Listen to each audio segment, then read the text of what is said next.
Well, hello everybody, and a very warm welcome to your Alpha live stream of round 7 of the 2023 Club 100 Cadets and Juniors, coming to you live from Rye House Kart Circuit here in Hoddesdon, Hertfordshire.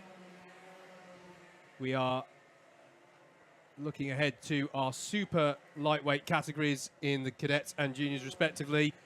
My name is Howard Mitchell, alongside Andrew Mather in the comms box. We're both from Double Dash Motorsport Media, and it is our pleasure and privilege to be here with you today, working with Alpha Live to bring you the coverage of these championships, I should say, plural, as we're here at Rye House, looking ahead to the sharp end of the season now. This is the penultimate round, or the penultimate race meeting of the season of these Club 100 Cadets and Juniors.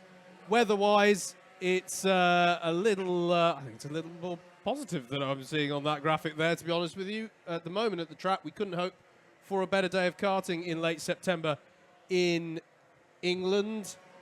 It's and it's looking pretty good on the. I'm going to politely disagree with what I'm seeing there, because I think it's looking quite good at the moment on the forecast for today.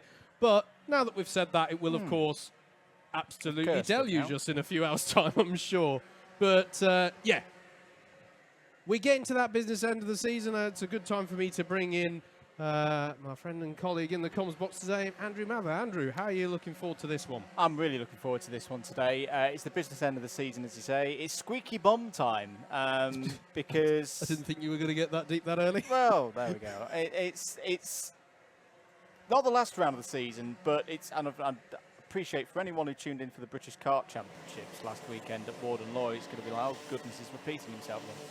It's the penultimate round of a season, in a season where there's enough drop scores worth of one race day. So effectively, by the end of today, an ever-present driver will have what we call a full championship representative score.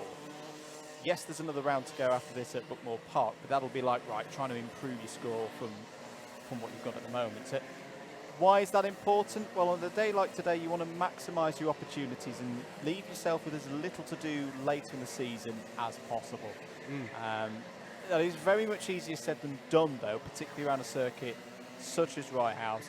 Very technical, almost a bit street circuit in its nature sometimes. Yes. Around here. And just the other added spice in there that we've been alluding to in the week on Club 100 social media. This is actually the first time, and this might be quite hard for some regular viewers to believe, this is the first time the cadets and juniors have ever driven here in a Club 100 meeting at Rye House. There's been no test sessions, there's been no previous rounds to go back on in 2022 and 2021. So for a lot of the drivers out there today, this today is the first time they've experienced this circuit in these karts, in this set of weather conditions. There's a lot of new things out there for the drivers here today. Absolutely, absolutely. We've spoken to a few drivers. You'll see that in our paddock walk later on. But a few drivers, here for the first time. Some drivers though do have experience. Some drivers, it's their local track. Yeah. So I think it is really going to be. It is going to be an interesting. Perhaps an interesting deciding factor here today as the drivers approach this. And you're right to get straight deep into the championship stuff there, as we are getting towards the business end of the season. I do think as well it's going to be really interesting if some of these drivers are here racing for the first time today, Andrew,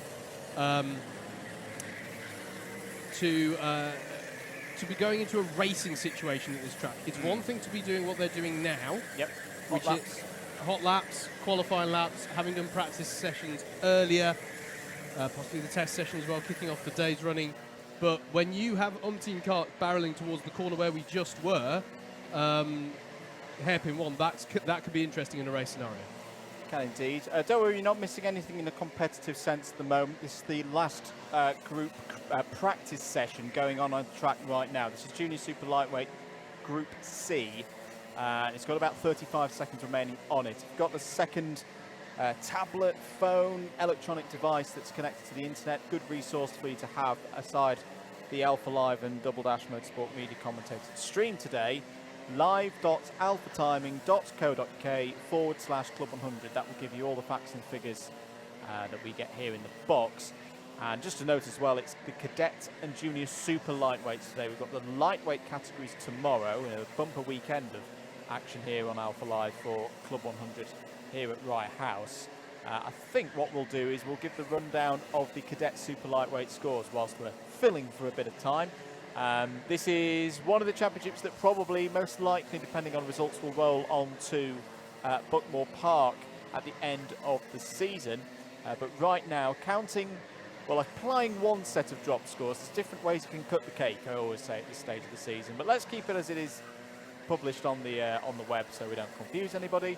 So this is taking the best 10 scores so far this season from the 12 races that have taken place across the course of 6 rounds. Jude Pudderfoot leads the championship on 1,266.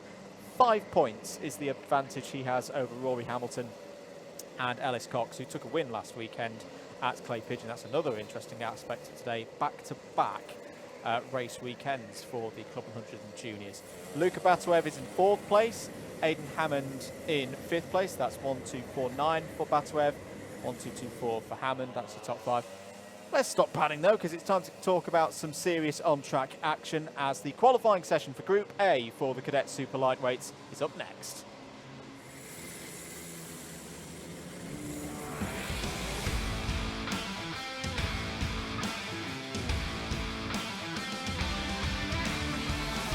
So, Cadet Super Lightweight Group A. This is a timed qualifying session. Drivers randomly allocated into it. Here are your 20 drivers out on circuit now. Aidan Hammond, Jude Pudderfoot, Luka Batuev, Charlie Cipregi, Jacob Cipregi, Lewis Prendergast, Charlie France, Hani Sadiq, Daniel Maratiak, Casper Davidson, George Pickett, Lewis Tracy, Zaya Honor, Theo Thomas, Wyatt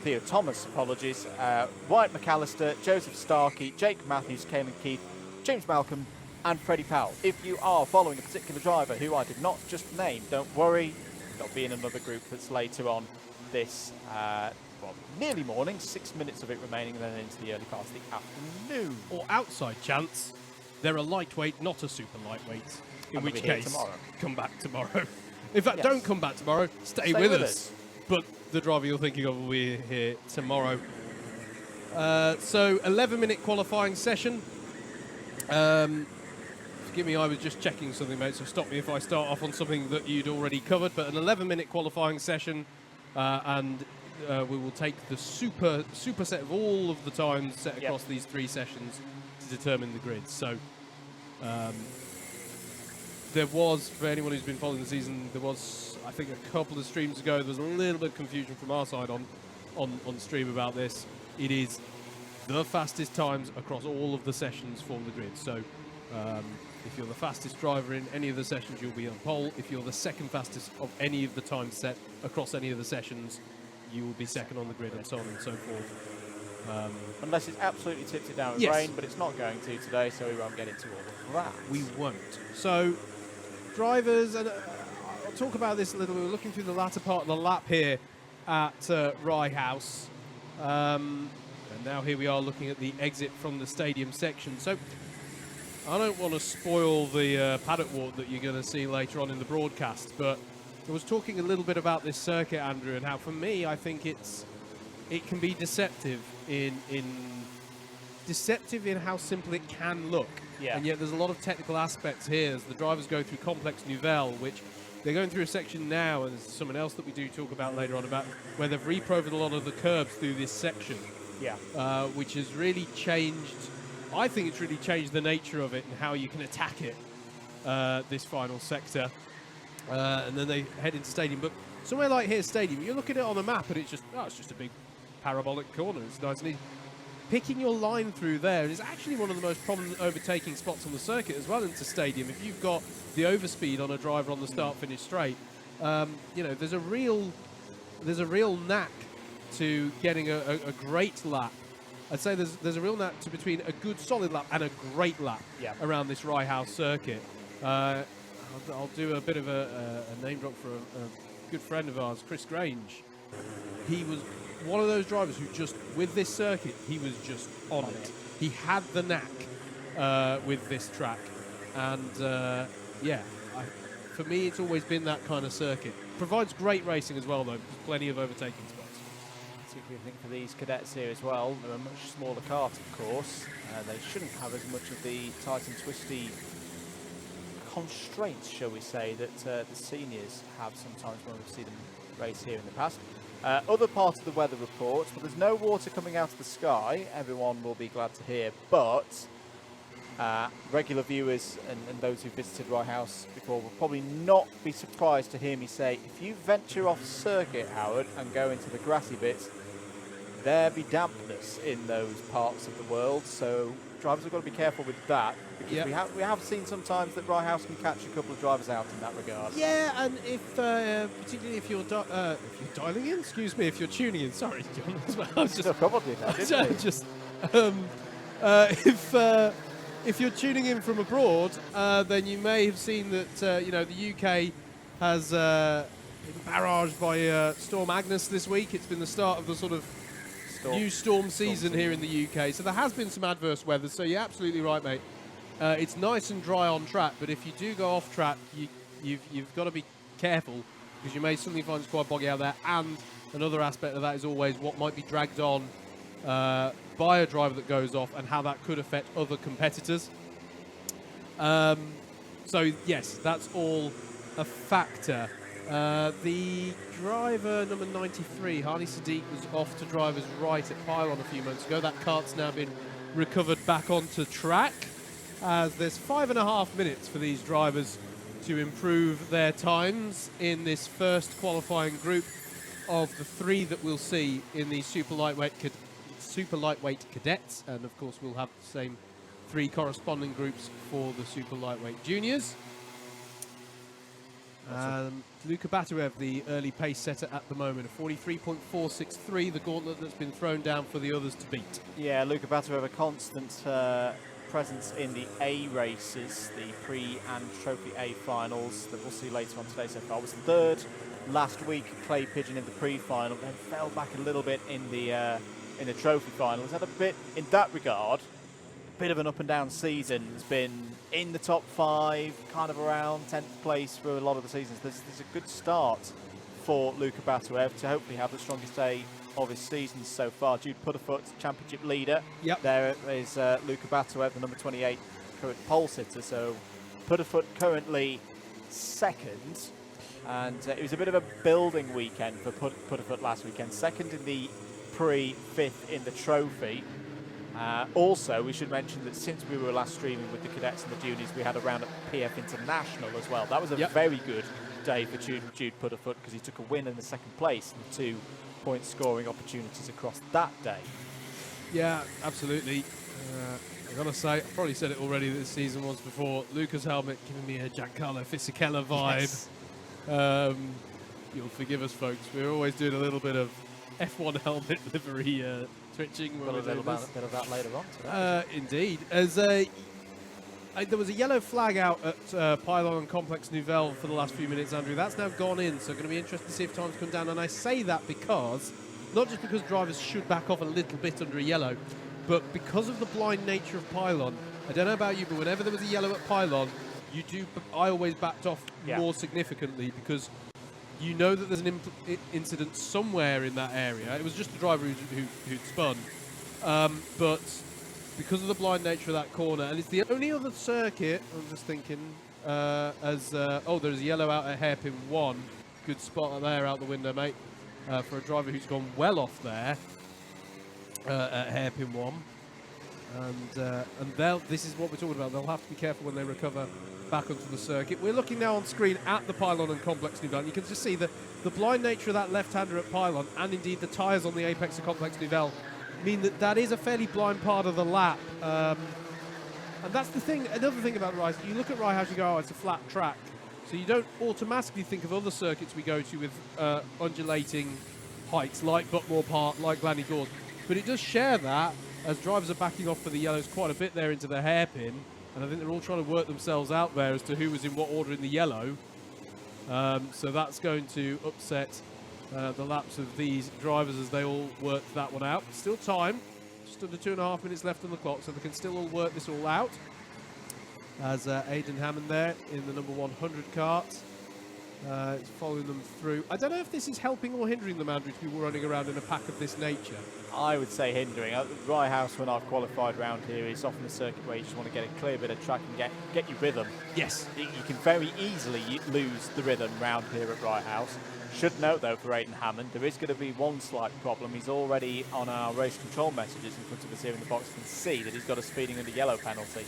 So scrub the best lap time that Aidan Hammond will set in this from the records at the moment. That's got him up in third place on a 43.672. Should be all right for qualifying through to the A final, because he's still set other lap times of 43.7 the lap before, a couple of 43.8s in there. Should still be fine. But that's a note for Aidan going ahead. A similar penalty has been handed to Horny Sadiq, and into the wall there. What happened there for Jacob Cipregi? That looked very strange indeed. As it's come down the main straight, makes contact with the wall on driver's left and carries on, but that was a bit of a scary moment there. Well, we didn't see the start of that one, did we?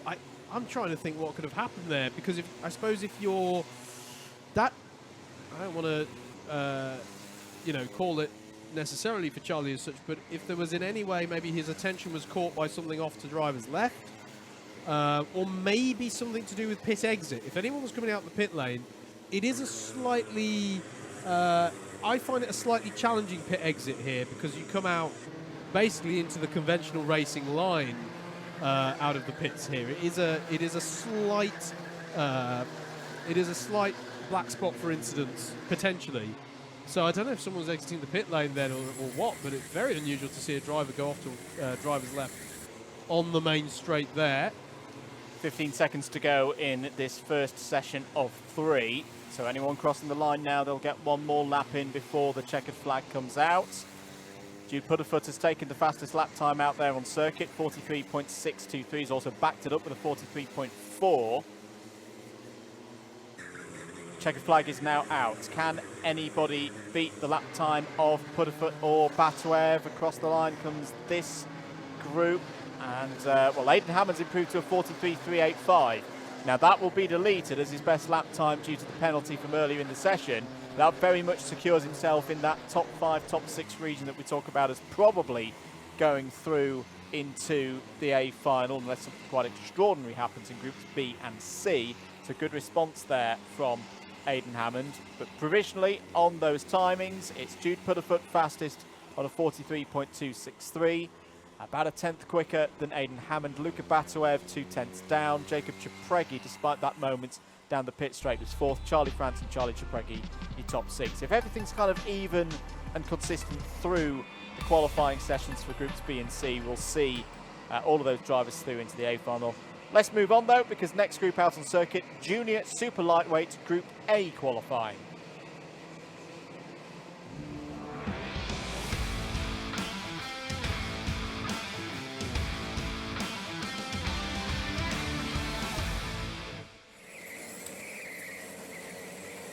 So for the first time today, we're going to get a qualifying group for our super lightweight championship. So out there in the full-sized Club 100 Rotax Evo karts that we're so familiar with. Same machinery we see in the seniors championships. I've had a look back at Okay. what the Jacob Cipregi incident was. Oh, okay. I think it is driver error. Okay. I'll explain why. What happened, for those who look on a track map or look from a bird's eye view, the straight here at, I think I said Brands Hatch then, although Brands Hatch is the same in that regard. The pit straight is not straight. There's a very slight kink in it down as you go from paddock down towards stadium. And there's a set of tyres that's outside the track confines, the solid white lines, but obviously is there to protect anyone just coming out of the pits. Yes. And Jacob's just clipped that. Yeah. It's just not quite, as you see there, you can Yeah, see the that's it. tyres Yeah, are yeah, inside the white line. They're absolutely where they should be, because we need those tyres there to ward off any drivers cutting into the pit exit. So that's why they're there. Yeah. In fact, that is exactly why they are there. Yes. Because we don't want a driver going into that area at full speed and then Yeah. potentially having a moment with someone coming out the pits. Jacob will learn from that. They won't do that one again. Yeah. There's a kink in the pit straight. And I do wonder as well. Yes, one of the techniques that you do sometimes see in karting is shrimping. Yes. Where you duck your head to try and get as much aerodynamic advantage on the straight. This is a track where, personally, I would say don't do it. Just don't do it. Because it's not just here that you've got a straight that's actually not... I mean, that camera shot looking, right, shows it really well. Yeah, longitudinally down, it shows how unstraight that straight is. And it's not the only part on this circuit either. I'm sure... It will. I'll probably mention it several times today, but straight after this corner we're looking at now, hairpin 1, the straight to hairpin 2 that they've just gone through now and shot, it isn't straight. It isn't straight because the shorter layout here at Rye House, we're doing the full length layout here today and tomorrow in Club 100, but there is a shorter layout, and as the hairpin of the shorter layout converges with the international layout, as it were, it actually causes a kink in that straight. Yeah. And so if you just go, it's all straight all the way and I can just focus on hairpin 2's braking, no, you can't. You've got to be aware of that, particularly, Andrew, if you emerge from that hairpin and start to have a traction battle. If you emerge from this corner right here in a racing situation and you're side by side having a traction battle, you have to allow, you can see it just there, you have to allow for the little right-left sort of piff-paff chicane almost that's in the middle of that straight. You do indeed. And as I say, this is probably the circuit. There's a couple of drivers trying to find themselves some space. This is another aspect of... I always say when we come here to Rye House, this is the closest we ever come to in Club 100 racing to a street circuit. Yes. There's, let's say there's little margins of error of clipping the wall. We saw one of the best drivers in the world clip a wall in the Grand Prix at Singapore a few weeks ago. It's like, it can happen when you're on on tight confines such as this. That was another element of it. Drivers now trying to use the time early in the session to find the right amount of space. Like my old school Monaco qualifying when there was 20 drivers out on circuit. Michael Schumacher did not want to end up behind Enrique Bernaldi in an Arrows. You've got to find the right space there. Yes. That's a reference that's probably older than some of the drivers on the circuit right now. There we go. There's two places that I've ever been to in Club 100 that I associate with that street circuit field. This is one of them. The only other place, not that it's on the calendar this year, was the first sector at Red Lodge. Red Lodge is the only other place where it feels confined like that. I can that to the Hungaroring. Anyway, there's a qualifying session going on. I can see that. 6.5 minutes remaining in this one. Let's have a quick rundown. We haven't discussed championship yet for this one. This one is mega tight. Yes. In the junior super lightweight. Going by the declared on results of timing version, Sam Cole's your championship leader from 10 best scores so far this season on 1,285. George Palmer Mobsby, winner from last weekend in the trophy final at Clay Pigeon, is second on 1,268. Ryan Shepherd third on 1,252, and then a tie at the moment for fourth on 1,229. Great battle actually going on from fourth down to seventh. 3 points covering 4 drivers. However, because I like to mix things up, Mr. Mitchell, and I actually prefer to count the points like this at this stage of the season. Let's just get rid of that drop score for a moment and actually just look at how many points in 12 races so far this season. How many points have Cole and Palmer Mobsby got so far? There's 1 point between them. Palmer Mobsby's got 1,496 points booked in, secured. Could not race for the rest of the season. He'll definitely finish with at least 1,496 points. Cole, 1 point less. That is mega close. At this stage of the season, and that's why today is so important. I think for someone like Sam Cole, get some more big scores in. He does have a bit of a bad round 3 in play at the moment, which if we apply a drop goes out the window straight away. He needs to make sure that is still the case come the end of the season by scoring well here today. Here's Ben Yango. Kart number 8, currently 7th in the championship points. And that's really close as well, Andrew, if you look at the... From 4th down to 7th. From 4th down to 7th, there's a really interesting battle there. Jack Redfern, Mikey Brissenden, Bobby McGeer, Ben Yango, they're all so close in this championship. That's more so close on the points to count, so taking into account their worst 2 results already. But yeah, really loving this particular class this year, Andrew. Nice and close. I think maybe it's worth just developing a little bit on the drop score section, because this is probably the first stream where we're talking about in earnest about the business end of the season. So just as a reminder, There are 8 rounds of the championship, and at each of those you do a pre-final and a final. From a championship points perspective, those count the same, to be honest. So you can think of them as a final 1 and final 2 from that perspective. The last final, or the second final of each round, is known as the trophy final as well. It's the one that the silverware is awarded for. But from a points perspective, it's all much of a muchness. Now, let's say a driver contested an entire season. That means they'd have gone to all 8 rounds. They'd have done 2 finals at each round. They'd have 16 results. Scores. Yeah, 16 scores. The worst 2 of any of those scores will be disregarded in the final championship standings. That is to mitigate for, well, it's to mitigate for a few things. It's to mitigate for the fact that it allows a driver to miss a round entirely and still have a competitive championship campaign, which is great. Allows the drivers to maybe fit a campaign around other things. Life happens. The second reason is also it can mitigate against things happening beyond the driver's control. Very, very rarely do we see issues with these Club 100 karts that are beyond the control of the driver, but it can happen. It's an arrive and drive series, and in the spirit of that, Club 100 see fit to give that leniency in the rules, if you like, or give that mitigation in the rules.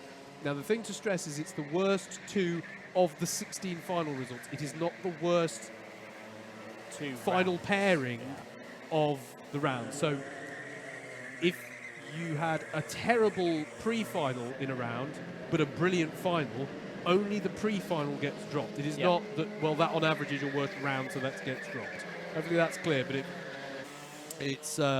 is the worst 2 of any of the final or pre-final results, any of those 16. It's the worst 2 scores. It's the worst 2 scores. You're making it a lot clearer than I am. Well done. To be honest, I'm stealing off the British Kart Championships. Their rules are actually written quite nicely. Cool.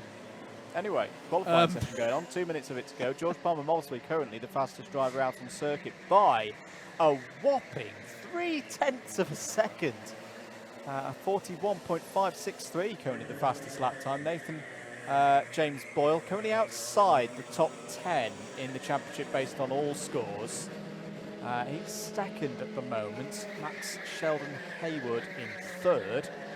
Jamie Tyler Good in fourth, and Ben Yango in fifth place. Who's a little bit further down than perhaps we would expect? Charlie Wainwright's a bit further down than I would expect. Currently inside the top 30 in the championship. We'll be looking to try and get into the A final again at the moment. He's P15 and is not where he would want to be at all. Weather conditions staying stable here at the moment. There is the fastest driver on circuit. Winner from 1 week ago at Clay Pigeon, George Palmer Mobsby, was his second A final, trophy A final of the wins of the year so far. Yep. Won back at Glanny Gores as well. Also took a pre-final of an A level at that one as well. So he's had 3 maximum scores of 130 points so far this season. Can he make it 4? Can he make it 5 here today at Rye House? Starts a new lap. This will be the last laps now. 35 seconds to go on the clock. Great time from Oliver Livicic. Gets up to 3rd place in the number 90. And it's a great run for a driver who's been in the B finals so far this season. We did get into the A's at Lid. He likes being in front of the cameras. Hasn't been in an A final since Lid. This could be a great opportunity to go straight in there with 15 seconds remaining on the clock. Joshua Greaves has improved to 14th place on a 42.385. All of these drivers crossing the line now will get one more in. 5, 4, 3, 2, 1. Checkered flag is out.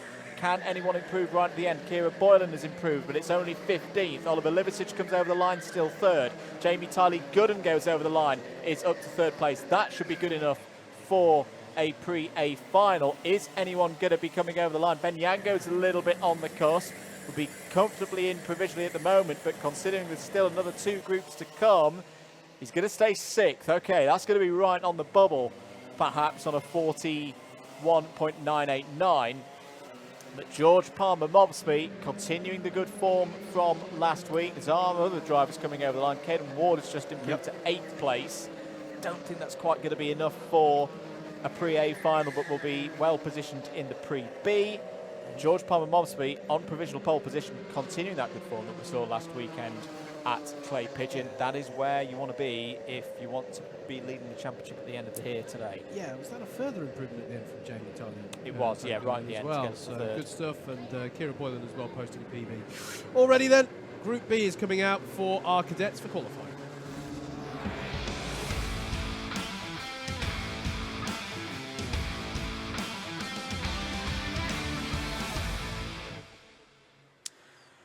Here we go again. So this is Group B for the cadet super lightweights and their qualifying. Yeah. Should we quickly run you through who's out on track for this one? And I'm going to click off of that because that's practice, not qualifying. One moment.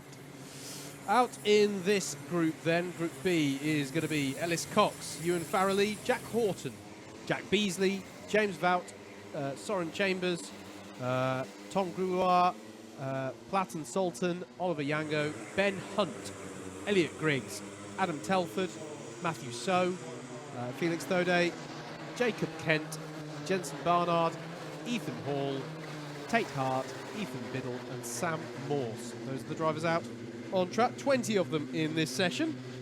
And we haven't mentioned that it's one of the shorter laps. I don't think we've mentioned it's one of the shorter laps here. So getting the track position to get a nice, clean, tidy lap in is a relative to other circuits, a little bit of a challenge here. But the drivers have, of course, already had the practice sessions to get their eye in on this. There's a lot of preparation as well. We often talk to drivers, they'll talk about, you know, watching plenty of video footage of karts going around these circuits. You can see there the approach to Stadium. It's almost, I almost think of Stadium as a double apex corner, because, well, there are basically 2 points where you want to be apexing. You hit the initial apex and then drift out. This hairpin as well, a key part of the lap. The way that it opens up on exit means that it pushes you to not do the standard approach to a hairpin. The standard approach, if you're in a kart to a hairpin, is often to go, I want to have as late an apex as possible to maximize my acceleration onto the next straight and have the highest speed down that straight. Because of the way that hairpin 2, both of the hairpins have this characteristic actually, but because of the way that hairpin 2, which you just see at the bottom of the shot there, because it's tighter on entry and has a really open exit, you have to apex early. And that means there's a spinner down at the hairpin. I think everyone was just about able to avoid that. But this hairpin here, what that means is that overtakes into hairpin 2 are actually relatively rare. Yeah. Because the braking zone is short, because you haven't developed that much speed anyway off the back of hairpin 1. It's quite a short straight. And also, the pinch point of the hairpin, if you like, the apex pinch point, is early on. So you actually see more overtakes on exit of the hairpin than you do on entry there. Through here in Stadium, as you see, the drivers, you apex early on and then apex again later on around the corner. You sort of drift out, but you don't want to drift out too wide, else it can there can be a bit of rubber marbles and such out there. Then here's the straight between the two hairpins, and this is what I mean. You've got to apex early and then use all of the runoff there on exit to get the most speed onto the straight. So a slightly counterintuitive hairpin, if you like. Through pylon into the right-hander here at Complex Duvel.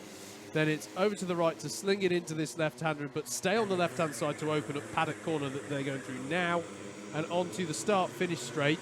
Although, as we were saying a moment ago, it is a not entirely straight. And once again here into stage, you can see early apex there, drift out to the mid-track, and then bring it back in to get as late an apex as possible to bring yourself onto this back straight heading towards hairpin 1. Couple of reference times just from earlier on. So if you're just joining us, this is Group B. We've had Group A. We've had 19 drivers out on circuit at the moment, and the aim of the game right now is once Groups A, B, C have all run, all times combined into one classification to be in the top 18. That's what gets you straight through into the Pre-A final. So statistically, we would expect 6 groups, arguing that these randomly drawn groups are of the same or similar ability. You'd expect the top 6 on average from each group to go into that top 18. 6th place in the last session in Group A was a 43.627. Now currently that would put you 4th in this one. No, a little bit higher, actually. In fact, it would put you on pole. But we've still got 6 minutes to go. Tyres warming up, drivers warming up. We will see time start to come down, and Jensen Barnard right on cue, 43.576, goes to the top of the timesheets. Here is Ellis Cox. Yeah. He's been working his way through some of the traffic in the last couple of laps, is now on it. Sometimes that's the way you've got to do it in Club 100. Some drivers prefer to back off and try and find yourself some space in a longer session like this. My preferred, at least plan, doesn't always come off, is push through, get through the traffic, get to the front of it, get clean air. Yes, absolutely. And Ellis, right towards the top end of the championship in this class, is this is interesting. This is where we go back to how we like to look at the scores at this point in the season. Yep. If you already drop 2 scores, he's joint second effectively in the championship with Rory Hamilton. But if you're looking at the highest overall points at this point in the season, he's actually he's leading that on 1499, just shy of 1,500 points there. It is a very important thing to bear in mind with these ones, with this class in particular, when you're looking at the sharp end of the field, because Jude Putterfoot missed round 2, and that automatically becomes the drop scores. Yep. So if you look at the sort of overall scores, Jude isn't there. If you apply the drop score system, and in other words, take the best 10 of the 12 scores they've already got, Jude is at the top of the championship. But Ellis is right there, make no mistake about it, and has banked the most points overall so far in the season. Good thing to have with 2 rounds to go at the moment, provisionally. Time that you need to be in the top 18. We're looking at around a 43.8 right now. So if you're in the 44s, that's not going to be good enough to get through. Patton Soltan's improved, gone to a 44.1. Good lap time again. It's just gone in from Jensen Barnard. Jensen Barnard's absolutely flying in this session. Outside the top 10. It's been one of those drivers in the A finals, but we'll be looking to break into the top 10. This is a superb performance so far for the driver who, well, actually finished 3rd, of course, in the trophy final last weekend. It was his first top 10 at any stage this season, continuing that performance, 43.275. Who else is improving out there? Jack Beasley has gone to a 43.4. Oliver Yango has gone to a 43.6. 3.5 minutes to play here, Howard. Yeah. Still very much in the balance. Absolutely. Matthew So improves, but unfortunately doesn't move him up from 9th position, stays where he is. Good time from Sam Morse, that took him briefly into the top 10, but Elliot Griggs has just dipped into the 43s. There's a 43.890 to enter the top 10. Now, there's several drivers in the currently mid-pack in the timings, Andrew, who are improving here. It's getting quite getting quite tight, I should say, around, well, actually it's tight throughout the field, isn't it? There's no gap. There's no gap of more than 2.5 tenths between these drivers. That's the biggest gap in times. So small improvements. Ellis Cox improves with a 43.6 up to 5th place there with that. Still Jensen Barnard with a 43.275, the time to beat, as more and more times are coming in. And a few more drivers. Jensen Barnard across the line again, but it's not an improvement on the session best. 13 thousandths of a second off the fastest time from Group A. That was Jude Putterfoot, but he's got traffic now. This might be all she wrote for Jensen Barnard's lap times. Yep. Cox has mentioned up to 5th place. Tom Gouloir goes up to 14th place in this group, a 44.357. Still needing something around a 43.8 to get up into the top 18 at the moment, and still with another group to play. In reality, you've got to do what Oliver Yango's just done there. 43.576 up to 4th place in group, comfortably in the top 18 once groups are amalgamated at the moment. Here comes Jack Beasley over the line. It's a 43.877, stays 2nd. Yeah, James Vout just improved as well, Andrew, to demote Oliver Yango back down from 4th to 5th with a 43.5. Platten Sultan as well, an improvement, 44.1, takes him up to 11th place. So a few drivers finding a bit more pace here. Less than 90 seconds on the clock now. Still a couple of laps opportunity for most of these drivers as more cross the line. Good grouping there. Cox and Hunt will try and work together. A couple of chances to get up the order. They're both in the top 6 at the moment. James Vout improves. 43.318. That'll be comfortable. That'll be comfortably in for James Vout into the Pre-A final. Good qualifying from James. I'm looking for the likes of Elliot Griggs, Platten Salt and Sam Morse. They're all in a position where you can find a few tenths. They'll go through provisionally into the top 18. It's at the moment 9 from Group A and 9 from Group B who are sat in there at the moment. 40 seconds to go. Here come through another set of drivers to complete lap times. What does Cox do? Improves to 5th place on a 43.5. Oliver Yango improves again to a 43.306. Drivers starting laps now. This will be their last one. Still though, Jude Putterfoot's 43.263 from Group A is the benchmark, Howard. Yeah, absolutely. As a few drivers crossing the line now to begin what will be their last lap. I have to say there's some great improvements as well going down perhaps towards the tail end of the field. The drivers who maybe will form a battling between C and B final grids as well. Several improvements there as we're just waiting for a few drivers to come through now. There's a big pack heading towards the line out there now. Any improvements in amongst that group? Ben Hunt and Ellis Cox both crossed, and Oliver Yango to pole position, to the fastest time. Oh, it is to pole position. It does best the time, setting Group A, a 43.188. That's a brilliant lap from Oliver Yango, and the driver of the number 49. Has Jensen Barnard got a response? No, he hasn't. He takes the checkered flag. So just in the dying moments there, Yango improves to take the fastest time, a 43.188.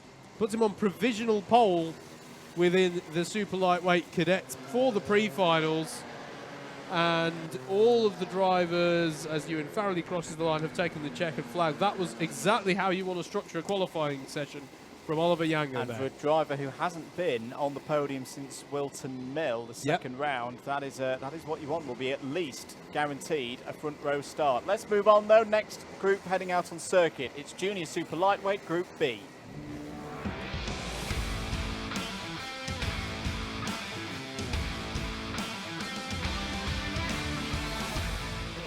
We expect to see 26 karts going out onto the circuit for this then, so it is going to be a busy 0.8 kilometre Rye House track out there. In this group then, Jack Redfern.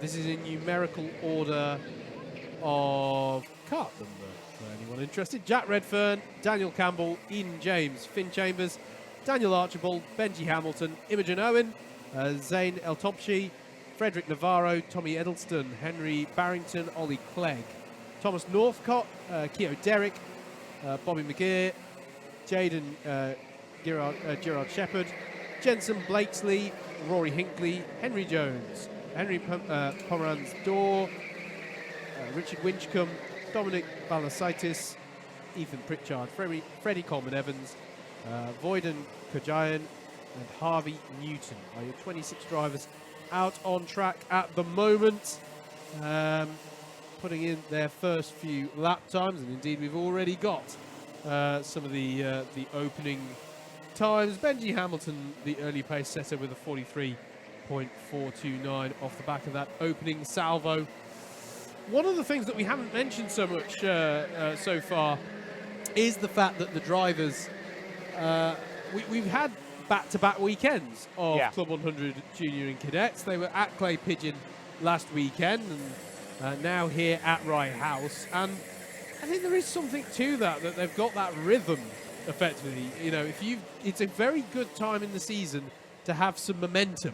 Yes. Because it literally counts every weekend. You know, if you can have a good weekend, this is a right pack of karts here sorting themselves out down the back straight towards Pylon.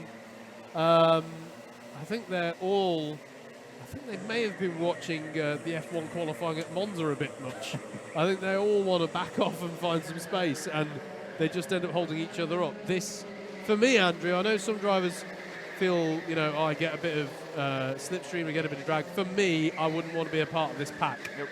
I did say with 26 drivers it was going to be a busy Rye House circuit, but I can see right now as we're looking at everyone streaming through Hairpin 1, for example, there's a really big gap. No one's going through pylon or complex nouvelle until now.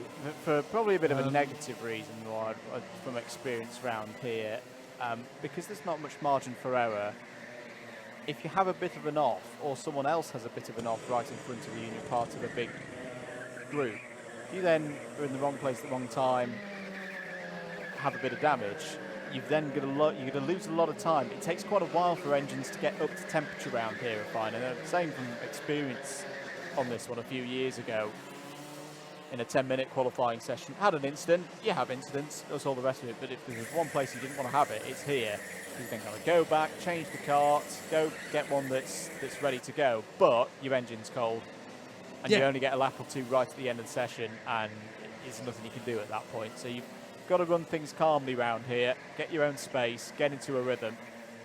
Be a bit easier today with it being dry, of course. Yeah, and that collection of exactly stuff like that. That collection of carts that we saw on the back straight a moment ago, you won't mind me pointing it out. But that all started with Void and Kajayan having a bit of a deep moment in hairpin 2. Yeah, and it caused everyone to bulk up. I personally don't like having the distraction of a cart in front of me. It's another variable to worry about. Yep. It's like, it's the same as if you do your hazard perception as part of a driving theory test. It's another hazard to have in your mind. It's another thing that you've got to, a few more bites of your brain have to process, rather than focusing on the line you're taking or your braking point for the next corner.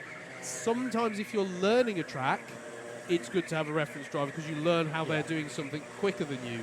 But or a driver that you know is going to hit the marks. Yes. And they're going to be probably on raw pace a tenth and a half ahead of you, because you can then slipstream behind them. Yes. But for me, the time to get used to following a driver is your practice sessions and then deploying that skill set in the race. Yep. Lap time's coming in, so 6.25 minutes. These will get quicker, which is why we're not talking too much about them right now. But for what it's worth, Ollie Clegg, currently fastest driver out there in the number 61, 41.901 at the moment. A couple of reference times just from earlier on in the day when we had Group A. George Palmer Mobsby, currently the fastest junior super lightweight that we've seen today. 41.563 was his lap time from Group A. We're talking again, more drivers get through into the Pre-A final in the juniors. It's top 22 who go through as opposed to top 18 in the cadets. So you're looking around that 7th place area in each of these groups. That's where you want to be. For reference, 42.033 was the lap time for driver in 7th place in Group A. That was Max Kilby. So I think we're confidently saying if you want to get into that A final straight off the bat through time qualifying, you need to be in the 41s. Yeah.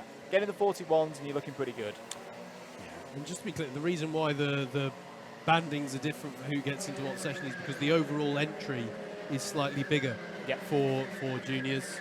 And it translates into 22 on the Pre-A and then 24 on the Pre-B and so on. We haven't mentioned it yet, but if you don't quite get into the grid that you would intend to or want to, there is the opportunity for redemption, as it were, via the repêchage system, basically the promotion system that allows you to progress up. So this isn't the only opportunity to get into that pre-A final, but my goodness, it's the easiest, it's the most comfortable way, because otherwise you've got the pressure of trying to be promoted from the Pre-B final and likewise from the Pre-C final. What we're talking about there is the top 2 finishers of each of the C and B races get to join the back of the grid of the next race. It is, if you're a thrifty driver, it is the way of getting the most track time. The most track time for your money, but it's also the most stressful way of doing it.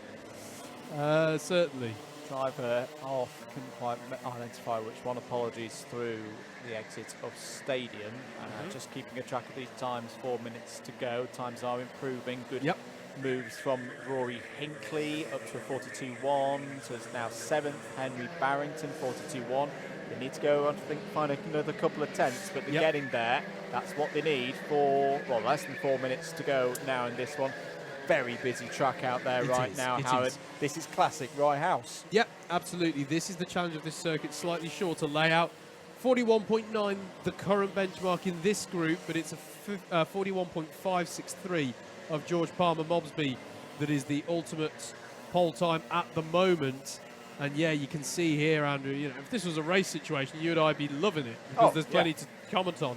But in qualifying right now, it is a challenge for these drivers to improve. I'd go as far to say, of all the circuits that we go to, Rye House is the hardest to qualify around. Yes. So difficult, because there's not that many clear overtaking opportunities as well. But also, as Ethan Pritchard improves to 7th place with a 42 dead, Harvey Newton as well improves to 19th with a 42.6. It does play into the psychology as well, because you can get held up in traffic and you don't realise that everyone is there. Is a great lap from Dominic Balasaitis. A 41.876 takes the 118 driver up to first in this group. Still a way off of the gauntlet that was thrown down by George Palmer Mobsby in the Group A session. But because you can get held up in traffic, you don't realise everyone else has that same problem. Yeah. You and I are smiling, I think, because we remember when in the Endurance Seniors Championship here once, we got a class pole position. It wasn't us. I wasn't in the kart getting at the time, but our teammate got it. And we got on the radio. It's like, how do you feel the session? How do you feel that was? Because we knew we had timing up. And he went, oh, it was terrible, mate. There were words that are not broadcastable, ladies and gentlemen. Traffic everywhere, and we're like, you're on pole. And it is that, though, that it is a problem for everybody, as there's an improvement there from Benji Hamilton. The 41.884 takes him up to second place, as that is a yellow flag, is it, out a hairpin too, maybe, that the driver was acknowledging there. So here is Dominic Balasaitis improving from Ethan Pritchard up to 5th place. I think that was Frederick Navarro as well, putting in a 41.9 up to 7th. 1 minute 20 left on the clock. Still opportunity for these drivers to set another lap time. Top 8 have all gone quicker than the 7th place driver from Group 1. So yeah, it's that 41.9 region that you need to have, and that's absolute minimum to get to. But look how close the times are. Running down from the top of the order, 41.8, 41.8, 41.9, 9, 9, 9, 9. The top 8 are currently covered by just over a tenth of a second in this group. It's remarkable. Henry Jones improves a 42.2, takes him into the top 10 at the moment.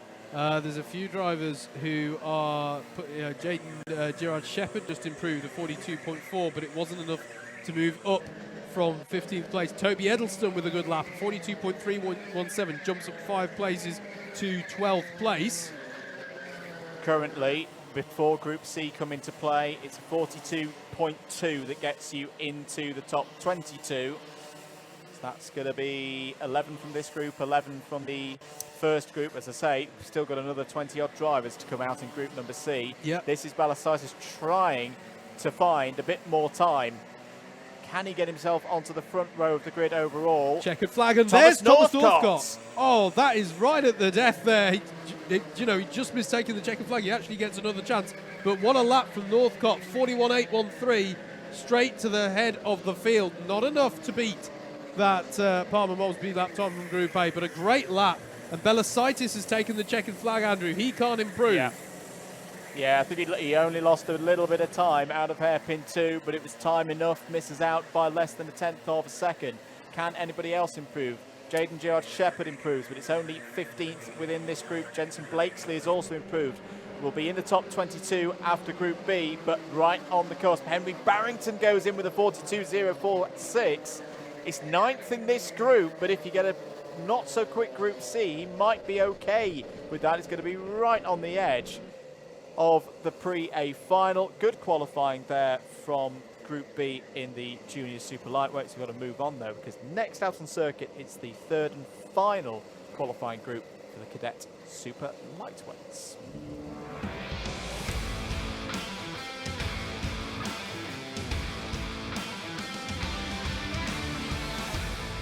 Last group of the Cadet Super Lightweights. How do we got out on circuit? Yes, indeed. This session we will see Rory Hamilton, Ledger Dimitriou, Teddy Young, Jacob Underhill, Cordell Sinclair, Edward Jones, Max Wainwright, Tristan Whiteside, Corey Chapman, Luke Cherrington, Sarah Telford, William Horton, Harry Kinkham, Andrei Vasiukov, Joshua Roberts, Caesar Chen, Louis Barker, Megan Gascoigne and Alex Ibanescu.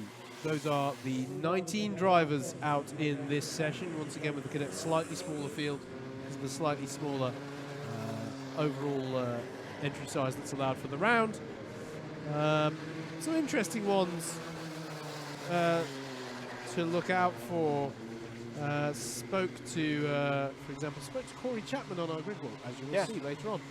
This is local track, and knows this circuit well. So I don't want to put the pressure. Well, I can't put the pressure on him. He can't hear this. So I do. Might be driving around with a couple of airphones. Might be. Wouldn't recommend it. I wouldn't recommend it either. But I've done enough driving with my colleague in my ear. Trust me, it doesn't work.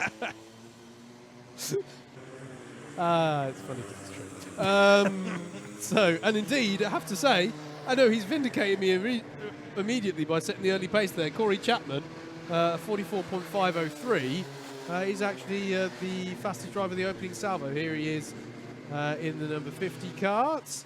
And as everyone else starts setting their first few times, what are the scores on the doors to beat here? Okay, well, what we can say is that 18 drivers have set a 43.853 or faster.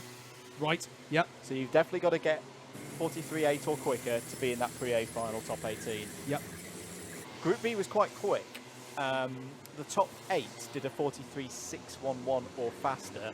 Compare that to Group A, where 6th place was a 43.627. Right. So, just to make another arbitrary cut, top 14 at the moment have set a 43.627 or quicker. So I think really, if you're looking for a comfortable lap time, you need to do what Jacob Underhill's just done there. 43.447, 43.4, 43.5, you're going to be in fine. Yep. For anyone around that 43.6, 43.7 mark, it's going to be tight. As, bit of an off there for the number 94. That's unfortunate for Andrei Vasikov. Gets back on circuit. 3rd appearance of the season. Raced at Splanny Gores and at PF International as well. Good selection of tracks. Yeah. That one. Number 13 going through the shot abreast there. down that straight is making me wince in a qualifying session. It's fine. The cadets, they're narrower. It's true. They can fit through there. We can't fit through there. Edward Jones goes to the top of the time sheet. That's a cracking lap from Edward Jones with 8 minutes remaining. Yeah. A 43.295. That is only 0.03 of a second off pole position right now. Yep. That is very good. Very, very good indeed. Remember, the fastest lap time at the moment is a 43.188. That was set by Oliver Yango right at the end of Group B. A little bit more than 300s. It was 300ths off the time Jude Putterfoot set. That was the fastest lap time in Group A. 7 minutes and 10 seconds to go. Who's had a nice start out there? Well, Edward Jones, Jacob Underhill, Rory Hamilton. They're all into the mid-43s already. They want to continue though. They want to be as high up that pre-A final grid as possible. Good lap there from Teddy Young. Comes over the line, part number 18. 43.914 puts himself up to 4th place in this group. Needs a couple more tenths to be in that top 18. Yeah, absolutely. That's a very good lap time, isn't it, for Edward Jones? Driver who comes into today 18th in the standings. Had a top 3 in the B final, all the way back in Wilton Mill, round 1 of the championship.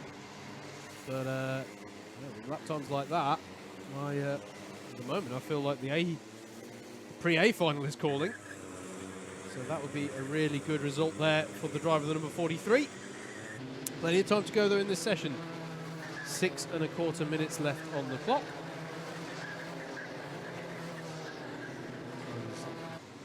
They're turning right.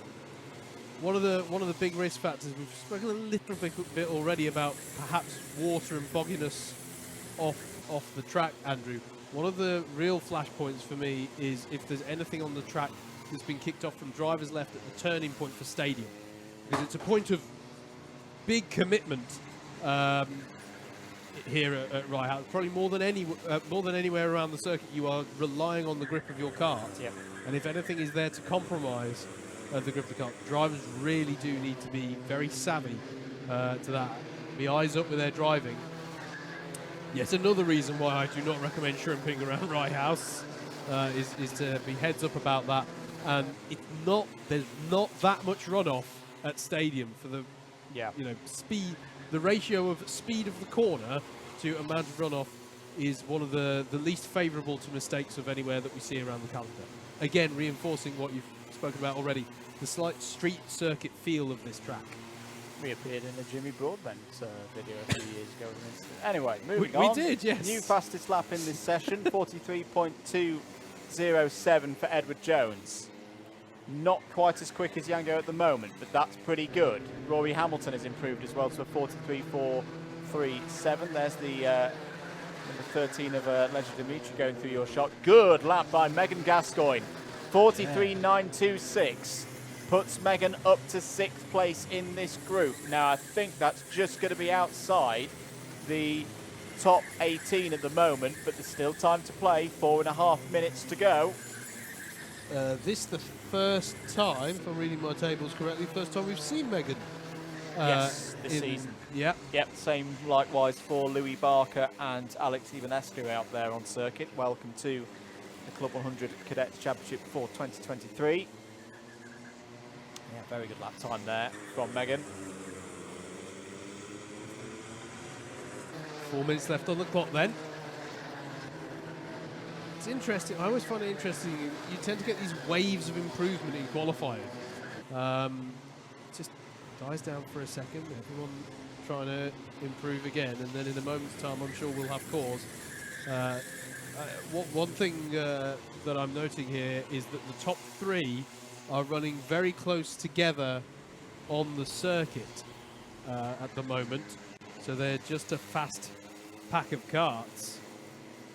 Just looking there at the 47 of Whiteside. Looking to improve at the moment. Teddy Young comes across the line now. That's a key one. Teddy Young's just come over the line into the 43.674. Yeah. That's your bubble point now. Yes. That is your bubble point across the 3 groups. Teddy Young's 43.674 is currently the 18th fastest time of any cadet so far here today. Good improvement there from Ivanescu as well, Andrew. Up 5 places with a 43.894, but as you say, that's not quite strong enough for pre-A final. But position you well on the pre-B grid, which don't forget, of course, if it's not the pre-A final, you want to have as good a position as you can on whichever grid that you're on. But ideally, it'd be great if Alex could find a little bit more time out there. Improvement from Andrei Vasiakov, as well as Leisure Dimitriou. Both of those drivers improving up to 16th and 12th respectively. Improvement for Luke Charrington as well, 14th place for driver in kart number 56. Always good to see kart number 56 out there. 2 minutes remaining on the clock. Jacob Underhill comes over the line. Good lap time there from Jacob Underhill. Another driver who had great form at Clay Pigeon a week ago. 43.230 puts Jacob up to 2nd place in this group. Rory Hamilton has also improved. These drivers are already in. And that's Rory. Oh, that's Jacob Underhill going very deep though at hairpin 1. For a moment, I thought he was letting Rory Hamilton through, almost like a sort of, now you can be at the front of this little peloton we've got going. But I think that was just an overcommittal to that hairpin, Andrew. But managed to keep it didn't go onto the grass too much or anything. I think maybe one wheel dipped onto it. But manages to carry on there. And he's got Edward Jones just behind him as well in the 43. Stuck his head. Oh, come on. Stop driving like your dad. Drive properly. 1 minute and 10 to go. Still, Oliver Yango's 43.188 is the fastest lap time from any of the 3 cadet super lightweight qualifying groups that we've seen so far. But it is very, very tight out there. Edward Jones, the fastest driver in this group, on a 43.207. Driver currently 13th in the points. This is what I've been expecting today. You're going to get some arguably strange results. There's going to be drivers who tune into this circuit quicker, who've got experience in other formulas. Edward's been in B's and A's. He's been one of those drivers on the cusp of around 6th and 7th that we talked about. Not today. He's flying in there and still has a chance of getting pole position overall. Yep. Into the last 25 seconds then. Drivers can still cross the line and start a new lap. I have to say, no improvements on the board at the moment. So, as the circuit, if they're all jostling for position like this, it's not conducive to improving the lap time. The top three have hit that pattern now. Rory Hamilton's hit the back of this traffic, as has Jacob Underhill, and there was Edward Jones in the 43. They're actually coming up onto some traffic, Andrew, and I think that makes improvement from the top three unlikely as the checkered flag is out. I think they're going to cross the line, and I'm going to be very surprised if there's any improvement here. And indeed, it stays as they were. Yeah, Chapman, I think, is just on the outside on that 43.746, fifth place. This has been a slower group, this, than groups A and B. B was the fast one. Over the line comes the number 32. No improvement there from Cordell Sinclair. I think that is going to be it. Jones, Underhill, Hamilton and Young provisionally will be in the top 18. Is anybody, or Cesar Chen's come over the line and done a 44.531. That's good enough for 13th in this group. That's it. Bit of a quieter finish to the cadets there. That was all about getting your lap in nice and early. Yeah, I think you just saw, as I say, some of the faster cars catching up onto a bit of traffic there. So interesting dynamic at the end, but we've got to look ahead already because we're about to go into Group C qualifying for the junior super lightweights.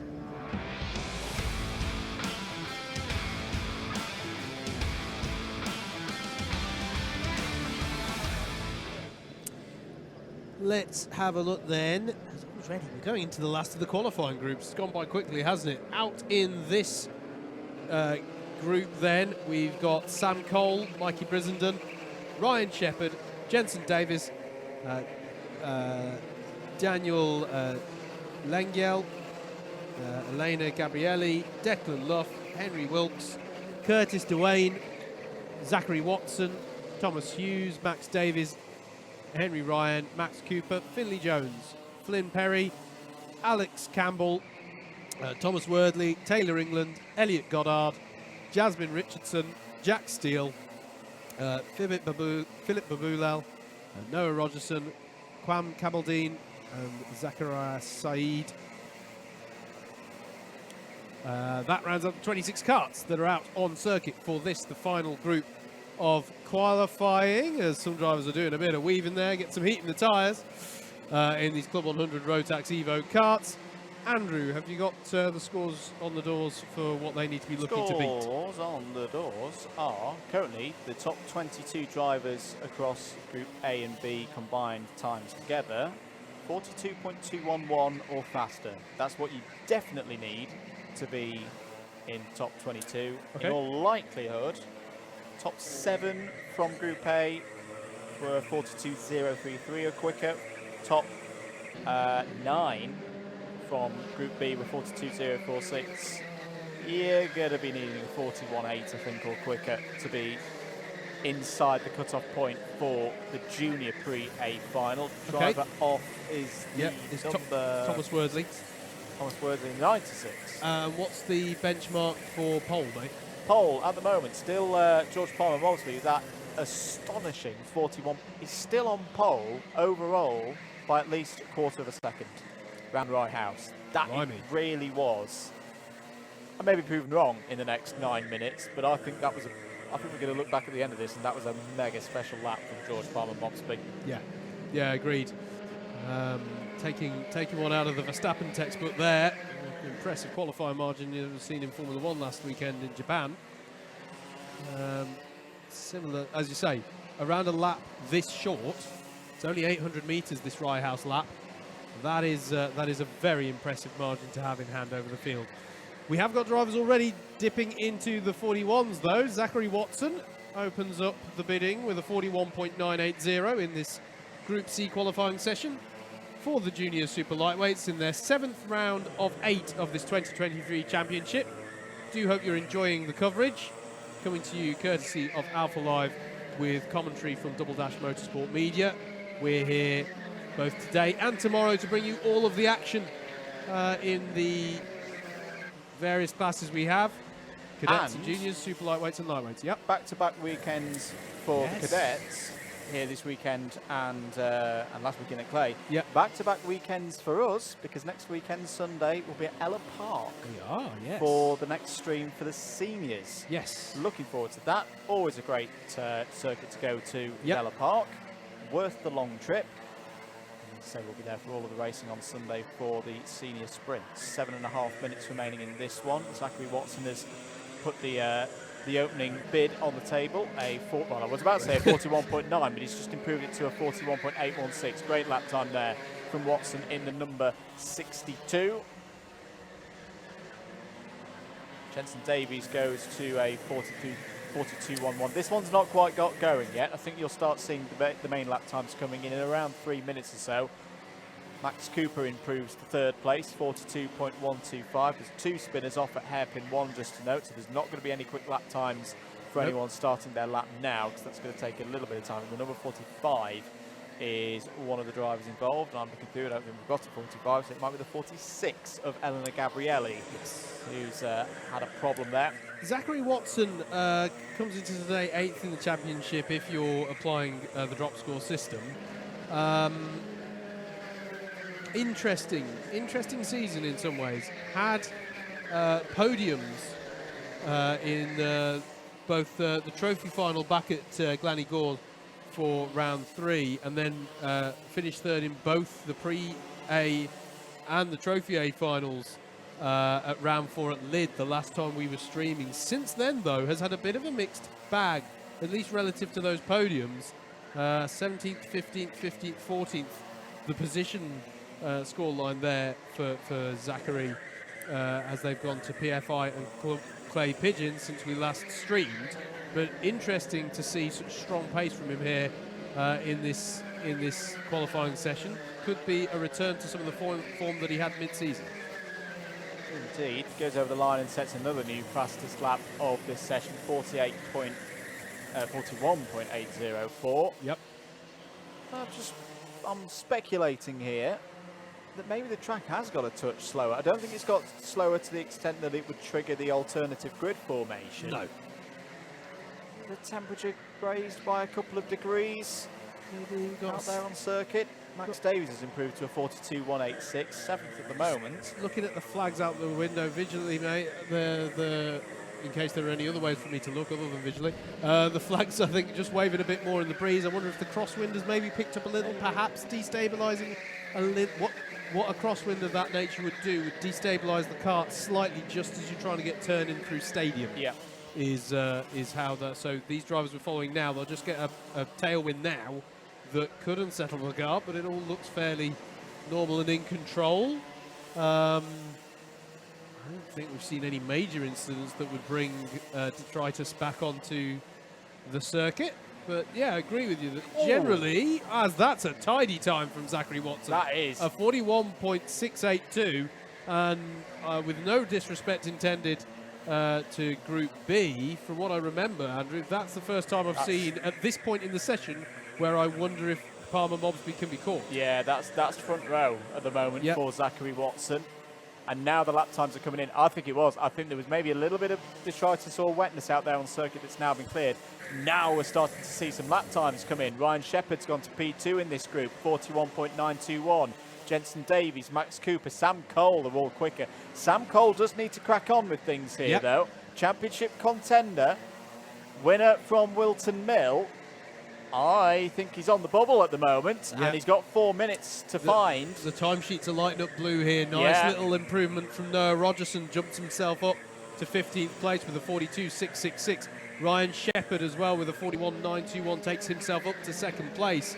That's a jump of 5 positions. Flynn Perry improves with a 42.678. Max Cooper up to second there with 41.9. Yeah, the times are starting to tumble, Andrew. Whatever factor it was that was coming to bear on the lap times, the floodgates have just opened, and we're seeing a lot of PBs coming in now. Jack Steele's got up to 5th place in this group. That's a 42.058. 5th place in this one. I mean, we are talking such small margins at the moment here in juniors. But it's a short lap. Yeah. That's the nature of what you're going to see, in particular around this Rye House Kart circuit here in Hertfordshire, England. Penalty for Max Cooper in second. ABC bump and pass in qualifying. And that's, I have to think, is that fastest lap time disregarded as off the back of that? So that 41.918 that currently puts him in second place would be disregarded.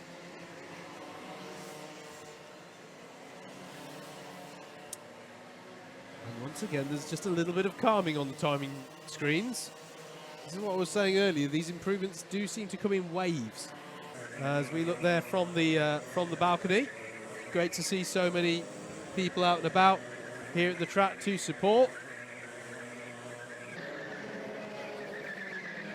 This pack of karts on screen now come across the line to start a new lap. 8 Apex in there in Stadium, and then it's eyes fixed on hairpin 1. Getting your braking point right. You stamp on the brakes too much. You don't want to upset the momentum of the kart. Yeah, these CLUB100 karts want to have good drive off of the corner. It's not all about just braking late. How's your line going to go all the way through the corner? Sam Cole's outside at the moment. Sam Cole is outside of the top 22. Yeah. This driver here on screen is the 62 of Zachary Watson, setting some impressive pace here. The driver with the red and black. And there is the improvement from Sam Cole. Yep. A 41.945 takes him up to 4th place. And I'll wager, bear in mind we have got a penalty looming for Max Cooper. It might even be better than that. But that's what Sam Cole needed to take the pressure off of him. We're looking at pylon corner into complex. We're looking back at paddock. Excuse me. It's the massive pylon in the background that threw me off then. But yeah, heading towards paddock corner here. Important to get a good exit off of this corner to get onto that start-finish straight. Always important. There's Sam Cole across the line in the number 5. It's not an improvement this time around, but a lot of the pressure has come away now with that time he said a moment ago. So I reckon, my goodness me, I don't think I've ever seen this before. Well, I have. It was several years ago in Formula 1. The cut-off time at the moment is a 42.058, and it's currently matched by 3 drivers in this section. Jack Steele, Max Davies, Declan Love. One of them might be outside here based on when they set those lap times. It's a Jerez 97 scenario here, for those familiar with that. And if you're wondering in this situation, it comes down to how early did the driver set that time when you get a tie like that. But yeah, 3 drivers on the 42.058. And as you say, Andrew, that is right on the cusp. Improvement from Philip Babulal, up 4 places with a 42.392. Daniel Lengyel as well improving, but now takes the checkered flag. Checkered flag is out. Is anyone able to improve at the last in this final qualifying group of the day? Sam Cole did get over the line for another one. He's inside at the moment, but he's going to be in the mid-pack for the Pre-A final. Jack Steele comes over the line, does not improve. Max Davies over the line, does not improve. Can Declan Love? He needs to find 1/1000th of a second. No, he can't find it. So it could very well be, because top 7 from Group 1 were all on a 46.033. Top 7 from Group B, a 41.959. Jack Steele, I mean, they may all be all in the pre-B final, but it may well be that Jack Steele has just nipped in there to the top 22, possibly Max Davies as well, based on not the lap time they set, but when they set it. Yeah, I think it really is going to be on such finer margins. That is, I tell you what, that doesn't half put. I don't want to sort of focus on the negative, but if that is the case, it doesn't half put some pressure on the drivers to get that promotion. It might be outside. No, I think they're outside because we had a couple of faster drivers from Group B. Either way, it promises for a row. Yeah, it promises for a very exciting pre-B final there potentially. My goodness, so quiet falls over the circuit. And that is because we are at the end of our timed qualifying sessions. And it also means here at the circuit, we've actually got through those a touch quicker I think, than was scheduled on those. Had some good turnaround times there from the Club 100 crew and the paddock at large. It does mean that we're going to go into a bit of a lunch break here at the circuit. That means it's all gone. Those have gone by quickly. Yeah, they went, had good fun there. Very good fun for everybody involved. So George Palmer Mosby, once everything's cleared through and results checked, will be pole position holder for the Pre-A final in the juniors on that 43.563. Ella Viango for the cadets. And as I say, we'll have the lunch break, but you'll have the paddock show to enjoy for the next 25 minutes or so. And we should be back. I'm going to check my crib sheet for when we are going to be back out on circuit just before 2 o'clock, when we'll start with the pre-C final for the cadets, and everybody racing twice this afternoon. Yes, indeed. Don't go anywhere. Enjoy the paddock walk next. Hello, welcome to Paddock Show. This is the bit of the stream where we all of us go into a bit of an interdimensional time crisis, but here we are. It's right now as we're recording this. We've just started with the free practice session, so the paid testing has been completed. We're into, say, the bits that don't count but very important, Howard, for getting drivers up to speed. Particularly here at Rye House, because for cadets and juniors, they've not been here before. It's not like a Wilton or a Buckmore they've raced at previously, this past experience. Here today, a lot of them will be doing it from fresh sheet of paper. Couldn't have put it better myself, mate. There is a lot of importance on these sessions for that very reason, for the drivers to get their eye in. I always think that Rye House can be a little bit deceptive, because there are some technicalities to get to really nailing a lap round. Yeah. Relatively short lap. You'll maybe look at a map of it and go, oh, that's fairly simple, and you know, it's quite a flat circuit, not some of the high undulations that we get at other tracks. But that can be very deceptive for, you know, things like the hairpins, how they're both of them tight on entry and open up on exit. Getting it right through pylon into complex Nouvelle, and then threading the right line through the last few corners to paddock.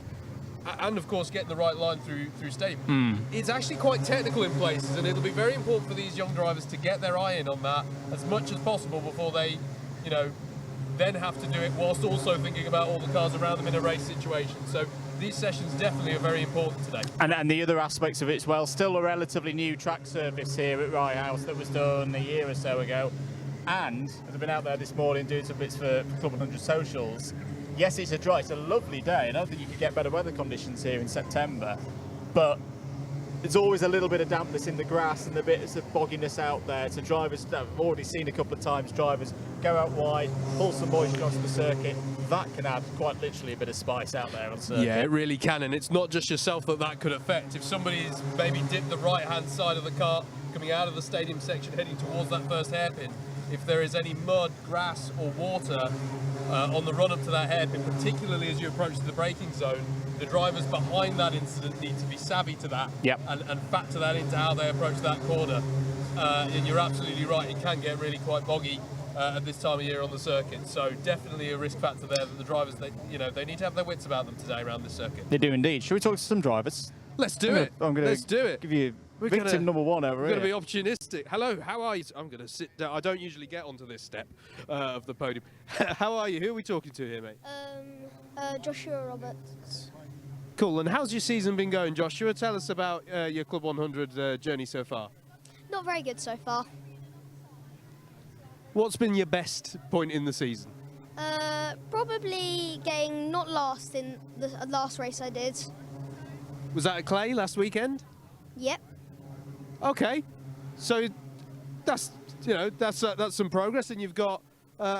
Is this your first time at Rye House? No, many times here. Okay, so you do come into today with some good experience, and it's the first time that we've been here with this Club 100 Championship. So, do you feel, is this your most experienced circuit, would you say, on the calendar? Yeah, probably. Okay, so some good prospects for today. Brilliant. Some quick fire questions. Is this your favourite track? Yeah. Okay. And favourite driver? Lewis Hamilton. And favourite food? Chicken nuggets. Chicken nuggets. Good answer. Good answer. I like some good chicken nuggets. All the best, Josh. You have a good day, yeah? And good luck at your a circuit that you like, yeah? Enjoy it out there, man. So yeah, that's going to be the key thing: is who has experience. You have to help me, yeah. And I've already lost him. I've already lost Andrew. He likes to wander. Oh, we've got. Corey's jumped in beforehand. Go for it. Let's go with Corey. Hi, Corey. How you doing, man? I'm good. So we were last streaming a few rounds ago at Lid. So how have things been going? Were you at both PFI and Clay? No, only PFI. Okay. So how's the season been going for you?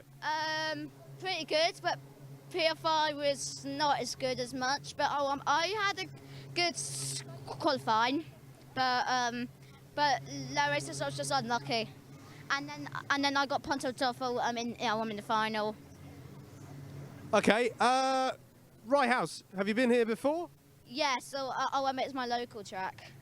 All right. Okay. So you're coming in today with a bit of experience. Does that up your expectations at all with this one, or is it just you're not thinking about it too much? You're just taking it as it comes today? Yeah, I have just taken it how I feel like to.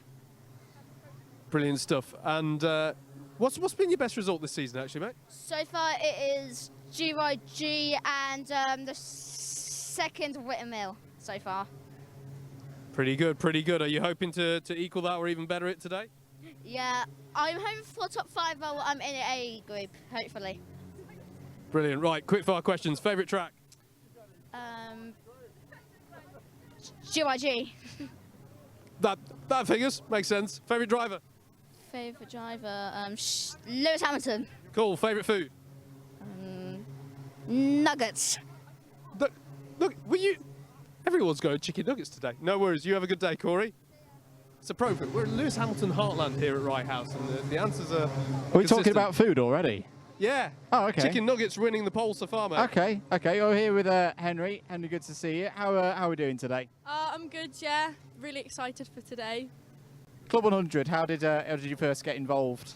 Well, I was meant to do the whole championship this year, but I ended up doing an owner championship as well. So I haven't been able to race in Club 100 too much this year, but from what I've done, it's a really good experience. And have you been out on the track yet, or is that still waiting for that first experience? Not today. I've done Right House before in an owner, but never in Club 100. So you have got a little bit of experience of this circuit. Do you think that's going to be important today versus the competition? Yeah, very important, because a lot of people here probably might not have done Club 100 here yet, so definitely an advantage. As I say, you've done other karting competitions as well. How would you say Club 100 compares to them? What do you enjoy about it? Definitely good experience, a lot of good races here, lots of good competition. Definitely a good way to get started as well. And in terms of favourite circuit, is Rye House one of your favourites, or another circuit perhaps? There's definitely other good circuits which I really enjoy, but this is where I also got started with my whole karting situation, so definitely my favourite. Good stuff. What would you be happy with today as a result? Top 10 in the B final would be nice, what I'm hoping for, but we'll see. Good stuff. Who's got you here today? Who do you want to thank for helping you out? Very good thank you to Bryce, tutoring me today. Very good. And my dad, wouldn't be here without him. Good stuff. Well, best of luck, Henry. We'll see you out there on circuit, and have a good one. Thank you. Very good. Where's Howard gone? There he is. He's found another driver. I found Mr. Ellis Cox right at the sharp end of the super lightweight cadet standings. How have things got? Well, we know it's gone well, but summarise your season for the people tuning in.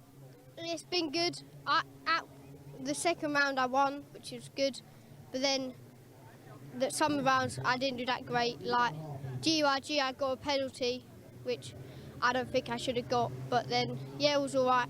I'm third, joint second, which is good, and I'm 10 kg over the weight limit, so that's really good for my weight. Yeah, absolutely. And Rye House, you got experience here? Has it treated you well before? I've been here once in the rentals, and then once with Pro Kart South, but then that's it really. So not much, but a bit. Okay. Did you do one of the test sessions earlier, or are you about to go out for the first time here today? I had the pre-event testing, and I came second and fifth, but I think I could have done better. So I'm looking forward to this one. And I've got to ask, Is the championship on the mind? Has it been over the last few rounds, or is it just take it as it comes and just keep focusing on your racing? A bit, yeah. I'd like to win it, but I wouldn't like hate it if I didn't, because I still would have done good being 10 kg over, but it'd be really good to win, yeah. Yeah, absolutely right. Quick fire questions if you're ready. Favourite circuit? Wilton Mill. Favourite driver? I don't have one. Fair enough. Favourite food? Pie mash. Higher match. Good choice. Good choice. All right. Thanks for talking to us, Ellis. You have a good day, mate. Take care. I'm hiding. Oh, he's behind you. He's behind I'm you. hiding again. Here with Platten on my left and Adam on my right. We'll bring both of our drivers in. Platten, starting with yourself. You doing well today? Not bad, yeah. I'm enjoying this circuit, enjoying this year. Quite cool. How's the season gone so far for you? Well, I got a couple of penalties in the season opener at Wilton Mill, but round 2 went quite good. I won in the C final. Not the best final to win, but ever since I've been fighting to get into the highest, which is B, but this time I'm going in the A. Good stuff. Adam, you've got experience of this circuit previously from a few years ago, haven't you? Yes, I have. I did K1 stars here, and it was supposed to be over 5 weeks, but it turned out to be like over 3 months because of COVID. So do you think that knowledge, that experience, those laps you've done here before are gonna serve you well today? Yeah, I think so. I'll try and get in the B final, maybe the A. You never know. And which bits of this Rye House circuit do you like? I like the first corner and the long straight, and then the hairpins. And Good. it's quite a flowing track. Good stuff. Platten, back to yourself. Your hopes today. What are you hoping for? What would be a good result? To me, I don't really care like what position I come in. All I'm hoping for is for B or A, and the highest I can do there. And how did you first get into Club 100? Do you enjoy it? Well, I first had a test session like last year, I think, in Clay Pigeon. Then I got a chance to race in Buckmore Park. I enjoyed my first races, and yeah, but the first win is way better. Very good. Adam, back with yourself. Say you've got that experience around here previously. What for anyone similar age to yourself, what would you say about them maybe having a look and doing Club 100? Would you say definitely do it? Just try and have a look into it and see if you do an academy day, see if you like it. Very good answer. Well done, boys. We'll see you out there later on the circuit. Howard, shall we head There's just a slight into the dummy grid? Indeed, there's just a slight lull of the drivers being able to talk to us because they've just given the call out to the next group. Yes. So they're just all heading out now to the dummy grid. This is one of the cadet sessions that they're going out for now. So for the uninitiated out there, that means they're getting into these Club 100 cadet carts, the different machineries that are raced between our cadets and our juniors. The juniors running in the same Club 100 Rotax Evo carts that you see in the senior championship. Yep. And then the cadets running in these slightly smaller Club 100 cadet chassis, which are now in their second year. Second year of running, yes indeed. But yeah, drivers just focusing, as we said. Some of them, actually, I've been surprised so far, Andrew, by how many drivers have got some form of experience here at Rye House. Probably testament to how, popular this circuit is. Relatively central-ish location. I know some viewers in the north might dispute that, but Hertfordshire, not too bad. It's not in Kent where you'd have to circumnavigate London. You don't have to get around London. That's a key thing for me, having come down from Yorkshire yesterday. We'll grab Ethan for a sec if he's okay. Hello, sir. No, he doesn't want to talk to me. He's just going to walk up. I do like that helmet, though. I do like that helmet. I like that. That's a very good one. It's got a bit of what we always say about driving. For anyone wondering about helmet designs, because I know this time of year, lots of people getting prepared for the following season, a nice distinctive helmet set of colours is very good for us commentators. And it really is. I like what Ethan's done there with a bit of a call to Charles Leclerc's current helmet, but very good indeed. Yeah, absolutely. But Yeah, popular circuit. Yep. Relatively central location, and obviously with a big history. We've had several drivers already today saying favourite driver Lewis Hamilton. This is obviously a place that's steeped in that history. Similar to when they were at Clay Pigeon last week, which is often associated with Jenson Button at the start of his career. This is the other track that has, I think, that association. And I think also it's a circuit that hasn't really, in terms of layout, changed that much over the years. I know for us having raced around it, the details maybe, I said the track resurfacing, pylon is a corner that, in terms of how it feels as a driver, has perhaps changed a bit over the year. But on the whole, you've still got the same layout, you've still got that blast into stadium, as Sir Lewis Hamilton often talks about his dad standing as far down this very wall to brake as late as possible going into that corner. It is a circuit that has very much kept that essence of what has started many a driver's young career. Shall we get a quick thought with some of the drivers before they head out for their practice? Yeah, let's see if we can get some thoughts. There's a few of them just want to make the right call, because some of them are in a sort of, having a last chat with their parents before they go out there. So let's try and get... Hello, sir. Who have we got in the 118 today? Sam. So how are things looking? How's your season gone? So we last streamed back at Lid. We've had PF5, we've had Clay. How's it been going for you in recent rounds? Well, this is my first round. Fair point. I queued that up badly, didn't I? So yeah, this is your first one. So you're new to Club 100 Cadets. Have you got experience at Rye House, or are you also getting your eye in on the circuit today as well? Well, I've had like one time round here before, so I haven't got too much experience. So. Okay, and yeah, so you're trying Club 100 out for the first time. What is it that attracted you to Club 100? Well, I just was thinking that, I don't know, I just wanted to do something else to do different tracks as well. I sort of got bored of just doing one track, so I felt like doing a bit more. Brilliant. Okay. Do you have a favourite track? No, not yet. So there's space. It could be this one. Could be this one. Good stuff. All right. I'll leave you to focus on your first practice session out there, but have a good one, yeah?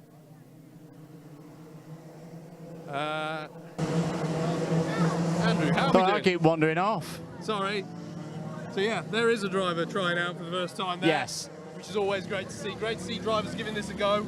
Obviously, yes, we often talk about championship this time of year, but also there are drivers who may have an eye on 2024. Yep. And they're using these last few rounds as an opportunity to have a go, get the lay of the land with one of these Club 100 race meetings, and take it from there in 2024. Cart number 29. It's my birthday number, so I'm going to pick on Tom here. You got it. Tom, how are we doing ahead of today? Good. Really good? Yeah. Practice about to start for yourself. What are we thinking? What do you need to learn out there? The circuit line. So is this your first time you've driven around Rye House? Yep. And what preparation have you done beforehand? Have you been watching some videos? Yeah, and looking at the track lines. Very good. How's the season gone so far? Did you race last weekend at Clay? Yeah, it was good. It was good. It's a very different circuit, Clay Pigeon, I'd say. Is it a bit of a different challenge for having back-to-back, consecutive weekends back-to-back? No, I think it's okay. Just going to get that out there and race. Yeah. Good stuff. Well, we'll see you out there, Tom. I say yes, Tom, another one of our drivers saying I had to watch a few videos before driving here today, having not experienced this circuit before. Curbs can be a big one here as well. They're not perhaps as big as they used to be. There were some, particularly coming through the last complex here, there used to be some really nasty ones. They've flattened a lot of those out over the last few years, but it's still a circuit where it's fine margins around here for being able to find that last few tenths of pace. It certainly is. Yeah, you're right. It used to be quite the used to be a bit of a clatterer for the spine this last sector if you messed it up. Yeah. Or from Mr. John Weiger's perspective, a clatterer for his carts. Yeah. So it is good that they've slightly flattened that one out. But still, if you get the wrong line, particularly through pylon, it can get a little bit hairy. So yeah, some of the drivers are going to have to be careful of. I just wonder if we've got time to get Yeah, let's The last grab few one drives. more. Ah, Who we got in the 61? he's getting a double. Adam, I'm going to go over the top if that's all right, because tell us about your Club 100 story so far, Adam. I've already done one. I did 2 academy days at the start of this year, Butmore Park and Wilton Mill. And then I did Wilton Mill first round. And I started 8th in the C final. Like 18th in the C final and came back to 8th. And I'm going to do Butmore later in the year. Brilliant. Okay, so you're with us now through to the end of the season, effectively, by doing Butmore as well. Brilliant. Rye House, is it a circuit that you've been to before and had experience at? Yeah, a little bit of experience. I did a bit of it, a series 4 years ago. It was called K1 Stars. Okay, so a little bit of experience, but definitely need to get your eye in again on the track. Okay, and what's been the best result for you so far? I've only done one race, remember, and I came 18th. I started 18th in the C and finished 8th in the C. Cool. Okay, and what do you like about Club 100 so far? I just like how I do like Daytona Sandown Park, and the cars accelerate really slowly, but these ones go really fast, and that's really nice. They do that. I agree with you there. All right, I'll let you focus, but you enjoy it out there today, yeah? I have to say, actually, let's go to Adam. Adam's got 2 for the price of 1 today. Okay. We're here with Ethan. Very quick chat with Ethan Junior Hall. Ethan, are we good today? Yeah. And have you raced around this circuit before? Yeah, only once in the wet. Once before. I like your helmet. Are you a big Charles Leclerc fan? Yeah. Why Charles Leclerc? Why not a British driver? I just like the car, and he's a pretty good driver. Is it the red of the Ferrari? Yes. To be fair, I like the red of the Ferrari as well. Going out today, how are you feeling ahead of practice? Good. I've only been out once today. This is going to be my second session of the day. Good stuff. And how far have you travelled to get here today? About 3.5 hours, 4 hours. Well, so it's quite a way to get down here and be ready. Did you race last weekend? No, I raced last weekend. I was racing with TKZ, which was up at Shennington. Good stuff. And in terms of these Club 100 carts, what do you like about them? I like the smell, and it handles just a bit better than TKZ, because I think it's also better because the TKZ carts, they keep breaking down on me. Oh, fair enough. But it's good to know that you're enjoying things here in Club 100. Best of luck for you racing here today, and we'll watch out for you. I don't know why I went really British-centric. Drivers are perfectly allowed to support a fellow driver that's not from the UK, and I say Charles Leclerc is a very good example. Absolutely, and a very good tribute with elements of that helmet Yes. design. I want to pick up as well something that Adam was just talking about. I just said, what do you love about Club 100? He spoke about the acceleration of these karts, and it just reminded me, literally stood in this pit lane, as we're going to make sure we don't get run over. Should we go back here? So, now more years ago than I feel necessarily comfortable to admit, with a row of cadets in front of me, because I've just realised that I'm not sure if any of them were born when this happened. Go on. My first ever Club 100 session was here. Yep. And it's a really good point. The way that these karts accelerate, I have a distinct memory etched in my head of the first time I put my foot down in a Club 100 go-kart. And at the risk of sounding quite grandiose, it did redefine what arrive and drive karting meant to me as a term.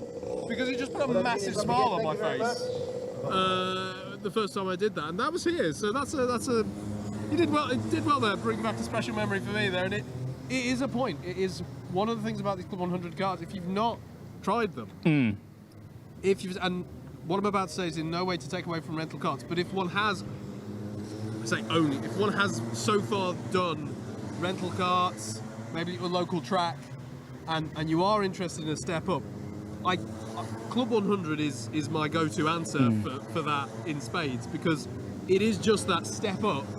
You know, the fastest arrive and drive karts in Europe, and it will just give you an ear-to-ear grin like a Cheshire cat. It will do indeed. We've got a couple of minutes before we wrap things up. I just want to grab a thought of a couple of the drivers as they come from their juniors, it was not mentioned in the briefing, but yes, the line session. nearest the circuit is 1 to 13. And just see what the circuit's driving like. We'll try and grab a driver here. How's the circuit out there at the minute? Yeah, it's really good. It's quite fast as well. Is the first time you've been round Rye House? Yeah, yeah. Which parts of the circuit do you enjoy, and which bits do you think you needs a bit more work on? I like the first corner, but maybe on the hairpin over there. Yeah, tricky getting those braking zones right. Yeah, yeah. An aim for what results are we looking for today? Maybe top of the B, low A maybe. Good stuff. Well, we'll let you get ready and going again. And yeah, we'll probably wrap things up there. Good panel walk. Good to get some of the thoughts from some of our cadets as well, who are all seeming very keen. And may along that continue, of course, for the rest of this weekend and also Football Park later for the year. Absolutely, and I think it's going to be great to see how do we get on with the racing this that we're about to go into. Yes. I've still not got used to this time warp that we do, folks. But yeah, But it's going to be good. Indeed, we'll wrap the lunch break up. Pre-finals coming up next. Keep it locked here on Alpha Live. Welcome back, everybody, to continuing coverage of round 7 of the 2023 Club 100 Cadets and Juniors Championships. We're with the super lightweights here today. Thank you for joining us again after the lunch break here at the circuit, Rye House Kart Circuit in Hoddesdon, Hertfordshire. Myself, Howard Mitchell, and Andrew Mather of Double Dash Motorsport Media in the comms position to talk you through the action on this, your Alpha Live stream. And do hope that you enjoyed the paddock walk that we were able to bring you during that lunch break, getting the thoughts of a few of the drivers. And we're now looking ahead to go into racing in earnest now at the track, as we will go into the pre-finals in just a moment's time. Now, I always think the potentially misleading thing about that term is that somehow there's a difference in weighting between the pre-finals and the finals. And that's not the case in terms of championship points. It is the full 130 points available in a pre-final. That is for finishing first in the pre-A final. We're going to be kicking off with our C final. In fact, let's go through the structure of how this is going to work. So we're going to have 3 pre-finals and 3 finals in each of the classes. We'll kick off with the pre-C final in just a moment. That will be for our super lightweight cadets. So those are the drivers who came out in the lower third of the field out of the qualifying groups. Combined all of the times together from all of the sessions to produce these grids. There's still an opportunity, though, for those drivers to move up on to the back of higher pre-final races. The top 2 finishers in the pre-C final in both of the classes will move on to the back of the pre-B final grid, and likewise the top 2 finishers of the pre-B finals will move on to the back of the pre-A finals, and then we'll basically rinse and repeat, and the same promotion opportunities will be there in the trophy finals at the end of the day as well, the top 2 from each race promoting on to the back of the other ones. 11 minutes in duration each of these pre-finals, and this is where all the practice is done, all the qualifying is done. It's now time to go into racing. Let's look ahead then to our first race of the day. It's the C final for our cadet super lightweights.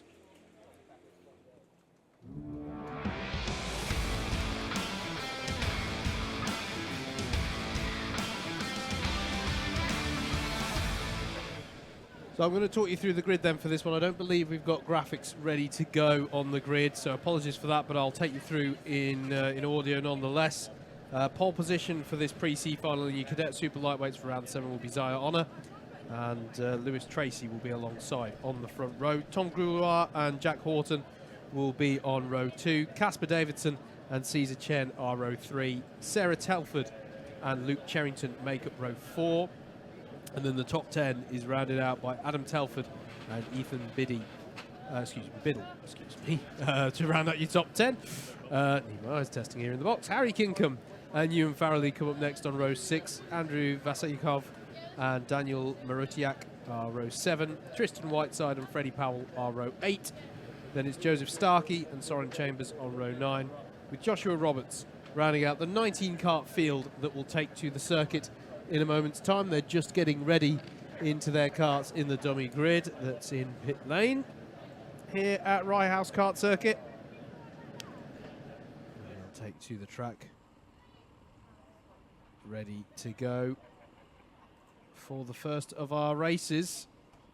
And it is all about who, well, it's not all about who gets to the top two. The top two will get promoted, but even beyond that, it's obviously about drivers trying to finish as well as they can to maximise their points from this first cycle of races here today.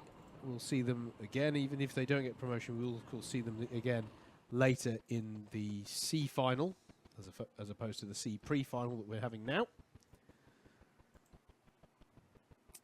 And as we were talking about so much this morning, as we were teeing up the event, we're really getting towards the business end of the season now. The penultimate round of the championship. We've just got this round, and then the final race meeting of the championship at Butmore Park, that is. And we will have, that's going to be on the 26th and 27th of November, if my memory serves correctly. And I've got the dates quite right there, that weekend certainly. And we'll have live streamed action of that as well for you with Alpha Live. Always good to have some racing at Brookmore Park under the lights. It is. At that time of year. Yeah. And great to be able to cover the conclusion to this championship as well. Because there will be title fight. We've got one title fight tomorrow that is likely to be wrapped up, but apart from that, 3 from 4, looking like they're going to go all the way to the end. Yes, indeed. Here we can hear in the comms position, the whistle is blown, engine notes come into life, and the carts come out onto circuit. And they'll form up in grid formation, and then we will get going with our first race of the day.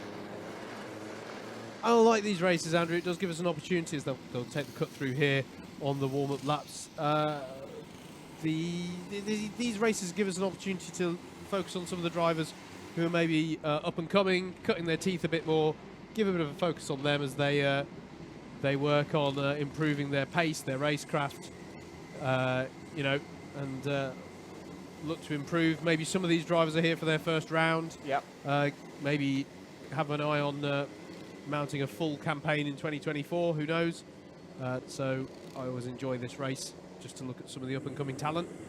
Indeed, and we've seen that the lower finals can be some absolutely stonking races, particularly around this circuit. Let's see what we're going to get today. I think we're ready to go then for the Pre-C final. Top 2 drivers will qualify through to the Pre-B. Ready for those lights. Away we go for racing proper for the first time this weekend at Rye House, and it's a great start round the outside. Lewis Tracy. For the number 96 of Lewis Tracy takes the lead of the race as they head through stadium for the first time. It's a big long run in some ways into hairpin 1. Are they all going to be able to make their way through? It's looking pretty good at the moment. There's one spinner in the middle of the pack there, one in sympathy towards the back as well. Apart from that, that's a pretty good start for our cadet super lightweights. Yeah, we'll check who those 2 carts were who were involved there. It did all just concertina up a little bit at hairpin 1, as is natural, of course, at a hairpin, but unfortunately not working out for 2 of the drivers. We'll check on timing who that is. But the rest of the lap seems pretty clean as they've worked their way through. And there is a penalty for Lewis Tracy, and one had to suspect it because of the way that he got a jump on Zaya Honor at the start. Jump start penalty for Lewis Tracy. That's going to be 2 positions dot for each row he's deemed to have jumped, and being as he started on the front row, that means he's going to count as jumping positions. 1, effectively to a 0th row. He went ahead of the pole sitter, and that'll be 2 positions added to wherever he finishes in this race. So he leads on the road, but cannot win the race now. It's one that you can sometimes see with a bit of inexperience, and the other problem with it, it's a pretty clear-cut one, because you know it's cut over the line on the timing beam. You could see that Tracy did do that ahead of Zaya Honor. So yeah, it's, well, at least in this situation you can kind of play this through for the Trophy C final now, which Lewis will be, unless something extraordinary happens. Because now you get to practice leading out from the front. It's true. And then when there is that opportunity in the Trophy C final, you just do it again, just don't do the jump starts. Yeah, absolutely. What it does mean is that opportunity for promotion has got away from Lewis Tracy. So that means your promotees, if the race were to end right now, would be Honor and Davidson. And this is the thing, though. It's does Davidson in that 39 cart know that that's what he's currently sitting on top of, i.e. one of the golden ticket spots. We're seeing a battle here with Complex Nivelle beginning to develop as there's contact warning for Ewan Farrelly. Several drivers involved in this one. So Lewis Tracy leads on the road. Zyron just sets the fastest lap of the race to come a little bit more onto the back of him. And then we've got Casper Davidson. And this pack of carts that's led by Tom Groulois in the 29, this is a battle for 5th place down, is already forming up to be quite a frenetic battle. There's the 56 of Cherrington. Has he got by Groulois? No, he's dropped a little bit off the back of the 29. He's got the close attentions of Jack Horton behind him there in the number 17. Sarah Telford there as well in the 62, and Ewan Farrelly in the 12. Needs to be a little bit careful having received that contact warning, but it is, for the moment at least, just that, a warning and not a penalty. So long as he tidies up the racecraft from now on, he should stay on the right side of the penalty threshold. 8 minutes to go in this one. Lewis Tracy continuing to lead. Zion is putting in some really good work at the moment. It's closed up to the back of Tracy. I think tactically the right thing to do right now would be to just push the number 96 along. Doesn't need to overtake to qualify through into the pre-B final, and has got an 8/10 gap behind to Casper Davidson. This is a great scrap going on. The number 12 on the inside there, cutting under and gaining at least one position. It's Ewan Farrelly. He's going to be on the outside now through pylon. Can he keep it on the inside now? Great sequence of corners. Here comes the number 17 of Jack Horton. This is what we've not seen before. Oh, bit of a twitch there for Ewan Farrelly. I was about to say we've not seen 3 wide through that part of the course in Club 100, but it's different in the cadets. But the result was the same. And a spin there. Out goes Jack Horton. And now off into the wall. That's a big hit for another one of the drivers. Was squeezed to drivers left a little bit there. Yeah. And that was quite an impact into the wall on drivers left, and red flag. Yeah, that's understandable. Yeah. That's going to be a red flag. The race will be stopped. Yeah, it's the kind of impact that you never like to see, Andrew. We spoke earlier about the runoff there. You know, it's, well, I say the runoff, that was very, very early on in the corner, but we've spoken about the almost street track nature of the circuit here at Rye House, and yeah, nasty looking impact there, so absolutely right that the officials have thrown the red flag just to check that the driver's okay. So yeah, that all started with it sort of concertinaing up at that part of the lap.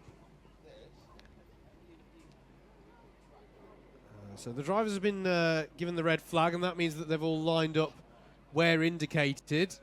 Usually, or very often, that might be the start-finish straight, but because of where the incident has happened, I'll wager, the officials have asked them to stop here midway around the track. You'll note that they've lined up in single file. That's standard as well. That's to allow full accessibility around the circuit if any support vehicles are needed on track.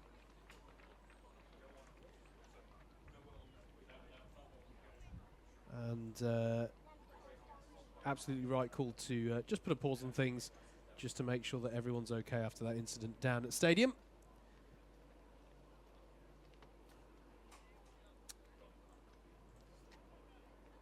As you can see, the clock currently frozen at the top of the screen there.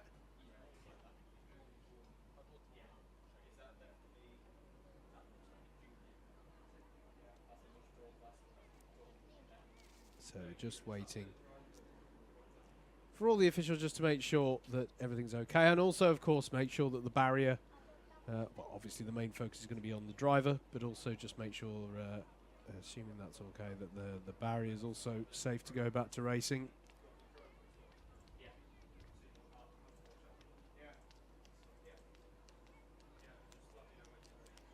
Always an interesting moment, this, for the drivers psychologically. You know, there's a pause to proceedings. They'll have got very hyped up for the race, and will have just been settling into a bit of a rhythm of sorts.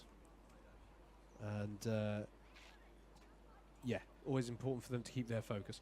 We are just going to take a little brief pause for you on the stream, just whilst this red flag's getting sorted out, and we'll be back with you shortly here live on the stream.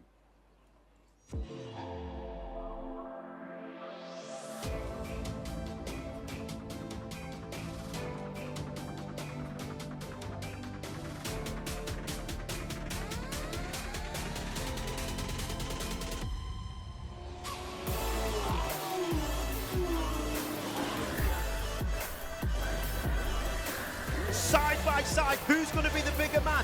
Oh, big off! Straight in the gravel trap, both cars out. Is it going to work for Sean? He slides up the inside, it's getting very close, he's not made it. Have you ever seen a championship decided like that?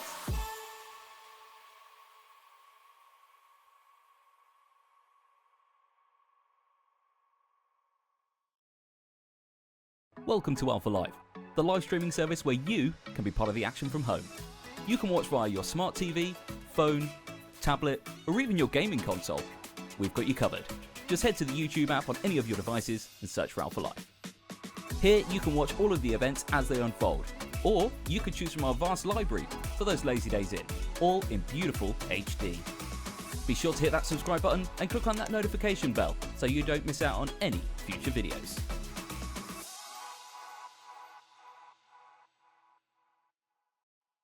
The best drivers in the world almost all share one thing in common.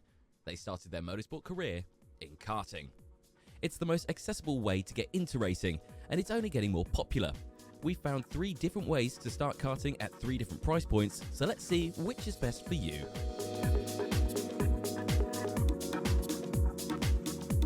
Karting is a sport for everyone.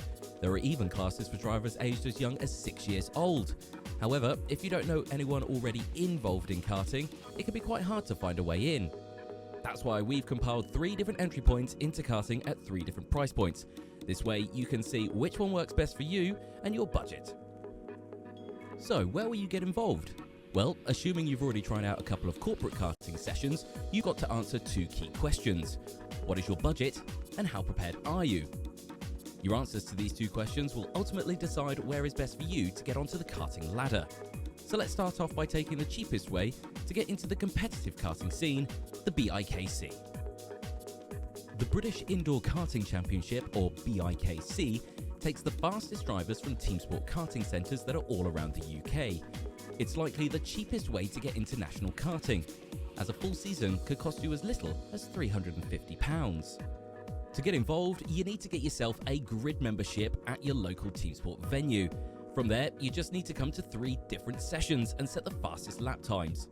The average of these lap times is then taken from the fastest 24 drivers from each class at each circuit. They're then contacted for you to come along to the local finals. From there, it's a knockout tournament, with the fastest drivers being taken through to the regionals and then on to the national finals. This unique championship format is very affordable to get into, with the regional finals costing only £60 and the national £80. It'll allow you to get yourself into some awesome competitive racing experience, and there are even full Club 100 season entries up for grabs for winners. So it's an epic way to get involved in karting in a competitive way, and could be a fantastic first step onto the karting ladder. However, there are some drawbacks to the BIKC. First and foremost, the karts are not as fast as some of the other options. This doesn't mean the racing is any less exciting, it's just that you won't see the BIKC karts flying down the straights the same way owner kart drivers would. Welcome back, everybody. The news is that, we never like to speculate which driver it was in the heat of the moment. Harry Kinkham was the number 71 involved in the incident down there at Turn 1. Good news is Harry's been for a quick medical check, just went down there myself, and he's looking a-okay on his own feet. Yeah, bit of a hard impact into the wall there, but the safety equipment here at Rye House doing its job. Yeah, now, go ahead, mate. I was just to say, just watching it back, it all sort of started actually up at the run into paddock. We obviously saw the incident that put Ewan Farrelly round as they just all squeezed up. That meant they were all together even more, and Harry was looking for some space in that one and decided to move he started the straight on right, he moved over to the left, and then there were 3 abreast effectively. Yep. And he was parallels actually to anyone who was watching the race start in the Formula 1 at Suzuka last weekend. It was one of those things where you're heading towards a high-speed turn 1. Yep. You got 3 drivers, and he was just beginning to dip 2 wheels on the grass. Yep. And there's a divot, which is marked by a cone on driver's left. Just hit that, unsettled the kart, and after that it was straight into the wall. A heavy impact that one doesn't like to see, but I think it just shakes one up a bit. Yep. And fundamentally okay. So I think now the focus is on making sure that the barriers are all okay and that we can get the racing underway again. So yeah. kart's being reformed Yes. into racing order. I'm just trying to see which kart is lining in second place, but one of the CLUB100 staff is just in my... Oh, in fact, there we go. I can see it on the monitor. Do it the old-fashioned way. So, yeah, sorry, we have got the 92 at the front, the 52 seconds. The 96 at the front. Sorry, the 96 at the front. What did I say? 92. 92. Mix the two numbers together. Single file restart will be the order of the day, if I'm not mistaken, which it could be. We'll find out in a minute. And then the remaining time on the clock, which was 6 minutes and 47 seconds, will go ahead. It's actually one of the reasons why sometimes when we always say on the timetables are provisional and can go forward and they can go back. This is why, because sometimes you have to have a red flag and you've got to give that the time to make sure that everything is done correctly. So Lewis Tracy will lead. This will not negate the penalty from the jump start that he had before. This is effectively a part 2 of the same race. Oh, yeah. This won't be a reset and start again. This will be, we've stopped and now we restart the same race going forward. So, yes. That's not great news for Lewis Tracy, but it is the rules. The other driver it's not really good news for is Zaya Honor, because Zaya had got a really nice lead over Casper Davidson, and Casper's going to be right on his rear axle again. I think the driver this is probably the best news for, though, is Casper Chen. Casper was 4th at the end of lap 4. That was the last complete lap by everybody before the red flag, and he's going to be right there with a great opportunity of... He just needs to gain 1 position. If he gets up to 3rd on the road, he will then become a beneficiary of Lewis Tracy's jump start penalty. Yeah, Cesar Chen was in an interesting position because you'd got that front breakaway group of 3, and then we'd already noted the battle that was going on that was led by Tom Grouloir in 5th. And Chen was just in that sort of... So that no man's land trying to come onto the back of these 3. So this could be an interesting opportunity. You can see John Weiger giving the instruction, let's get everyone back out there and get underway again. As I say, good to report that Harry Kinkham, the driver involved in that incident that brought out the red flag, is fundamentally okay. A little bit winded, perhaps shaken up at first. You'll just see they're just passing now. There on the driver's left is the divot by the cone that just put his left side tyres into, and it just drops away as well in that in that portion of the circuit. It's like instantly hitting a banked corner. You just turns the kart left, and not a lot of space to correct. There is. You can see the divot. There's like a drain or a dip, but there is that cone just to mark it as a point of caution. And that's exactly the kind of... One never likes to see those incidents, but it is a risk factor definitely here at Rye House. Quite a key moment of the race here. Zaya Honor needs to take note of instructions from that it's a single file restart. Very good point. Because at the moment he's trying to form a double file restart. Now he's formed a single file restart. There was a moment there, it's like, just back in, Zaya, because you could fall foul of the rules there.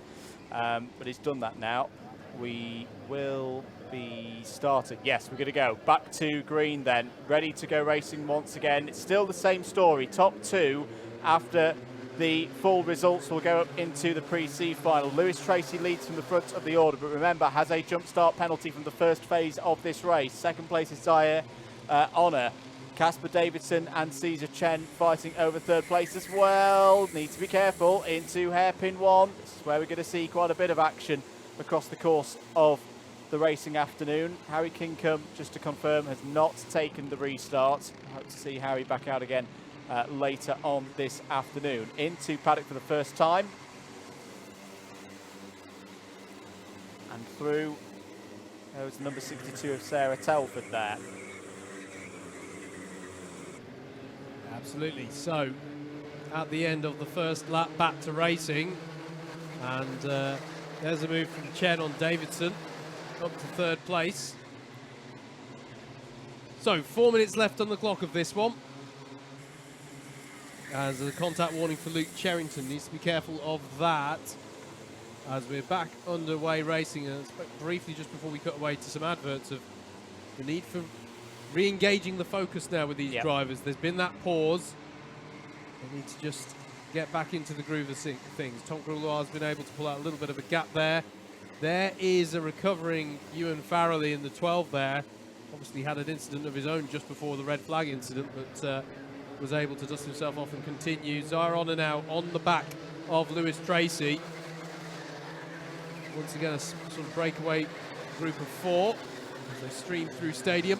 It's a bit of a change of the tactics for Zaire now, because if you can get through, they don't have to worry anymore about Caesar, Casper behind. So I can see why Zaire Honor's trying to make a move past Lewis Tracy at the moment. It's a difficult one for Lewis Tracy because he's either not going to get through to the pre-B finals. That's a nice move by Caesar Chen down the inside of Casper Davidson. They're effectively fighting over the second and final spot to go through from this pre-C final. Yeah, that was fending off Davidson actually, because Chen was ahead a little bit there, but Davidson was trying a switch back there into Complex Nouvelle onto lap number 9. And as I say, it looks like Sarah Telford's had an incident out there, dropping down the order now. And possibly Daniel Marutiak as well has lost out there on the last lap. Change of tactics now for Honor. Push the back of Tracy, because there's a 9/10 gap to Chen and Davidson behind. There's no need to fight right now. There is a need to fight if you're a little bit further behind, and this is the key battle on circuit. Caesar Chen and Casper Davidson. And don't count out Tom Gruloir as well, coming onto the back of this quickly with them starting to battle here.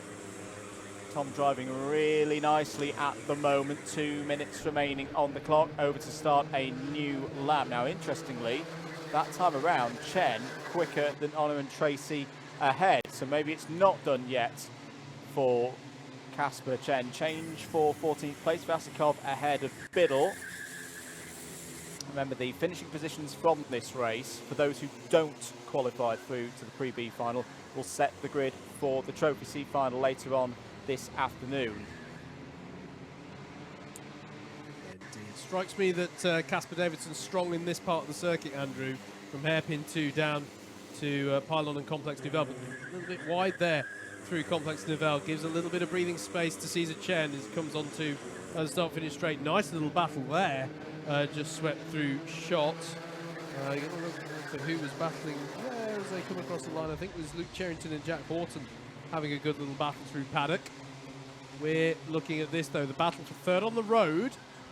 But as Andrew was saying a moment ago, the last, actually sorry, not third on the road, because they have really reeled in Zaire Honor, haven't they? Caesar Chen doing nicely, doing well to come up onto the back of Honor. So really, Andrew, the whole of the top 5 closing up nicely here. As one would presume they'll see the last lap board this next time around. They will do. No +1 lap in the Club 100 Cadets.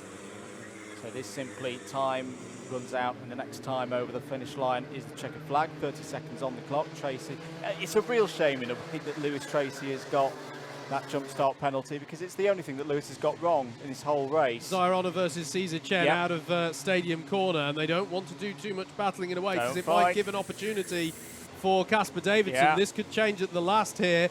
We are on the final lap now into hairpin 2. Lewis Tracy is out ahead of them, but has that penalty to be applied for a jump start. And this is where Casper Davidson could seize the opportunity. Has a little look, running out of opportunities now though. And there is a look from Caesar Chen, and that's going to open the door, and through goes Casper Davidson. Brilliant opportunism there from Davidson. Lewis Tracy will come across the line with a win, but as far as we're aware, has a jump start penalty to be applied. Zaire Honor will finish second on the road, but will classify it as the winner in the final resort, as we understand it, and have that repechage onto the back of the next grid.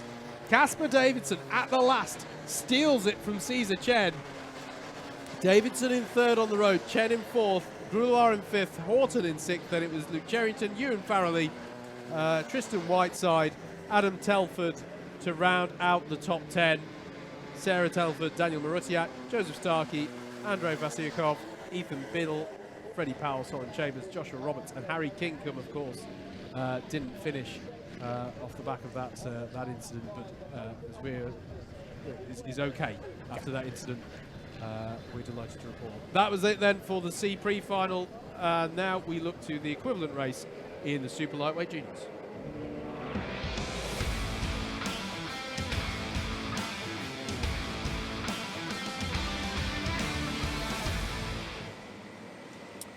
Pre-C final then for our super lightweight juniors. Let's take you through the grid, and we do have that. It's fantastic. Let's bring up the grids then for this one for our pre-C final. Starting on pole for this one will be Charlie Wainwright with Keogh Derrick alongside. Connor Kenny and Daniel Archibald in row 2. Then it's Henry Wilkes and Thomas Hughes on row 3. Row 4 is going to be Alex Campbell and Elena Gabrielli, Luke Richards and Taryn McHamley round out the top 10. Then it's Tyler Masters and Noah Rogerson on row 6. Row 7 is Quam Camaldine and Harvey Newton. Then it's Owen Timon Clydesdale, Conor McNamara, Imogen Owen and Eden James on row 9. The top 20 is Taylor England and Boyd Kajayan. Apologies, I hesitated then because I was being informed that they are going round again, so I can take it a little easier. Richard Winchcombe and Elliot Goddard are row 11. Row 12 is Jasmine Richardson and Henry Porransdor. Row 13 is Zachariah Saeed and Freddie Coleman Evans, Thomas Wordley and Henry Ryan on row 14. The top 30 rounded out by Finn Chambers and Curtis Dewayne. And that is how they line up for this 30-kart grid for this pre-C final in the super lightweight juniors. Pretty quick turnaround here at Rye House. The oval circuit is effectively used here at Rye House for 4 months, so they don't cut through from stadium into hairpin 1. They go straight around the outside. I think the delay was for a transponder fixation issue for the number 100 of Tyler Masters, but Tyler should now be back in position for the start of this 11-minute pre-C final. Same situation, top 2 go through into the pre-B final. All of these drivers in this pre-C final determined by time qualifying earlier on today. What are we going to see across the next 11 minutes or so? Charlie Wainwright in the number 27 versus Daniel Archibald and Keogh Derrick in there as well. Good start for Wainwright on the inside. Don't think there was any problems with jump starts that time around. It's all getting a bit feisty in there for P2, and that's a problem, I think, for Archibald running a bit wide. Great start for Charlie Wainwright. Charlie's gone. There's more calamities, shall we say, going back through from hairpin 1 and hairpin 2. One driver stuck in the middle there. It's the number 67 of Thomas Hughes. And I've got to say, that was all drivers just not giving each other enough room out there. I wonder if some of our drivers seeing the 3 wide of the cadets thinking, yep, we'll have a piece of that. Maybe not realising the kart is about a foot wider than a cadet. It simply will not work 3 wide through from hairpin 1 to hairpin 2. Yeah, and a bigger pack, of course, of karts as well, just to compound it, as there's a little look there from the 22 of Eden James on Elena Gabrielli, but thinks better of it through the early part of stadium. Curtis Dewayne, who's had issues then? Keogh Derrick, Freddie Coleman Evans, Thomas Hughes, Thomas Wordley, Finn Chambers and Curtis Dewayne, all I think with some type of issue there on the first lap. That means that they're now going to be trying to recover in this pre-C final. Drivers who gained big time in that one. Zakaria Saeed was up 11 spots. Henry Ryan up 12 spots. Owen Tim and Clydesdale up 10. Yeah, indeed. Into stadium they go then. Fastest lap of the race from Daniel Archibald in his pursuit of first place. Looking down into hairpin 1, that's a nice little tidy move there. That's from Henry Wilkes on Luke Richards there for 8th place, and they're still side by side as they're heading towards hairpin number 2.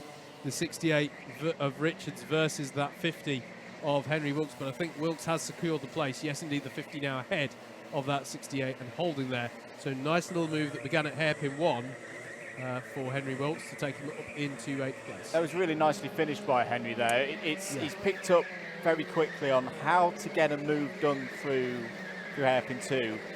You've got to commit, you've got to brake late, you've got to get that overspeed on the inside, knowing that yes, you're going to run wide, but if you can carry the speed through and get right up to that wall on driver's left, you then get it done on the run down into paddock. Yeah, and if you can dominate the first part of this straight off of hairpin 2, yep, it's very, very hard for your opponent to get the advantage back again towards the end, towards Pyro. Indeed. So Wainwright and Archibald at the front of the order, and really should just play this one home now. Don't do anything silly, keep it calm, and let everybody else fight behind for the pole position in the Trophy C final. There is the number 18 of Owenton and Clydesdale, trying to close up to the back of Alexander Campbell in the number 94. Fastest driver out there at the moment is Eden James in kart number 22. Gained a position on that last lap as well, so watch out for Eden James potentially trying to come up through this order. Plenty of time to go here. I do like this format with the subtly longer, it's only by a couple of minutes than what we see, like we will next weekend for the senior sprints at Ella Park. But 11 minutes is a period of time where you can, particularly around a short circuit, gain a good number of positions with good driving. Yeah, I think it's a great length to instill sprint racing tactics, but just that, sprint racing tactics. It's enough that there's that upwards pressure on you trying to get up through the field, but not so much that you go for a silly move. A halfway move because you have to, else you'll run out of time. So I think it's a nice format, absolutely, mate. The top two pacing themselves well here. I can see out the window. We're looking slightly further back in the order. Connor Kenny, it is in the number 19 kart. And I can see there that Taylor England who's got by on a fair few of them. That wasn't the 100. Oh, sorry, he's got by on McCamley. That's what's happened there. The 19 ahead of the 106 now. Indeed, there it is confirmed. Cone warning for Eden James, who is producing good speed, but needs to do it without hitting cones. There is a nice little battle there. That was further down the order. That was Noah Rogerson putting a move in on Henry Ryan for 20th place. And that's how it's done into stadium. Have the overspeed and just commit to that apex. You do have to be very strong-willed, and that's exactly one of the issues that we were talking about there. That can happen just on your cameras there. That was Elena Gabrielli battling away with Richard Winchcombe. And that's going to go 3 wide here. We saw this happen in the cadets, and thankfully they're able to sort themselves out a little more cleanly. But earlier in the broadcast, when I was talking about the fact that the straight between hairpins 1 and 2 is not a straight, drivers have to be so careful that they don't run their opponents out of road on the driver's left as they approach them. Yeah, they've got a little bit more room than they used to have since the redevelopments and the repavings. But you, eagle eyed amongst you, will note you've got the track furniture off to the left-hand side. And maybe questioning, well, why is that there? It's because there's some sausage curbs there as well. Which, I'll be honest, I'm going to be quite vocal on this one. I'm not a fan of sausage curbs. I could absolutely understand why those tyres have been put there, because we don't want drivers and chassis being damaged by carts running over them. But they do have there used to be a bit of scrubland almost.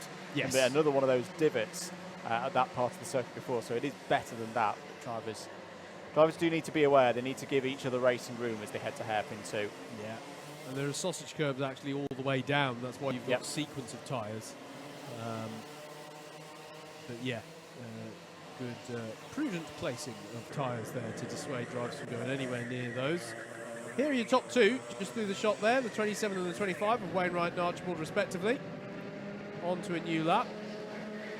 They clearly didn't phone each other and check what they were wearing, because they're wearing carbon copy helmet and suit combinations. Alex Campbell, though, with a little bit of breathing room over Connor Kenny. The battle over 4th place. As they stream through here. Further down the order, Eden James has got by on Taylor England, so making good on some of the pace. And here is the battle for the lead. You said they can just run this one out, Andrew. They want to do battle, or Archibald at least has put in the move and gives the indication there to say, let's not fight too much, let's work together. That looked like a pretty clean move that we picked up on there, and we've not seen too many already in that part of the lap, so decent move, I think, by Archibald. It was, and well read by Wainwright as well. Didn't try to fight that one too hard because there's very little to be gained from doing so. Yep. But there is a lot more to be lost. The gap back to Alexander Campbell, you can see there, is about 2.7 seconds now. Campbell similarly, he's got to hope that one of the two drivers ahead makes a mistake, hits some track furniture, etc., etc.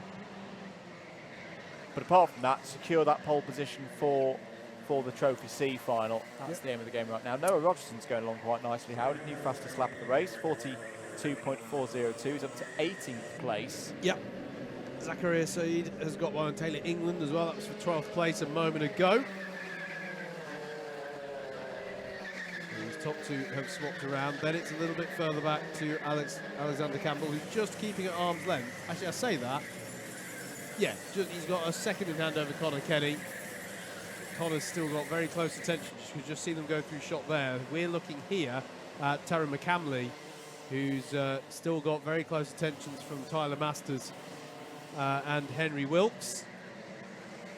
Going down the back straight here. This is the battle over 6th place. Into Complex Nouvelle they go. I don't want to sound like a rose-tinted spectacled veteran of the track, but goodness, the curbs have got nicer through Complex Nouvelle. I always, to the point where I'm still watching carts take the lines that they do, and I'm wincing, and they go, "Don't do that." Oh, yeah, actually, yes, you're fine. Used to be really, bumpy, clattering curb that you'd go over there if you misjudged it. Into hairpin 2. You can see there a little bit more runoff there used by McCamley. The 68 of Luke Richards as well coming up onto the back of this as well. Eden James's progress, that's the word, is going to be restricted here because of penalty for contact, multiple pieces of contact. Likewise for Richard Winchcombe. So they will be deducted a number of positions at the end of this race. They're well off the top two anyway, so it's not going to determine or change anything in the promotion stakes. This is now very much a 4-horse battle here because Luke Richards is right with them now in the orange helmet at the back of this pack. So McCamley still in the 106 in 6th place. Just up the road, by the way, is closing a little bit with Campbell, Kenny and Tom and Clydesdale. That's the battle ahead of this pack on the road, but this is still the closest battle inside the top 10. Henry Wilkes trying to find a way past Tyler Masters. He is strong through hairpin number 2. He's now going to move to the inside into stadium. Needs to commit, doesn't. Okay, pulls out, lives to find another day. That's often the way round here at Rye House to make an overtake. You've got to be bold, you've got to be down the inside, you've got to commit to it. You've got to assert yourself on the corner to basically give the driver on the outside no option but to yield. And the risk is as well is if you do a half-hearted attempt there, you'll slow both of yourselves down, but you'll particularly slow yourself down, and that can prevent you from having an opportunity for hairpin 1 to then execute a move. So it is you do have to make you have to make an executive decision about them in the moment there, heading towards turn 1. Have I got the overspeed? Can I? And as you say, you've got to assert yourself. You've effectively got to muscle your way in onto the inside line there. We are on the last lap, which is why we are looking at this man here, Daniel Archibald, in the 25. Put that clean move on Charlie Wainwright earlier on and has driven really well in this one, Andrew. Yeah. And these two, to my mind, have done this how you should. They've got to the head of the field, they've pulled out a bit of a gap. Then they've had a little bit of a battle, but not too much, because they know that the big prize are the points in the B finals. Coming around the last corner then, Daniel Archibald will come across the line to take a very measured win. Charlie Wainwright will cross the line in second and bag the second of the golden tickets onto the back of the pre-B final grid. Then it's Alexander Campbell, Connor Kenny, who hangs on to 4th ahead of Owen Tom Clydesdale. Taryn McCanley held off the pressure to finish 6th ahead of Tyler Masters, Henry Wilkes, Luke Richards and Eden James. Albeit Eden has a penalty to be applied for contact. That'll be 4 positions applied, and that will promote Imogen Owen to be ranked in the top 10 there. I know we had a few drivers with an issue on the first lap, but on the whole, nice and controlled. There is coming across the line. That's Finn Chambers, Curtis Dwayne, Richard Winchcombe. They'll be maybe looking forward to a slightly more successful campaign in the C final. Coming up next then, it's the pre-B final for our super lightweight cadets.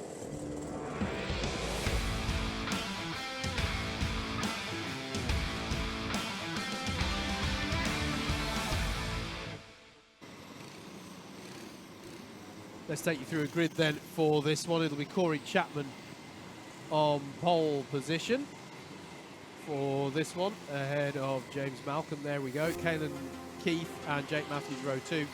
Harney Sadiq and Matthew So on row number 3. Elliot Griggs and Alex Ivanescu are on row 4, with Megan Gascoigne and Wyatt McAllister rounding out the top 10. Theo Thomas and William Horton are row 6. Then it's Cordell Sinclair and Lewis Prendergast. Louis Barker and Max Wainwright are row 8. Sam Morse and Platten Sultan row 9. Ledger Dimitriou and Ethan Hall round out the top 20. And I will just look as well to confirm your promotees from the Cadet Super Lightweight C Final will indeed be Zaire Honor and Casper Davidson. That's how they line up then. 22 karts. The top 2 will get promotion up onto the Pre-A final grid. And away we go. Eyes on the lights, engine notes rise. Corey Chapman leads them away in the number 50 kart. And there's pressure early on from Caelan Keith on James Malcolm as they stream into stadium for the first time side by side. Want to make sure that they've all got room on this left-hander curb here as they brake for the first time into the hairpin.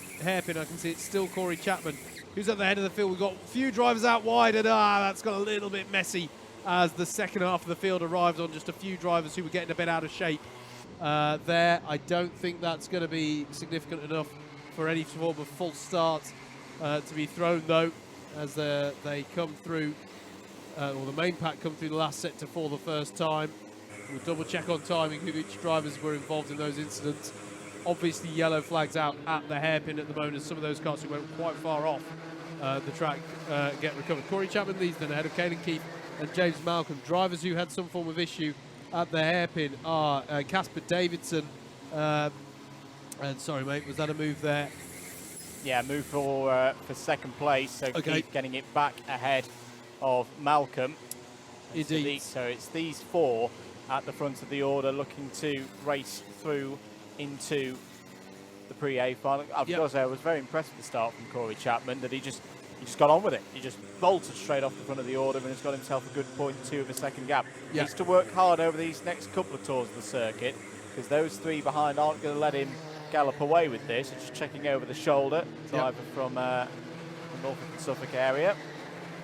Yes. Drivers who had an issue then on the first lap: Alex Ivanescu, Megan Gascoigne and Sam Morse all dropped to the back of the field, unfortunately. So opportunity for great points, and that's Sadiq. That is Sadiq. And yeah, just went for it there into the hairpin and got turned around. I mean, it's easy for me to, he was a little far back, but it's difficult because it was closing up and would have felt he had the overspeed there heading into hairpin 1, and just the slightest touch on the front of the car and it was enough to send him round. And because of how sharp the apex is there, if you get a little turn around, you are literally facing up the wrong way up the track. And it's all the weights, even with the cadets, all the weights going forward as you're braking for that tight corner.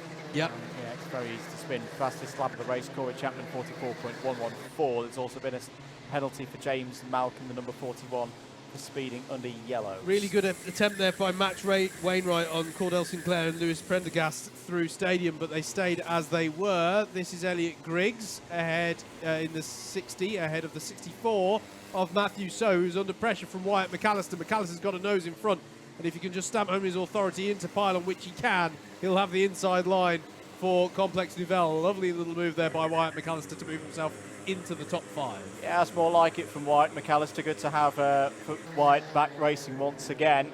We'll see his brother tomorrow in another one of the categories, potentially moving towards the championship. Wyatt McAllister, I imagine, will have eyes on that A final. He's in a good position to do so with some more improvements, either through this race or the Trophy B final later on this afternoon.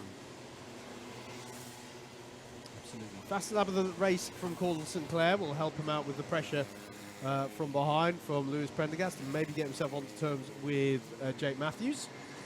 It's the battle just going through shot now. Still Matthews So and Theo Thomas in the 64 and the 67 respectively in their battle over 6th place, and behind them is that battle of Jake Matthews, Gordon Sinclair closing up. Here is another look for a move from Wyatt McAllister up the inside of Elliot Griggs, and that's how you do a move into stadium at Rye House. Have enough speed on that start-finish straight and then just dominate the inside line without going so tight that you actually compromise your run off of the corner. Tell you what, it's not beyond the realm of doubt here that the pace that Wyatt's got, 7 minutes remaining in the race, he could start challenging those ahead. So that's 4th place. Another second up the road is James Malcolm, who has a penalty, we should remember, for speeding under yellows. This one's not done yet. If you're Corey Chapman and Caelan Keith at the front of the order, just going to keep head down, keep putting the laps in to preserve that lead. Gordon Sinclair there we saw go through, still has the fastest lap of the race. So there's a move here by James Malcolm on Caelan Keith again. And it's a good little move, Andrew, but this is exactly the kind of thing that might bring Wyatt McAllister back into the play here, because that you know, if they do keep battling, that's definitely going to open up the window, the opportunity for McAllister. The tactics are at play. It's like the Singapore Grand Prix from a couple of weeks ago again. The sensible thing for Caelan Keith to try and do here is keep pressing on. Try and hold the rear axle of James Malcolm and have James Malcolm pull you along. The trouble is, Wyatt McAllister, he's not just doing well himself, he's bringing a whole train of other drivers who are learning and going, yeah, that's a driver to follow and copy lines from. You've got Griggs, So, Thomas, Matthews, they're all there. This could be quite a scrap for the last spot into the Pre-A final. Yeah, Griggs feeling the need to just take a slightly tighter line though on that straight to maybe offset or deter, a move from Matthew So. Matthew So in the 64, definitely close to the back, but he's got to pick his moment here in that 64 car, because if he makes any form of mistake, Theo Thomas and Jake Matthews are right there. And Jake Matthews just set the fastest lap of the race in that number 73 kart. Stays as they were down the back straight, but a great little battle this between these drivers in the Pre-B final. And Cordell Sinclair, we know, has already had some good pace as well, so he may well come on to the back of this as well in the 32 car. This is the 72 of Keith, again looking to switch back the battle for second to third in his favour through on James Malcolm, and returns the favour of a lap ago.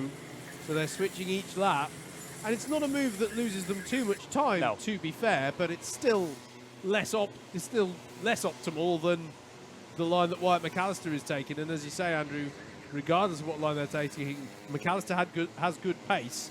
And Elliot Griggs trying to stay with him there in the 60 kart. So even if Wyatt catches up to them and starts trying to execute moves, it's going to bring them back into the clutches of this battle as well. Corey Chapman controlling this one nicely, don't forget, at the front in that number 50 kart. The battle over second place, but it's now become a 3-horse race because Wyatt McAllister's right with them. Then it's Elliot Griggs still holding out ahead of Matthews So, Theo Thomas, Jake Matthews, and Cordell Sinclair not too far behind either. Really good battles going on then in the top 10. There's a penalty for Louis Barker, which is for contact, and who was that round at the hairpin?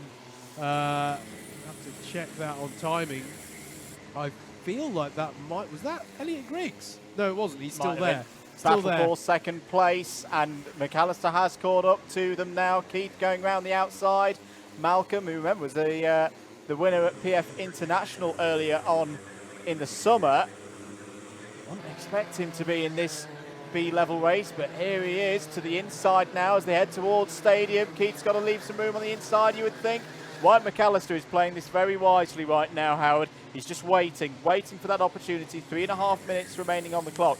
I'll tell you, this is great news for Corey Chapman. What a drive Corey Chapman's having right now. 2.7 seconds in the lead. Theo Thomas, it was one of the drivers from that pack behind Elliot Griggs. It was Theo Thomas, though, who had the spin there. Just trying to go for a move, didn't pay off there. Wyatt McAllister's going to be on the outside, and unlike earlier where we saw him able to stamp his authority, so he had the inside line of Complex Duval, didn't have enough of his kart alongside. So that means that James Malcolm retains that position for now. Corey Chapman is the same, and there he is in the 50 kart. 3 seconds to the good, probably, and then some soon. Once again we see, and that's a late move from Malcolm to the inside. and it might pay off for him, but it's going to be more expensive time-wise, and they're going to stay side by side here.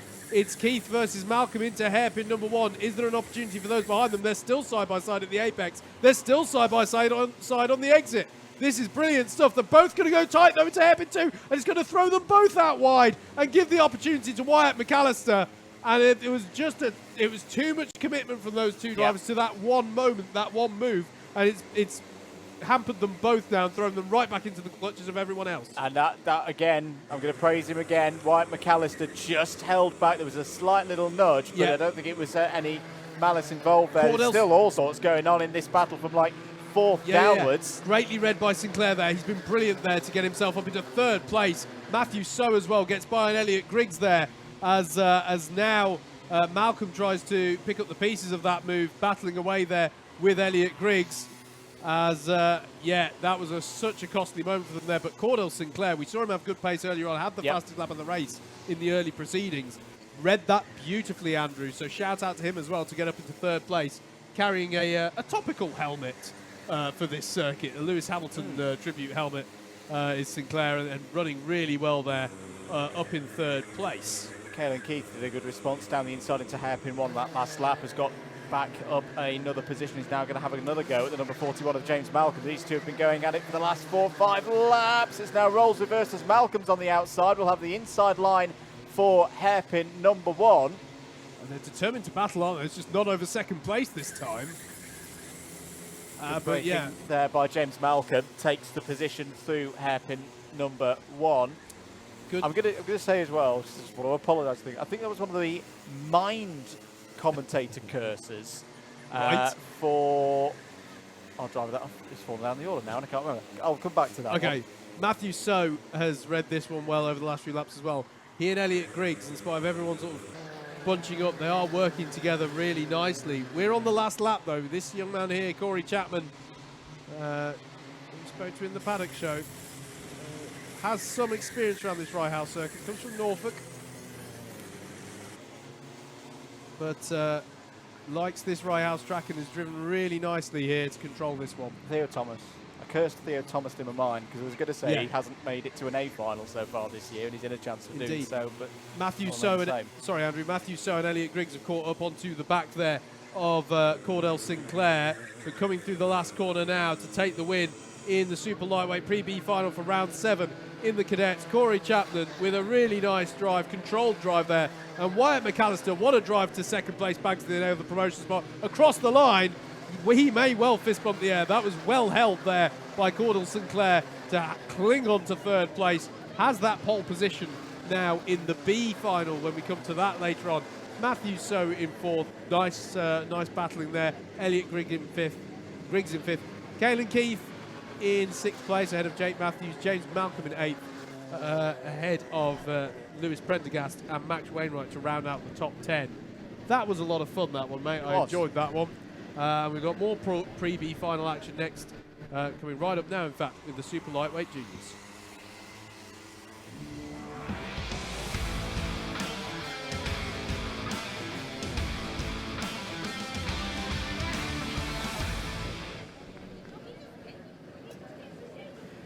Junior lightweights and their, junior super lightweights. That's tomorrow for the junior lightweights. Pre-B final heading out to the circuit. Let's have a look at the grid.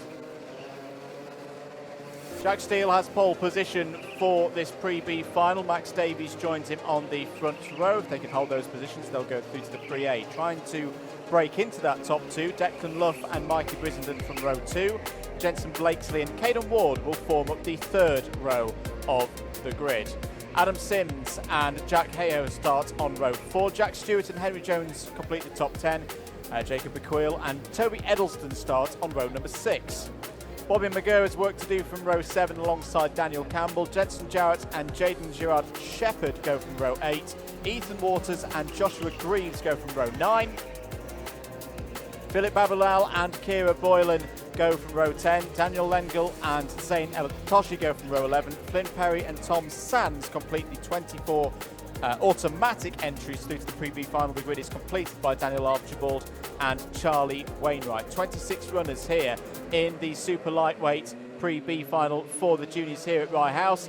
Into turn 1 they go. holding on the inside there is our pole sitter, and running through into hairpin number 1 now. Jack Steele has got the advantage that he wanted down into, but look at that, down the inside. That was the number 73 of Max Davies going for a move from way back. It all concentrated in the second half of the field as well. Was that the 76, Howard, having a moment? Joshua Greaves, who was round there facing the wrong way after all of that, crunched up there at the hairpin, but has got going again already, but costly moment for him. Unfortunately, as they play either side of a driver who's spun round in the middle of Complex Nouvelle, and that's difficult. Well judged by the drivers to move either side of that. We'll check on timing. I can't see either on the That stream. might have been our race leader. It might have been our race leader. Jack Steele is falling down the order, was in control, had done the hardest work from pole position of getting out of hairpin 1 and hairpin 2 in the lead. Something has happened to him. May have been a driver error, may not have been, but either way, it's all the way down to the bottom of the order. There's moments going on galore through hairpin number 1. Jack Hayo's trying to fight through there in the number 65. Juniors are getting a bit feisty out there today. 3 wide on the back straight there between the 103 of Jensen Jowett, and I think it might have been Jaden Gerard Shepherd and maybe Daniel Archibald's had an amazing start to this one, Andrew, having promoted onto the back of this pre-B final grid. Up to 15th place already is the driver who won that pre-C final. I just wonder as well, it's another one of those aspects when we've been talking about this circuit, not been seen by the cadets and juniors in Club 100 before. Yep. We talked about it qualifying in a very particular way. I think it races in a particular way as well, in a very different manner. Hot lapping versus wheel-to-wheel racing, two very different skill sets around Rye House. And if you've come through a pre-C final, you're a bit more warmed up to that than the others out there. Nice move for 4th there. Jack Stewart in the 93 getting ahead of Adam Sims down the back straight. As we look to the lead battle here between Max Davies and Jensen Blakesley, Declan Luff in the 49 coming under pressure now from Jack Stewart, having got by after Stewart has got by into 4th place. Good news for Ethan Waters, if we've not mentioned, bump and pass penalty. So 6th place at the moment for the driver in kart number 160. That already takes Ethan out of the equation for the final win. I think Jensen Blakesley's got a memo that perhaps he didn't have quite as much a lap ago, which is that he's just holding station for now and they're working together to try and bridge a gap at the front of the field. This looks a little less, Max Davies not feeling the need to go defensive quite so readily now, as there's a penalty for track limited advantage by Ethan Waters in the 160. Daniel Campbell's just dropped down a few positions. In fact, as Daniel Campbell had a moment because he's dropping down to the back of the field, unfortunately, is the driver of the 17. Max Davies leads then ahead of Jensen Blakesley. Then you've got this battle here for Declan Luff and Jack Stewart, who's shown some good racecraft already this race. Thinks about having a look, but it has to go defensive, and they all bulk up behind him. Adam Sims getting a little tag from Ethan Waters, and Mikey Brissenden trying to buy into this as well. They're side by side as they come through paddock corner. They may even go 3 wide or 4 wide on the straight, because there's going to be a few drivers at the front of the pack who are compromised, and that remarkably only saw Brissenden getting past Waters for all of that bunching up that was done, and that is a penalty for Ethan Waters. That is ABC bump and pass, third penalty, and that's because he got by dint of that contact out of Complex Nouvelle, I think, and yeah, that's going to be a costly one there for Waters. There's still a factor in this pack whether he's got a penalty hanging over him or not. 75 is Jacob Aquil. Bobby McGear as well there in the blue and white suit and the black helmet. Fastest lap of the race so far for Bobby, a 42.223. The lead has crossed the line to start lap number 7. Max Davies, 0.2 of a second ahead of Jensen Blakesley there, just controlling this one at the front for now. Declan Luff has done well, Andrew, to absorb the pressure of those drivers who were battling through the first few laps, coming up onto the back of him. He's actually got a little bit of a gap now. Has Luff. Intrigued to see with Bobby McGurr, the driver number 74, the white and blue suits. Yeah. Wouldn't have expected him to be in this B final. He was 2nd place in both A-level races at PFI earlier in the year.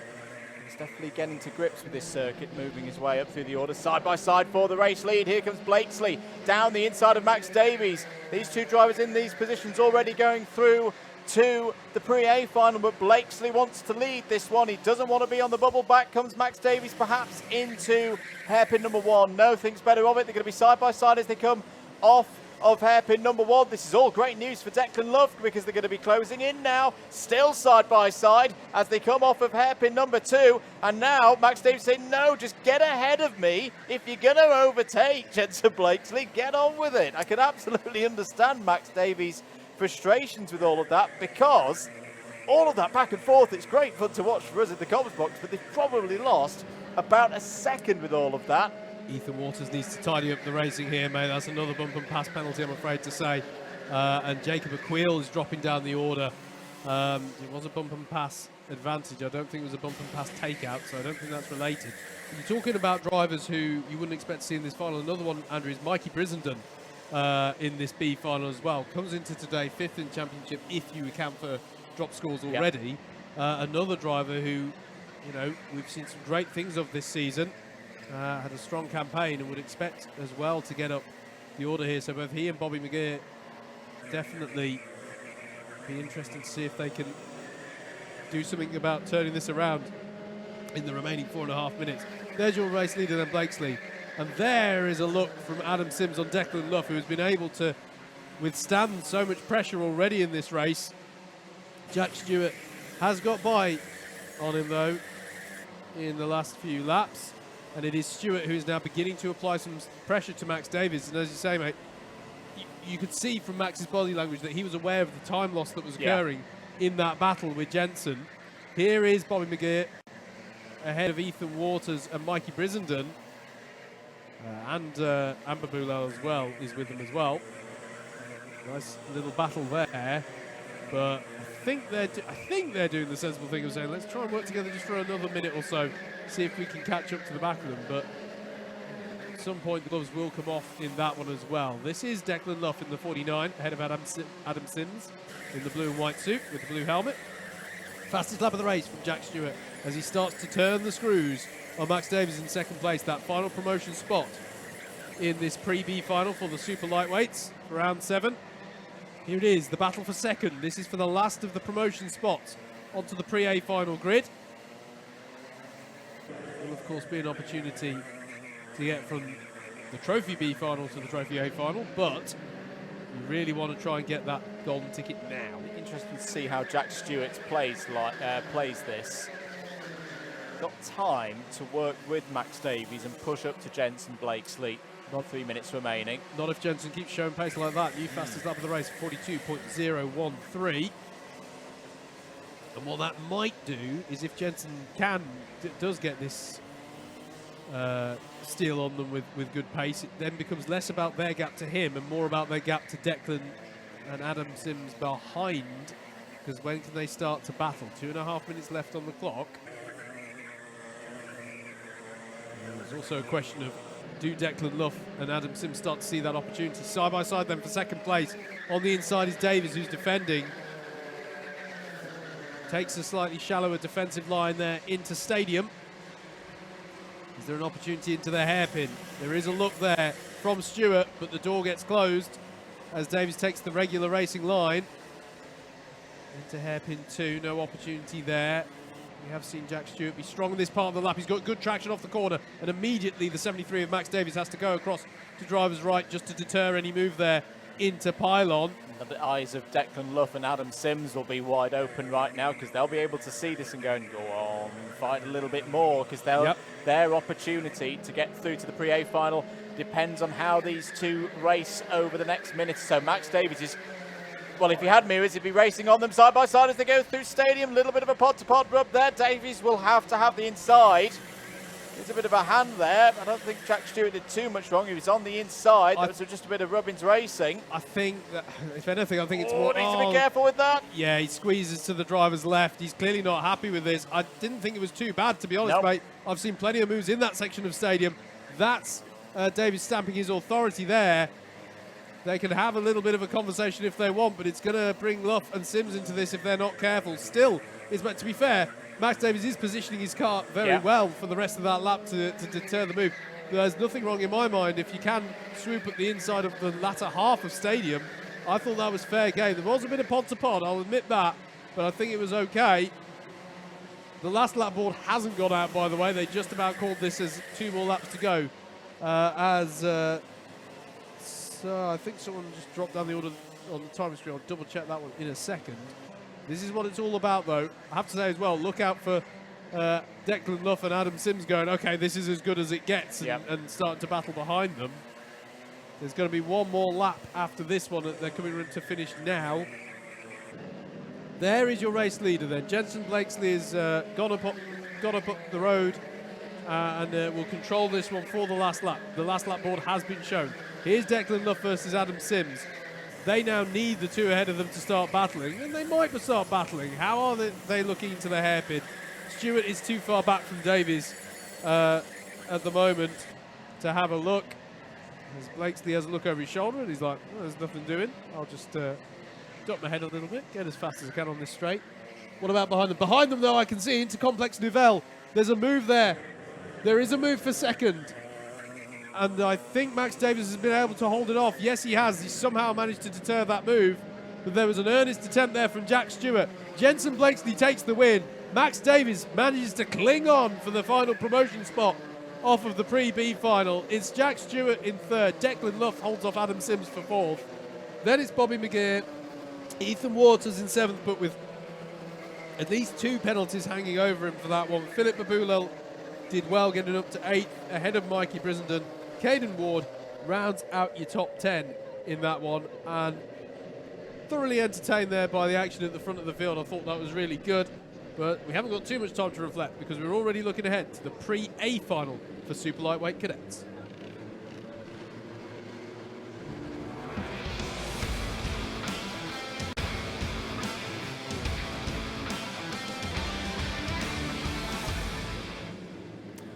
Let's have a look at the grid then in a moment for this, the Cadet Super Lightweight Pre-A final. 130 points up for grabs here in this one. And, the grid determined by time qualifying earlier on this afternoon. I'll just run through the order because I think we should have. Yeah, we'll go through it verbally on this one. Oliver Yango currently, well, is on pole position for this one alongside on the front row Edward Jones. I think we're going to be going round again for another one because there are carts off the back not yet in formation. Jacob Underhill and Jude Pudderfoot will be on row number 2.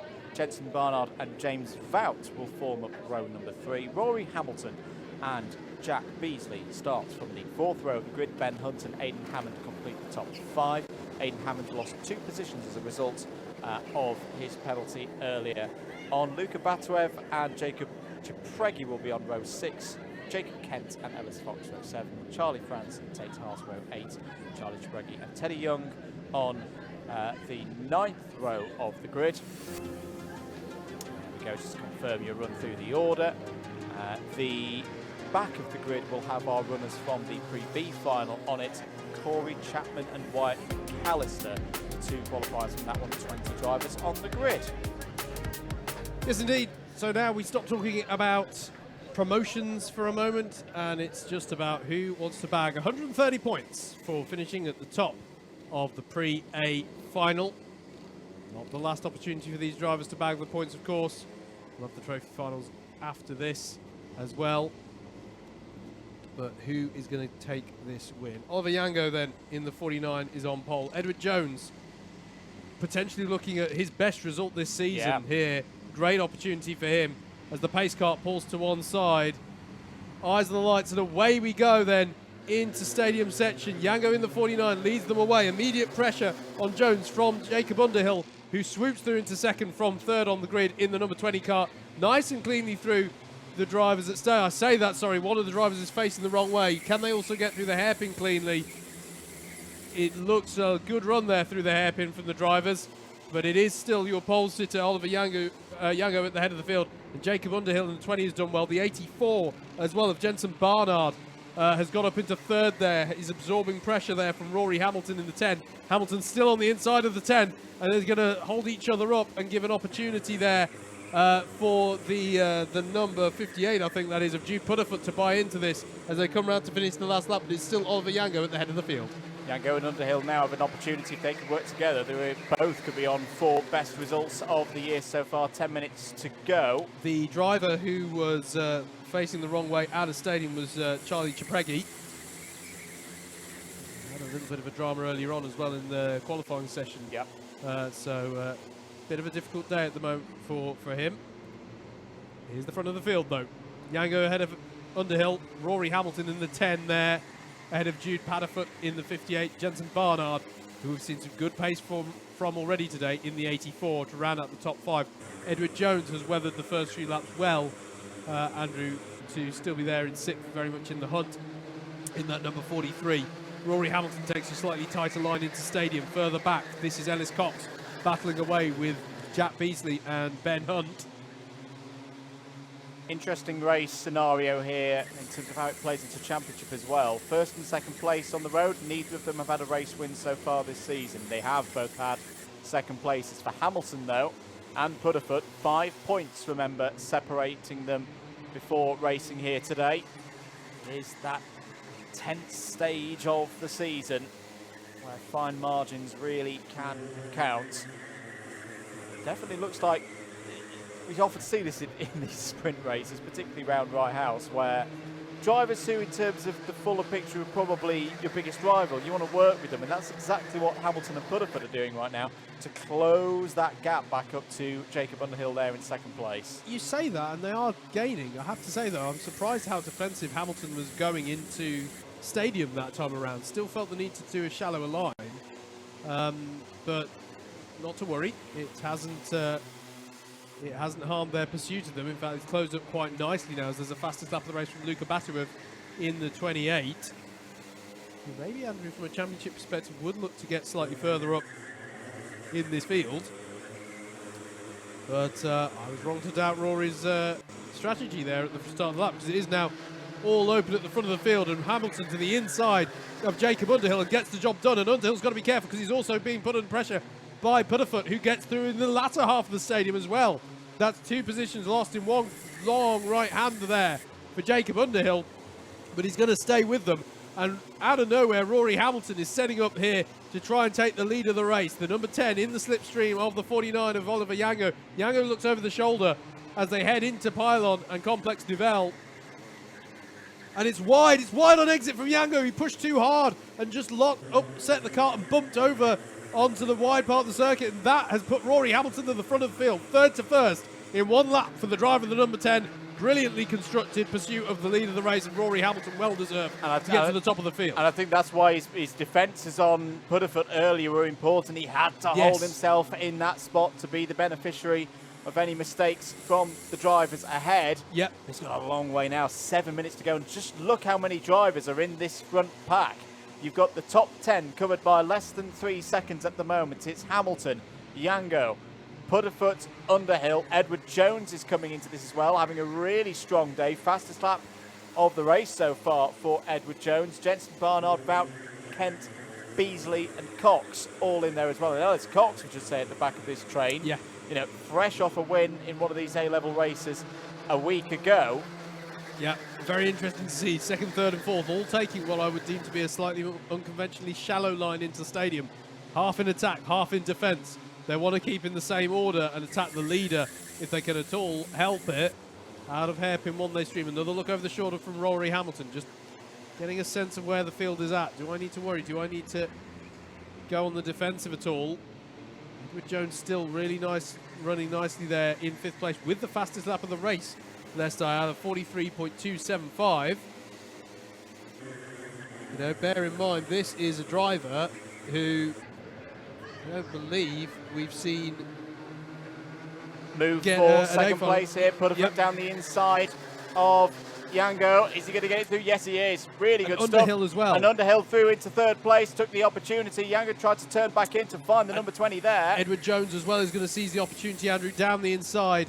As well of Oliver Yango, sorry. Yango's going to fight back, though. He'll have the inside line for hairpin 2. They'll both be slow onto that straight, though. They've got to watch out for Jensen Barnard in the 84. but the 43 is going to be ahead. Surely will complete the move here into Complex Nivelle. Well, Edward Jones out wide is Yango, and this is getting hard for Yango now. James Vought is through as well as Jensen Barnard on him now, and the driver who was leading this one is going to have to dust himself off and regain some momentum in this race. Yeah, down to 7th place. Here comes Barnard down the inside of Jones as they go through Stadium. Brilliant hold around the outside there from Edward Jones. Gave enough room to Barnard on the inside, but compromised the speed of the number 84 into hairpin 1 they go. James Vought's having another strong run here in the number 25. 8th place in the points at the start of the day. Barnard trying to find a way through, and there's a yellow flag out through Pylon that's going to check things up. There's one cart off the driver's left. In fact, no, there's a cart off on the inside of Pylon, which we'll try and track through in a moment who that was. What it has done is it's closed up the gap. Rory Hamilton lifted off a fair bit, which is fair enough if it's under yellow flag, but look how much time that Edward Jones has gained. He nearly gained, what, a second or 7/10 is what he gained on the drivers ahead. So that gap of nearly a second and a half has gone now between Underhill and Jones. Yeah, James Vought having to go defensive against Jensen Barnard into Stadium. Managed to hold off that attack. There's an ABC bump and pass penalty for James Vought in that 25, and that's going to be costly for him. That's a 4-place deduction at the end of his race from wherever he classifies. This is the driver in the number 25 cart. Still worth battling away, of course, but does have a penalty to be applied post-race. 3 minutes 40 left on the clock then. Rory Hamilton takes a check over his shoulder to see what the attack from Jude Putterfoot is this time. Nice control of that cart through the Stadium section. It's the other thing about having the momentum, 2 weekends on the trot driving this same Club 100 machinery, you get really used to the feel of the cart and can lean on it more, do more impressive things. It was Charlie France who had problems at Pylon, because Charlie France is off the lead lap now. Now, Hamilton, I reckon, is going to defend hard here. Is more important in terms of the championship for him to finish in this race ahead of Putterfoot than winning the whole race. Yes. I think, if we're being honest, if Rory Hamilton defended hard enough and clean enough to see Jacob Underhill fly through and take the lead of this race, he wouldn't mind at all. Or He's even got to turn this points advantage over on Putterfoot. Putterfoot's trying to find his way through there. There was a bit of pod to pod indeed. I don't think Hamilton's going to be too happy about that. No, he's not. But what it means is that Jude Putterfoot is in the lead of this race. Yellows were out at hairpin 1. There's another spinner off towards the back. I think it may be Aidan Hammond in the 100. We'll confirm that in a moment. But Putterfoot back into the lead, but a penalty. ABC bump and pass. I wondered whether that might be coming in. The move on Hamilton, determined to be a bit too rough. And Jude Putterfoot is now going to lose 4 places wherever he finishes at the end of this race. Yeah, and you can see the disappointment on his mind. And it was just a bit too robust to prise open the door there. And change of tactics now for Hamilton. Push. Just push the back of the 58, because you don't need to overtake the number 58 to take race victory now. Yeah, absolutely. Absolutely. But yeah, it was just a bit too... It was subtly different to what we saw in the previous race in the super lightweights for me, Andrew. It was just too... There was too much contact to try and prise open the door. They've gone side by side on the back straight, though. Is Rory Hamilton...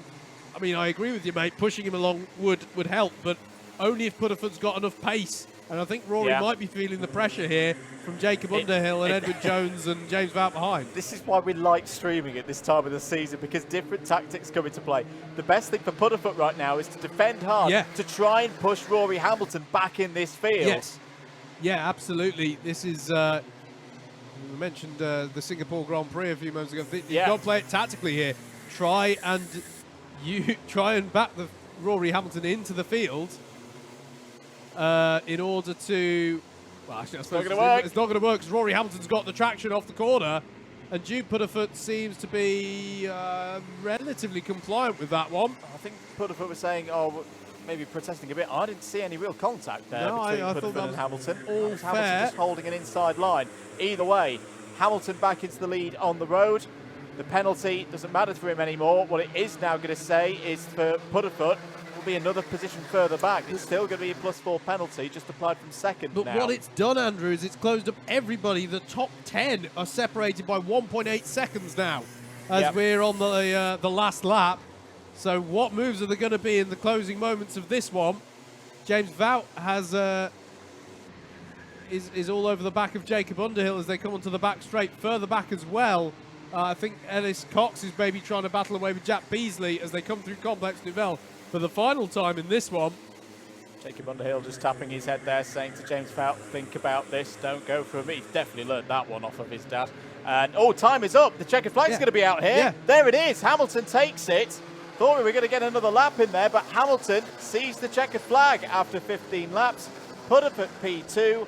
Jacob Underhill on, or in the top 3 again in terms of A-level races. That's 2 in a row now for Underhill. James Vout 4th, but has penalties. So I reckon we're going to see Edward Jones on the podium, or at least in the scores. It won't be for trophies. That'll be later on today.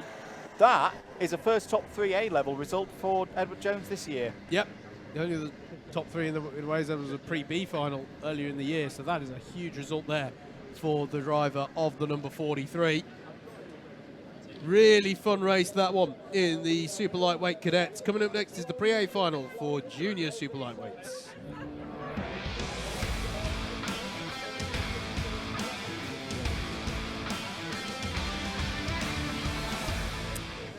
Let's take you through the grid then for this pre-A final in our junior super lightweights for round 7 here at Rye House Kart Circuit. It's going to be George Palmer Mobsby who leads them away from pole position. Thomas Northcott with a great lap to put himself on the front row there. Nathan James Boyle and Zachary Watson make up row number 2. Dominic Balasitis and Benji Hamilton make up row number 3. On row 4 we find Ollie Clegg and Jamie Tyler Gooden. Ryan Shepherd and Oliver Liversedge round out your top 10. And it's Ethan Pritchard and Sam Cole on row 6. On row 7, we're going to find Max Cooper and Max Sheldon Hayward. Jack Redfern and Jensen Davis are row 8. Frederick Navarro and Ben Yango are on row number 9.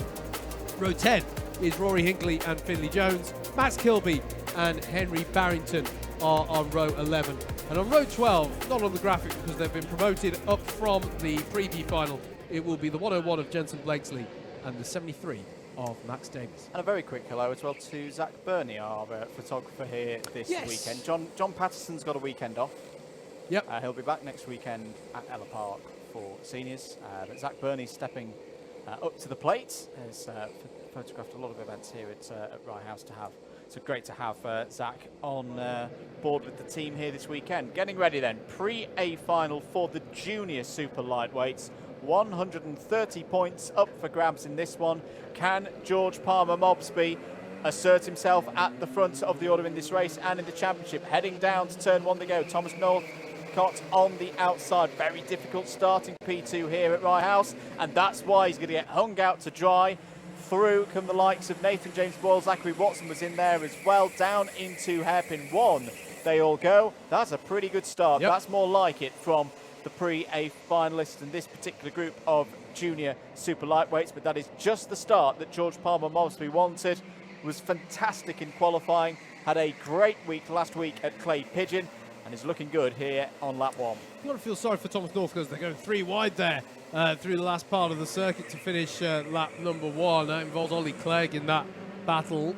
You've got to feel sorry, starting second because of the length. Is that a penalty for him? Yeah. We'll check what she does in a moment. Yeah, okay. I didn't think there was anything too bad with his race. I saw he was watching the throttle pedal foot of the pole center like a hawk. I think Balasitis is battling away, and he's down the inside there, sorry, of Balasitis is Northcott there. The 63 battling away with the 118, but Balasitis is back through by Complex Nouvelle. This is all happening behind Nathan James Boyle, who's trying to stay on par with George Palmer Mobsby. Palmer Mobsby, though, had such strong pace in qualifying to take him to that pole position. I think it's going to be a tough ask of these drivers to stay on terms with him. This has nearly caught us out before, but it's not going to catch us out today. It's braking formation, BF, not black flag on for anyone confused looking at timing. It's a braking formation, so that will be. There aren't tram lines. Oh no, there are tram lines here at Rye House. There's 2 yellow lines, sets of yellow lines side by side between the number 28 and the 118, second place. We'll just talk about this. That's a beautiful move by Balasitis coming off of hairpin 2. Down the inside goes Zachary Watson. Yeah, on Northcott, that's him up to 4th place as well. So when we come through onto the pit straight, once again, you'll see 2 sets of yellow lines. The drivers are meant to stay in those yellow lines before they cross the start line there. And it'll have been noted that Northcott and Watson both broke out of formation before they hit start. And I know line. exactly what I did clock it just in the back of my mind as well, because I could tell that Northcott was watching like a hawk Palmer Mosby's throttle pedal, and he was so worried about. It is a long right-hander. It is a difficult place to start on the anti-pole side of the grid. Yep. And he just he was so focused on that, I think, that he just drifted out of the tram lines, and that you cannot do. And it's a 2-place deduction. Yep. For drivers, so that's a fairly simple one. That is one that is watched heavily here at Rye House. Yep. 8 minutes to go in this one then. Here's your battle for 3rd place. Watson trying to get through on Nathan James Boyle. Watson also with that braking formation penalty, as Andrew said. And that's unfortunate because Watson has had such impressive pace in qualifying today, Andrew. Still very interested to see what he can achieve. Other aspects in this race that we've not mentioned so far. This driver is the fastest driver on circuit at the moment on the 41.819.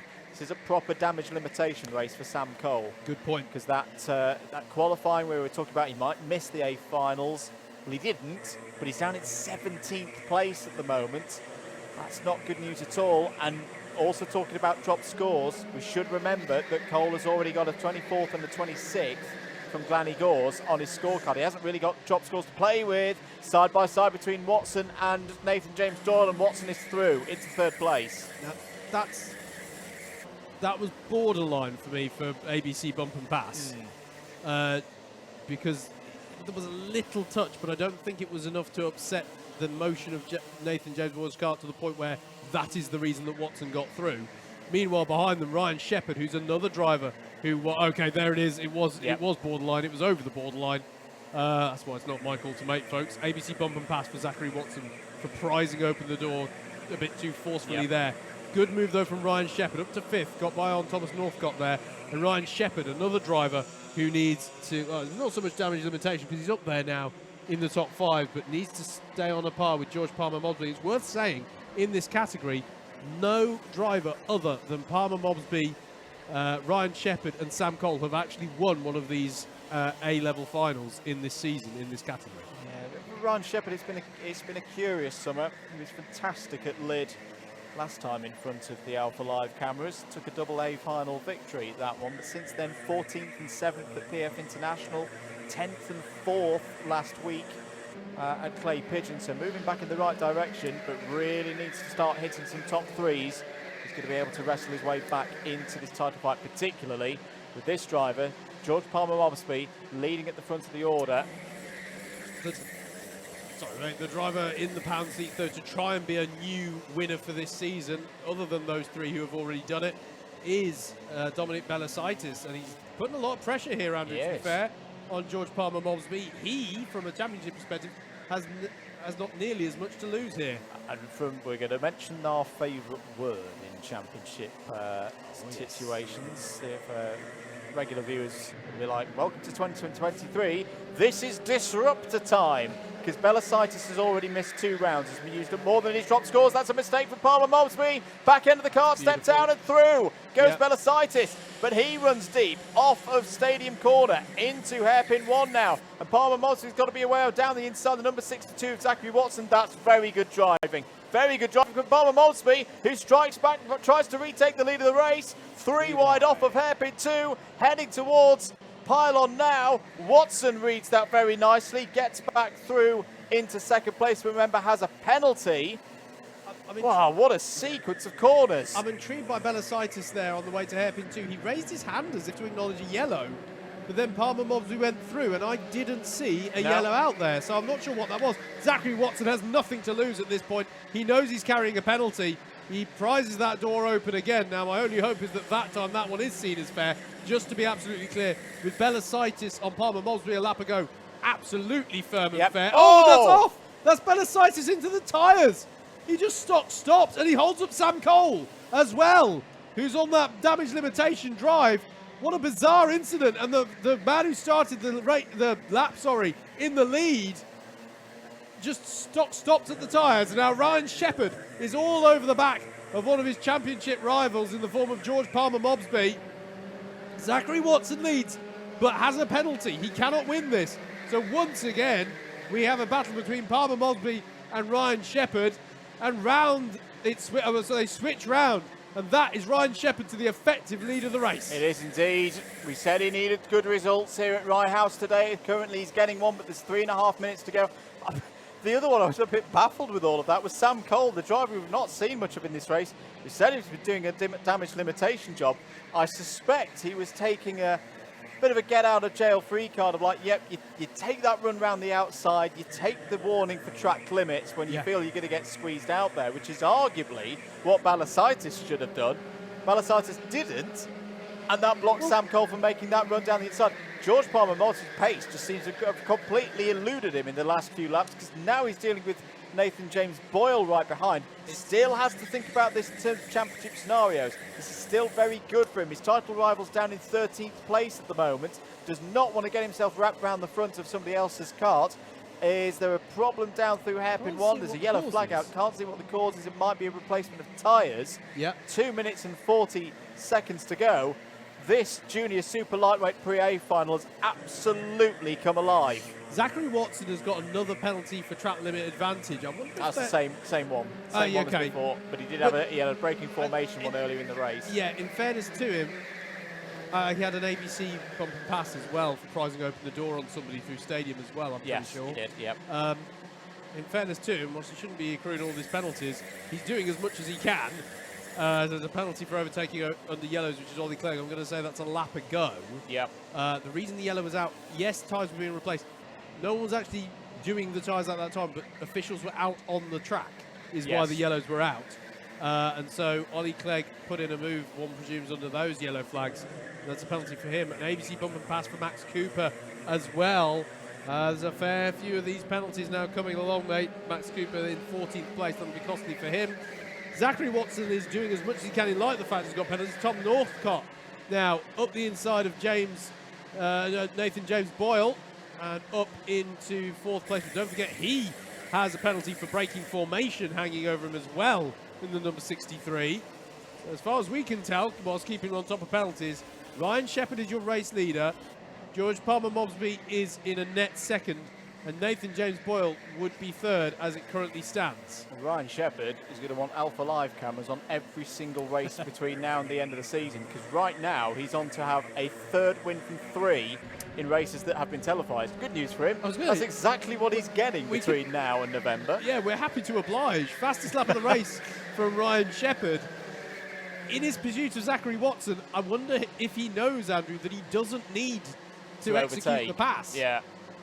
And they have been able to break away. Palmer-Mobsby is not staying with them here. If anything, George Palmer-Mobsby is under more pressure from Thomas Northcott, who's trying to do exactly what Zachary Watson is doing, i.e. get as far up the order as you can to offset the penalties that are going to be applied at the end of the race. The other bizarre thing in terms of how this race is playing out, the worst thing for George Palmer-Mobsby right now for him to do would be to hard defend.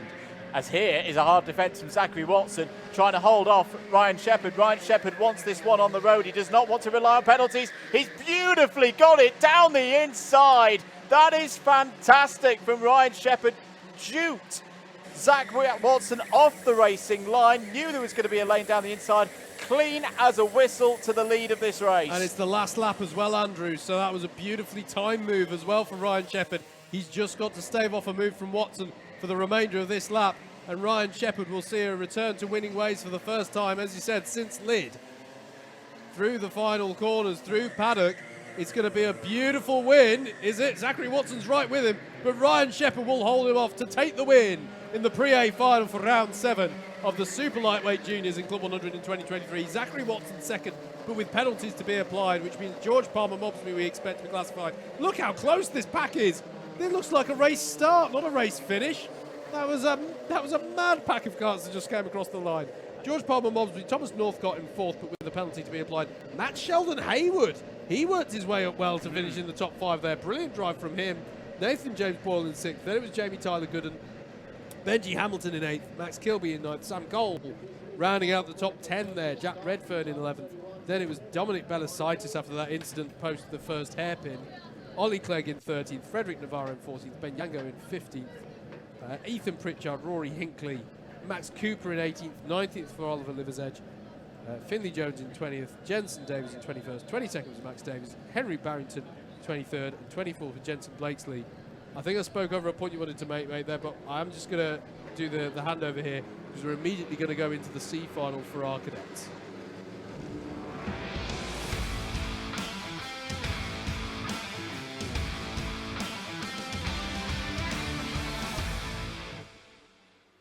Let's take a look then at your C final grid for our cadets. So look at the race control building there. That's where we're stationed, enjoying the action here. Lewis Tracy will start this one from pole. Caesar Chen in 2nd. Tom Gruloir and Jack Horton are on row 2. Luke Cherrington and Adam Telford are row 3. Row 4 is going to be Sarah Telford and Daniel Marutiak. Joseph Starkey and Andrei Vaseyakov round out the top 10. Row 6 is going to be Ethan Biddle and Freddie Powell. Soren Chambers and Joshua Roberts are row 7. Harry Kinkham and Ewan Farrelly are row 8. And Tristan Whiteside as well rounds out the 17-car grid. As we're going to go round again, and I'm just checking out my win. I'm delighted to say that Harry Kinkham is back out there in the number 71, so lovely to see that he, after that red flag incident in the pre-C final, has been able to make a return to the circuit. Yeah, I think it was probably the reason why I didn't take that previous restart was damage to the cart. Yes, not damage to him. Able to replace the cart and get back in the race with the rules, but good to see that now with this next race he gets to hopefully have a really strong run here in this lightweight C final. Yeah. Just whilst they're going around again, were there any reflections, mate, on that? The bizarre thing right at the end with George Palmer Mosby in it scenario is that actually hard defending he didn't want to do, because if there was one driver that was helping, it was his championship rival at the back of the whole group. Yes, very good point. And as you said earlier, and he gained a couple of more positions on that last lap. And a couple more points as a result. And as you said, it's one of the things we love about this sharp end of the season. Suddenly the weird tactics things happen. Yeah, just suddenly it's like tactically the best thing to do is to drive slowly and hold everyone behind you like you're Gandalf and no one shall pass, and stuff like that. Brilliant entertainment. Right now though, it's about who can get the promotion spot. Now, Lewis Tracy did well, but had a penalty that prevented him from getting promoted early. Can he keep it clean this time? Away we go into stadium for the C final in super lightweight cadets. We keep it clean as well. Good start from Caesar Chen in 2nd. He's been able to retain 2nd through the first part of that, but I think Tom Gruloir has got by. Into the hairpin they go, and we have got one driver around. It's the 31 of Joseph Starkey at the hairpin, but otherwise they're all facing the right direction. I think it's it's the 96 of Lewis Tracy. So Lewis Tracy's been jumped at the head of the field by Tom Gruloir. I think he's got to the head of the field in that number 29 car. We'll double check that as they come around. Yes, indeed he is. So Tom Gruloir leads this one at the end of lap number 1, but already the 96 of Lewis Tracy is having a look to try and get that position back. Nose alongside. How bold is he going to be into this stadium section? They're side by side. Gruloir goes out wide, and that's going to allow Caesar Chen right back up the inside into 2nd place. It's also going to open the door to others against Gruloir. I think Luke Cherrington may have got by as well. So costly moments there for Tom Gruloir, who finished that first lap in 1st place. Lewis Tracy back up to the lead of the race. But just to be absolutely clear, because obviously we've seen a few bump and pass and advantage by contact penalties off of moves in that first corner. Because they were side by side throughout, there was no pod to pod, Andrew. It was just Gruloir skirting out wide. There is a point where if you go too far out wide in the stadium, you will start to understeer out. Now it's the 56 of Luke Cherrington who's having a look at Gruloir through that first stadium section. The top 2, Lewis Tracy and Caesar Chen in the 96 and 107 respectively. A good start for those at the front of the order here in this C final. It's the same situation. Top 2 go through from the C final to the B final. Also the benefit, you get a nice little trophy as well for your efforts. You do. I do want to give a shout out actually to Jack Horton as well, who in all of that has got himself very nicely into third place. Didn't really mention him too much in all of that early action, but has positioned himself nicely here to try and start challenging for the last of those promotion spots. We are having to defend here against the likes of Cherrington and Sarah Telford. Interesting to see how Sarah can get on here, because she had some sort of incident. We didn't see it on the stream, but she dropped down the timing partway through the pre-C final earlier. So can she get on up the order this time around? Looks to have some good pace in her. And ahead of her, there is this battle between Cherrington and Grouloir. Side by side now on the back straight between the two aforementioned. The 29 is Grouloir, the 56 is Cherrington, still side by side. And the door is shut there by Tom Grouloir. That's actually nicely fended off. And that's going to open the opportunity for Sarah Telford to pull alongside Luke Cherrington through Paddock Corner. This is allowing Jack Horton to get on up the road. Lewis Tracy leads. Caesar Chen in second place. Jack Horton in third. But we are looking at the battle over fourth. I was about to say fourth and fifth. It's fourth. All the way down pretty much to 12th place here. Grouloir very keen to use as much of the runoff as possible, which is actually working very well. It looks initially like he's having a wide moment, but it gives him brilliant drive down the straight. This is Ewan Farrelly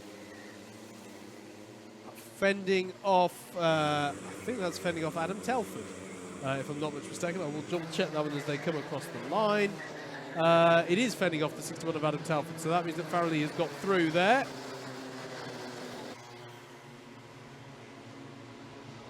At the moment I can see just out the window ahead of these cars, Jack Horton not yet managing to make massive inroads into Caesar Chen. Now this time it's the inside line for Cherrington to the hairpin too, and surely that will allow him to take the advantage there. It will indeed, and that opens the door for Sarah Telford. Brilliantly read by the driver of the 62. Can Sarah Telford convert that into two spots? And Grouloir's round, and that's a difficult place to go round, and one of the drivers goes off as well in avoidance there. Most of the drivers doing well to react, but it's so difficult because of the blind nature of the apex at pylon. That was a hairy moment for Grouloir, and I do feel sorry for him because he's driven very well today. But sadly to the back of the order. New fastest lap of the race for Lewis Tracy. I'm trying to see who the other driver is there.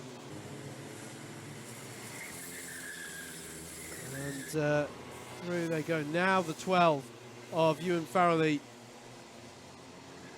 is being attacked.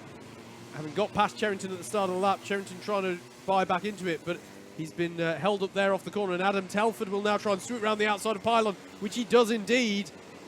And through complex Nivelle. I have to say, by the way, in all of that, because I was watching what was happening to Grouloir in the 29, really nicely read by Sarah Telford to get herself up into fourth place. So, Lewis Tracy and Caesar Chen are your top two. Jack Horton's in third. Cherrington has dropped down a fair bit there and is now under pressure from Ethan Biddle, who himself is under pressure from the 94 of Andrei Vasiakov. So Tracy, Chen, Horton, Sarah Telford, Ewan Farrelly, Adam Telford, Luke Cherrington. I think it was, I'm trying to work out which driver it was who went off in sympathy with Tom Grouloir, and I'm not seeing who that was, if I'm honest.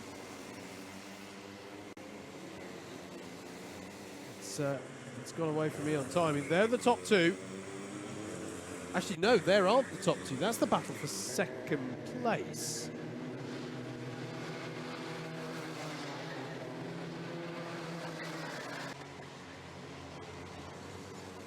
So, there's your leader. No, it is the battle for the lead. My apologies, sorry.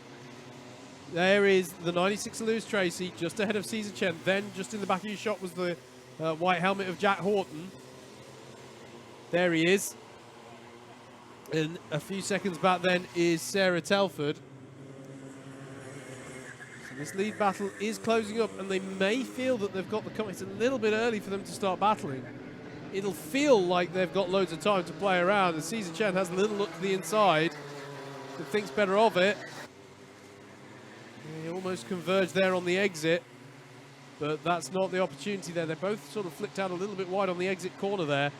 It can feel like you've got ages behind you at this point in a race, but you would be amazed how much the field can close up if you start to battle. So they do have to time this one carefully. But Lewis Tracy has done well to do this cleanly this time. Was in this position in the pre-C final, but had a penalty.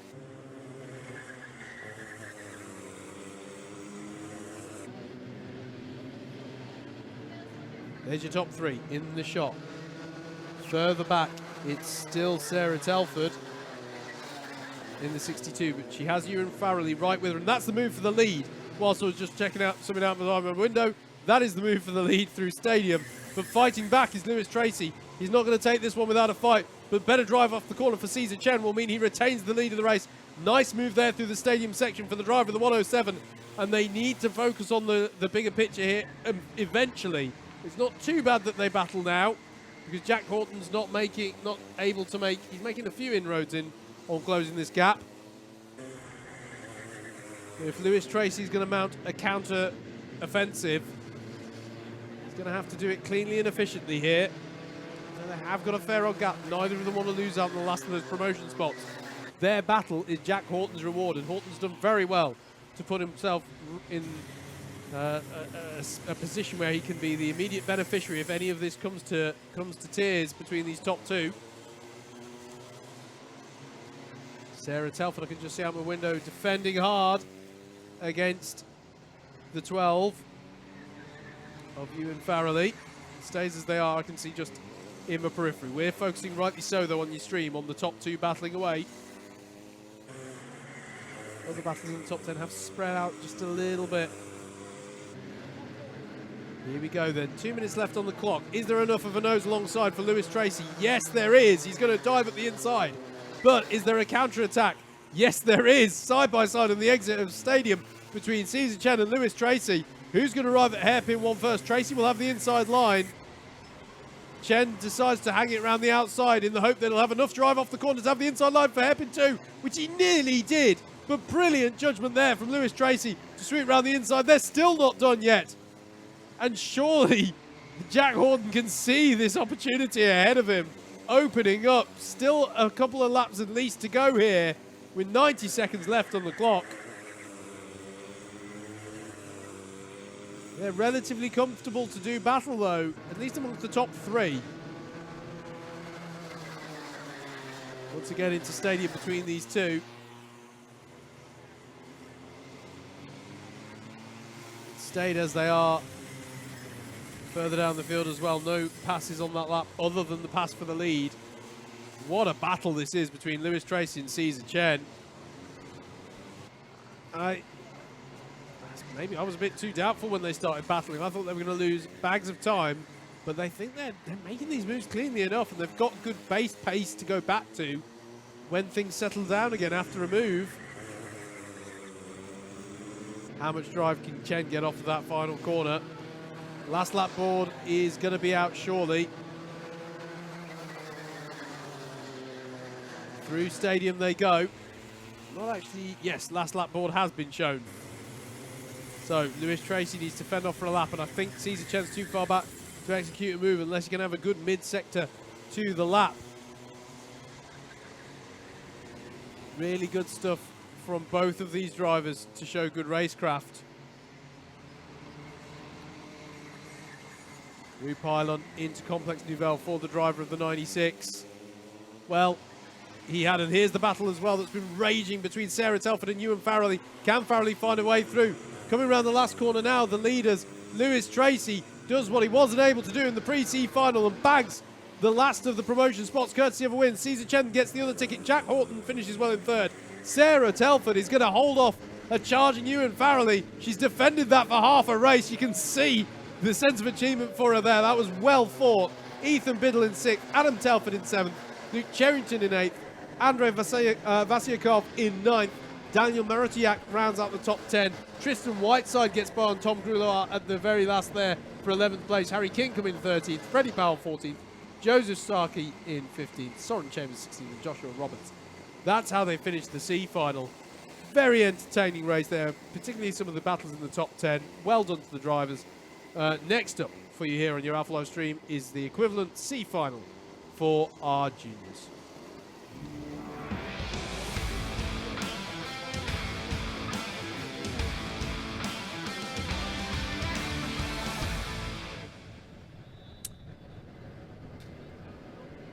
Let's have a look then at your grid for the Junior Super Lightweight C Final. It'll be Alexander Campbell and Connor Kenny on the first row of the grid. Owen Tarman Clydesdale and Taryn McCamley on row 2. Tyler Masters and Henry Wilkes on row number 3.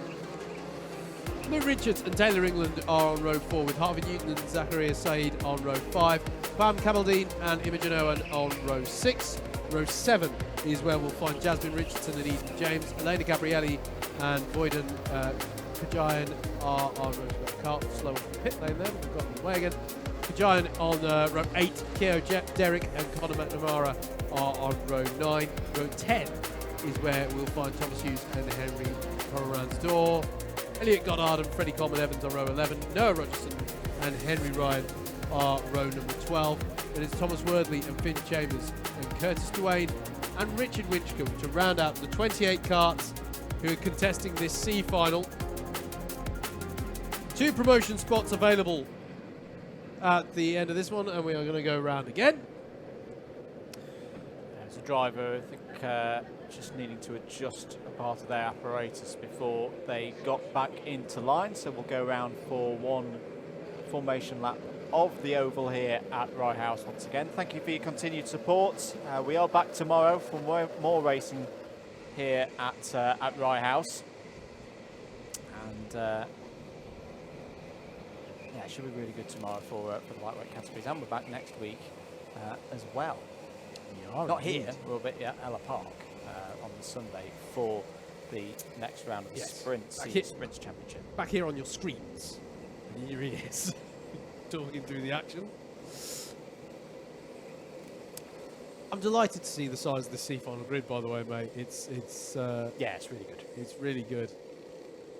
Now that we've got so many drivers taking part in this Club 100 Juniors Championship, Super Lightweights.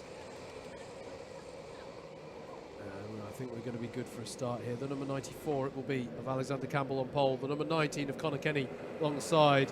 Some good battles had between these two drivers earlier on in the pre-C final. How this one going to go down? Away we go. And immediately Owen Tarman Clydesdale gets up into second place and goes for the lead as well on Alexander Campbell and makes it stick. Great start for the driver, the number 18 there, as they barrel down to hairpin one for the first time. One driver is spun round on the outside. In fact, several drivers, they've all got punched up at the back there on exit. Look at this, 3 or 4 carts here on your screens punched up. We'll have to look at who's been held up in all of that. Imogen Owen was definitely one of the drivers held up in the number 29. I think Jasmine Richardson may also have been involved. False start. That one's going to run again.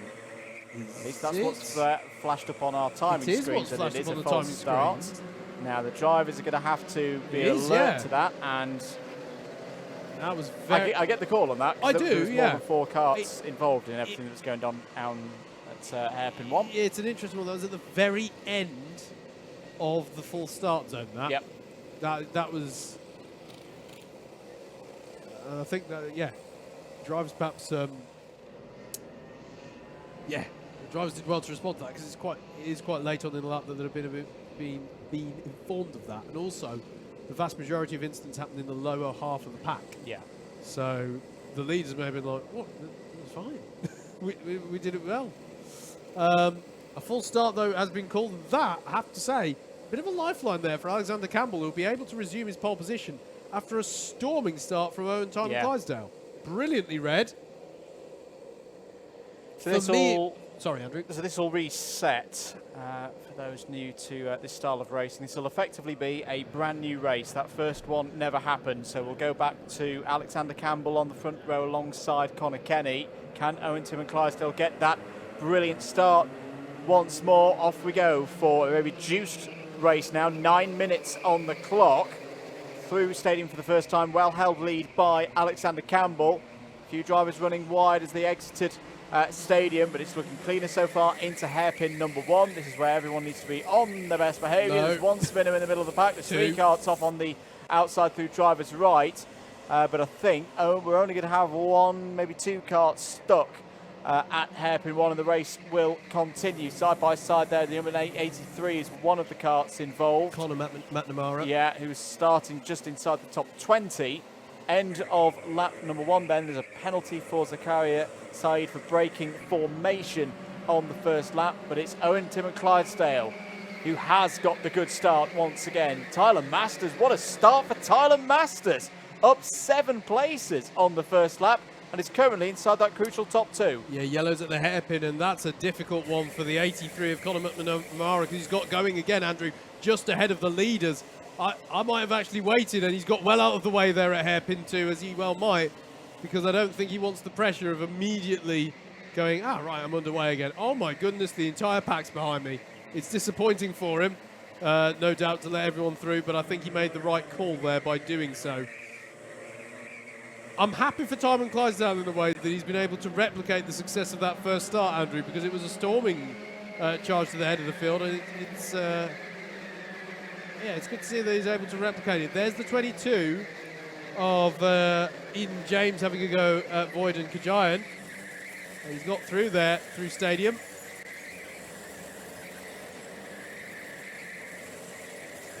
Through, we've got a spinner out there, and that is at the hairpin. That's Finn Chambers in the number 24, and that was unforced. I didn't see any contact in the run-up to that. This is Zakaria Saeed getting by on Taylor England. That's the 166 past the 107, so that's a move for 8th place there for Saeed.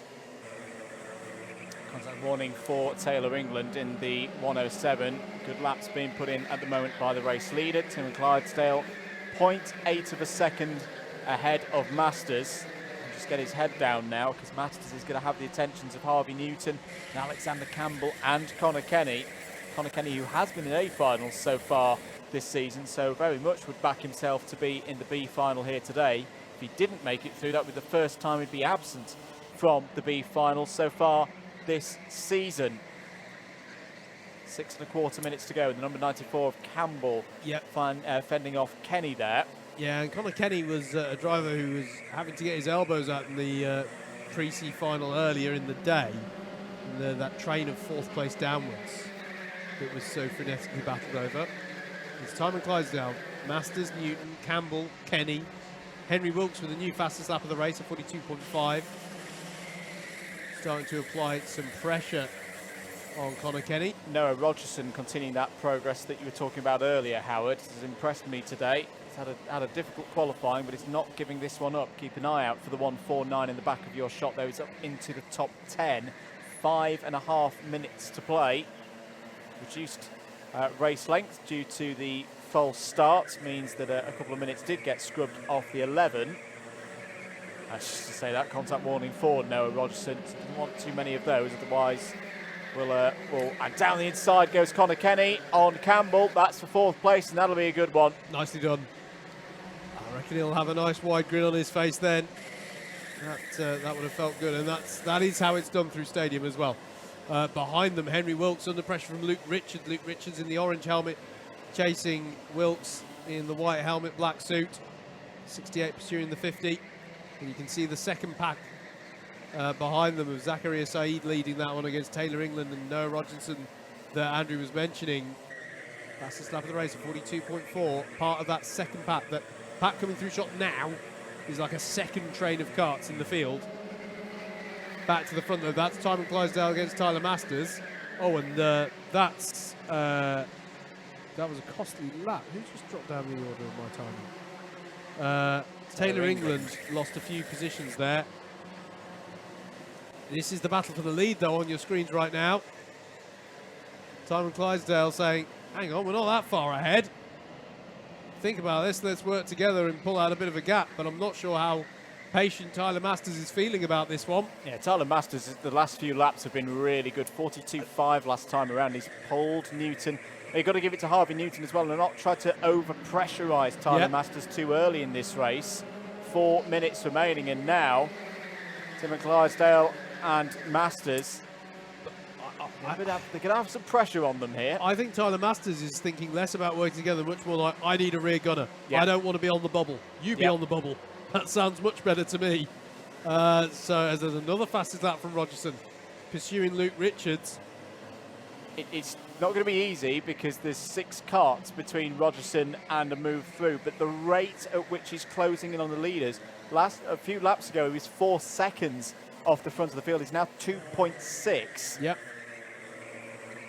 This has got one of those, Howard, that it feels like any one of these drivers from first down to about 9th could end up in the top 2 here. Yeah, we'd love to see it. It's going to be a good rest of the C final to see who can bag the promotion spots. Noah Rogerson, I thought so. I thought I couldn't see a kart that close to the back of Luke Richards. Noah Rogerson's had an incident out there and has dropped well down the order. So unfortunate for him, he was showing such good pace. And that's a curse. I was going to say a little bit of a commentator's curse. Bit of pod-to-pod contact between the top 2 side by side. Has Tyler Masters got enough of an overlap into Complex Nouvelle? There'll be a wide moment for Timon Clydesdale through Complex Nouvelle, but he hangs on to it. And now they're even closer between the top 4. Timon Clydesdale, Masters, Newton and Kenny. He bangs his head to say, come on, let's think about this. And up the inside goes Connor Kenny on Harvey Newton into Stadium and gets the move done. The 19 ahead of the 178 to put Connor Kenny now as the prime hunter for one of the golden tickets that's going spare. And I think the problem for Timon Clydesdale, I don't think he's aware of just how long the train is behind him. No. So he's wanted Tyler Masters to work with him, but Tyler's in that position of like, no, I don't want to be in P2, I want to be in P1 and get away from the rest of everybody else behind, particularly as it's now Connor Kenny, the driver, as you say, has not been outside of a B final level race or higher so far this season. Hasn't missed out on any of those. He's going to arguably the strongest driver in this group. Down the inside is Tyler Masters. Can he get the move done? It's going to be side by side as they go through Stadium. Tyler Masters will get through. Now has to focus. Now has to get his head down and try to move away from the rest of the field. But the 3 wide as they come off of hairpin number 1. Was that a mistake from Masters? They're still side by side. And Kenny's going to be forced down the order, lose 2, 3, maybe 4 positions.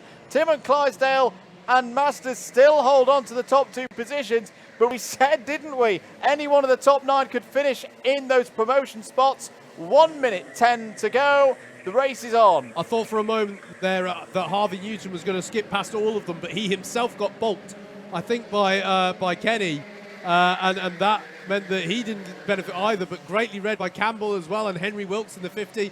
This is game on at the front. Tyler Masters needs to try and break away from these drivers.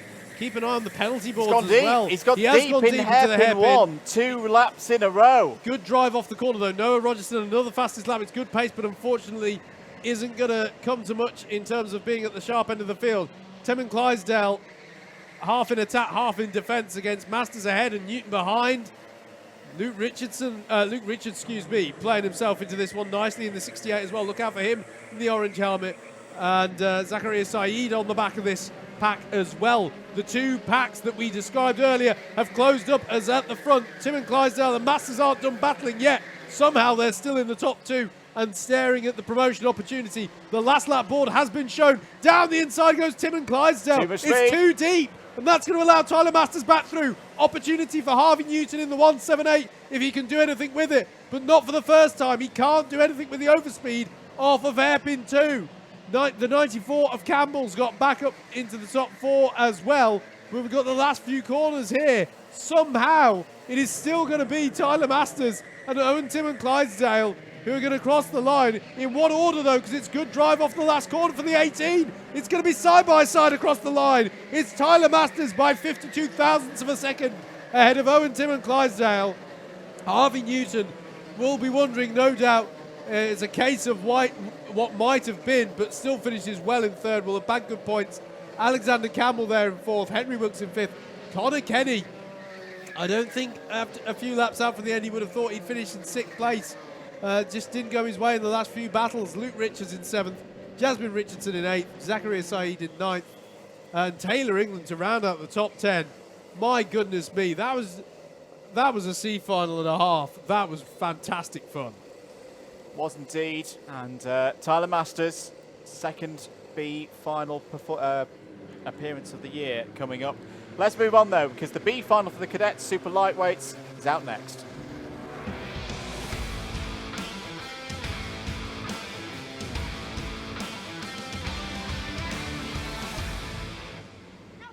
Here's your grid then as they're lining up for the super lightweight B final in our cadets.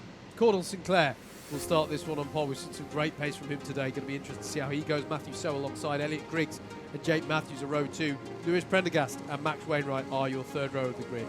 Hani Sadiq and Theo Thomas are next, with Zaire Honor and Louis Barker rounding out the top 10. James Malcolm and Caelan Keith, we've seen battling plenty. They start from row 6. William Horton and Ledger Dimitriou, Platten Sultan and Alex Ivanescu are on row 8. Casper Davidson and Megan Gascoigne are your 9th row of the grid, ahead of Ethan Hall and Sam Morse, Lewis Tracy and Caesar Chen. And your promotees from the C final are Lewis Tracy and Caesar Chen. So that's how they line up on the 22 kart grid. Away we go then, 11 minutes on the clock. Cordell Sinclair did brilliantly in the pre-B final to get this pole position and will lead them into stadium for the first time. Bit of jostling from 5th and 6th places down. It's a good start for Sinclair, wearing the replica Lewis Hamilton helmet on what was home soil for the 7-time world champion back in the day. There's a penalty for breaking formation straight away, and it's the 119 of Megan Gascoigne, who will be losing 2 positions at the end of this race relative to where she finishes. But Sinclair leads, and it's Elliot Griggs who's managed to find a way through into P2. False start has just been flagged. So that's interesting, because I was about to comment on how clean a start it was. I think that may be sheer number of drivers breaking formation. Yeah. Yes. Yes, that's a good call, I think, mate. Yes. That would be my hunch. That would be a prudent call from race control if they want to instill some discipline to these starts. It was clean through the rest of the lap. To explain, in some levels of karting, that you've got a camera that watches that, but those all things come with costs, etc. We don't have one of those here. It's down.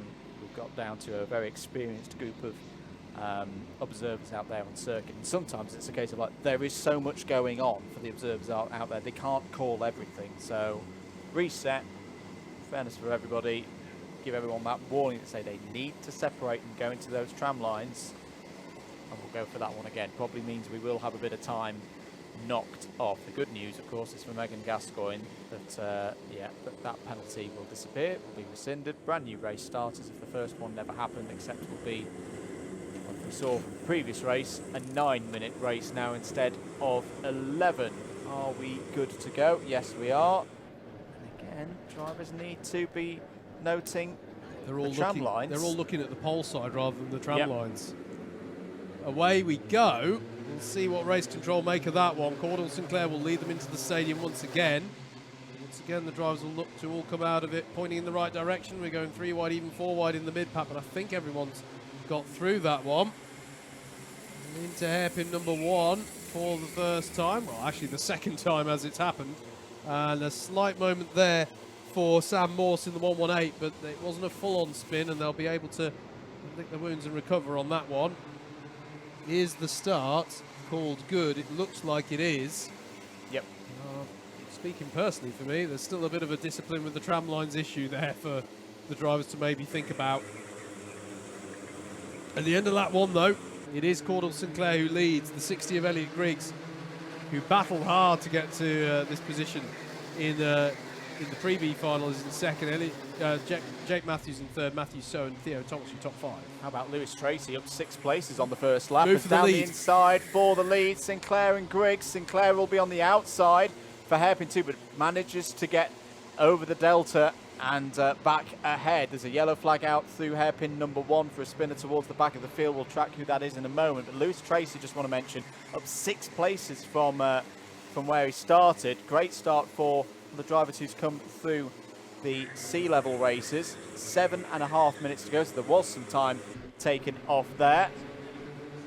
Number 73 of Jake Matthews coming into this, fastest driver out on circuit until that was taken away by Hani Sadiq in the 93. Challenge for 4th, sorry Andrew. Hani Sadiq's just thrown it up the inside of Matthew So in the back of shot there.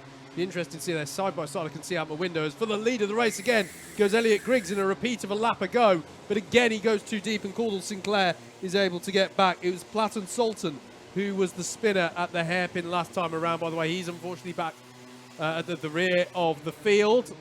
Cordell Sinclair, though, You know what? Driving calmly. Yes. Yeah.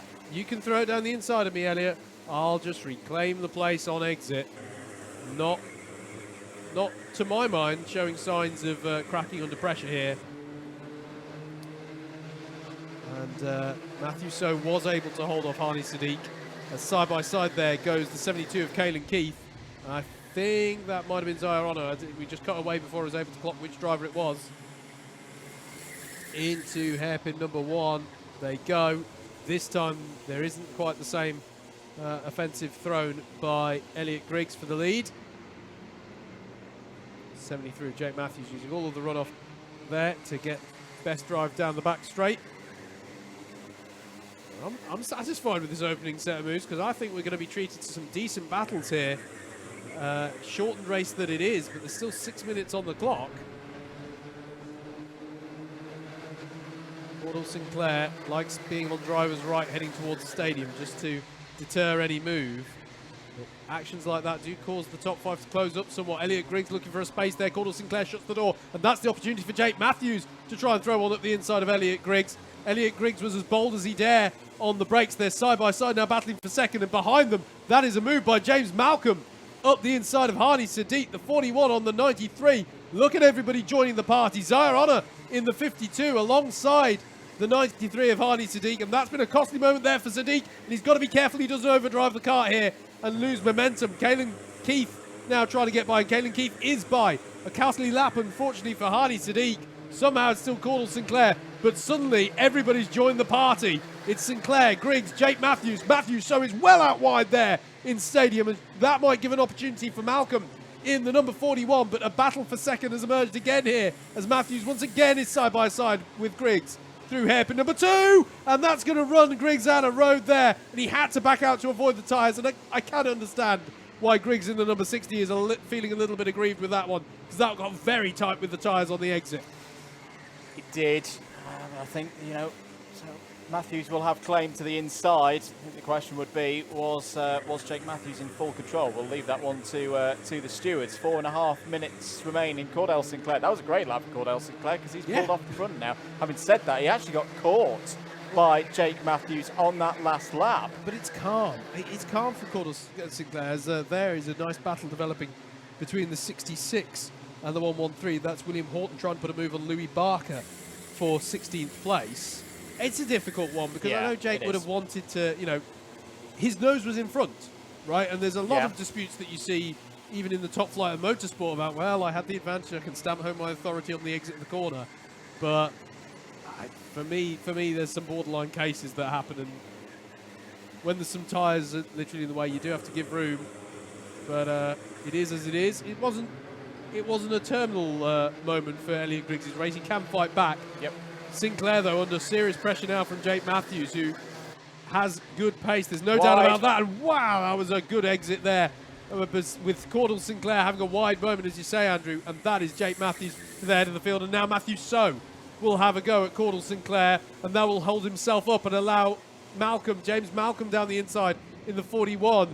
This is going to throw a lifeline to Caudle Sinclair, who will get away with it. Look out for Elliot Griggs on the outside as well. They tried to go 3 into 1 there, and it nearly came to tears. Well done to all of them for retaining control. It is still Matthew So in 3rd, James Malcolm in 4th, and Elliot Griggs trying to recover in 5th place there. Yeah, not everybody. It's difficult to beat, and down the inside, here comes Caudle Sinclair, striking back after losing a bit of pace in the last few laps. Is down the inside of Jake Matthews into the first turn. Has got through. There's going to be a slight overlap coming out of stadium. Is Matthews going to throw one back down the inside? What a great response from Caudle Sinclair, back into the lead of this race. Into hairpin 2, close for 3rd place. The number 60 of Griggs is going to be alongside with Malcolm. Change once again for Matthews ahead of Sinclair off of hairpin number 2. What a B final we're getting here for the Cadet Super Lightweights. Side by side once again between Matthews and Sinclair. Matthews So still in there as well. 5 into 2 simply won't go at the moment. 3 of these drivers are going to miss out on a spot in the Trophy A final, but which ones of them are going to be? Oh, contact there potentially between Matthews and Sinclair. Matthews not happy about it at all. We have seen a couple of BAPs through Stadium today. I wonder if we're going to get another. Irony, Andrew, in the background, it's thrown Jake Matthews into the clutches of Elliot Griggs, the two drivers who had a little bit of a contretemps on the exit of hairpin 1, and that's allowed Griggs back through there. So that's both of them who have fallen down to that sort of part of the pack, and I think Hani Sadiq has got by as well on Jake Matthews. It's Cordell Sinclair ahead of Matthew So and James Malcolm, your top 3 now. It shall be confirmed as they come around. There's the penalty showing on our timing screen. Cordell Sinclair with a bump and pass penalty. That was just a bit too elbows out through Stadium. So that means that Matthew So, who ironically in all this battling has not at actually any point been at the head of the field, is your net leader now in that number 64. James Malcolm, who I think has driven brilliantly to bring himself up onto the back of this battle at the head of the field, is now battling for the lead. Good drive off the corner from Matthew So. The irony here is that Cordell Sinclair, who can't win this race because there's now a penalty to be applied, and it'll be a 4-place drop for bump and pass, so he can't get promotion either. So this is, unfortunately, if you're a fan of Cordell Sinclair, the last time we'll see him racing today.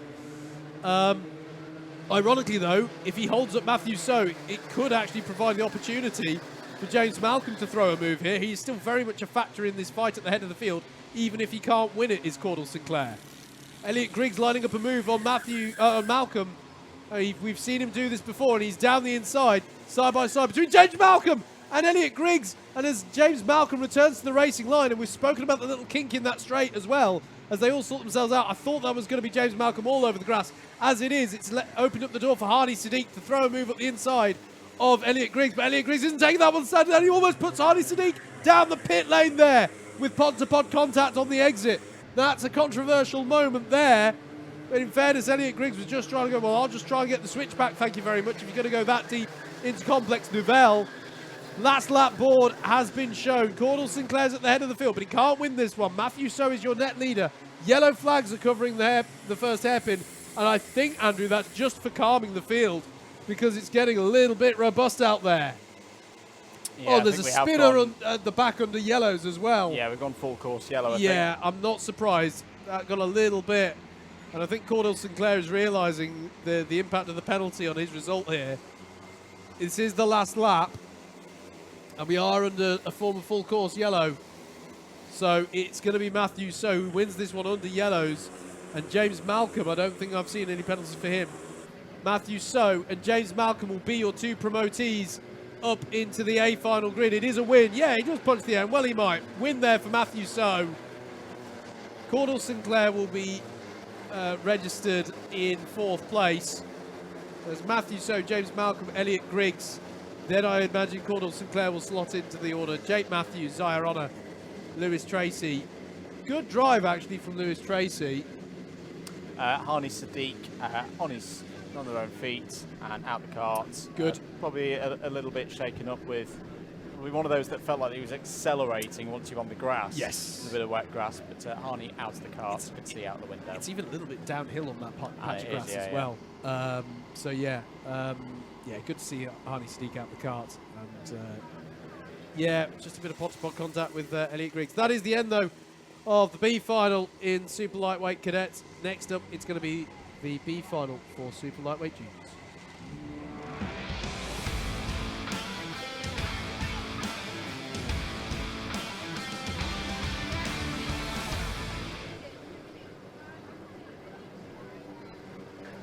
Let's get ready then for the next race out on circuit. It is the Junior Super Lightweight B final. Prize on offer are 2 spots in the Trophy A final. Here is your grid. Jack Stewart and Declan Luff are best positioned to take those spots in the A final by being on the front row of the grid. Adam Sims and Bobby McGurr go from row 2.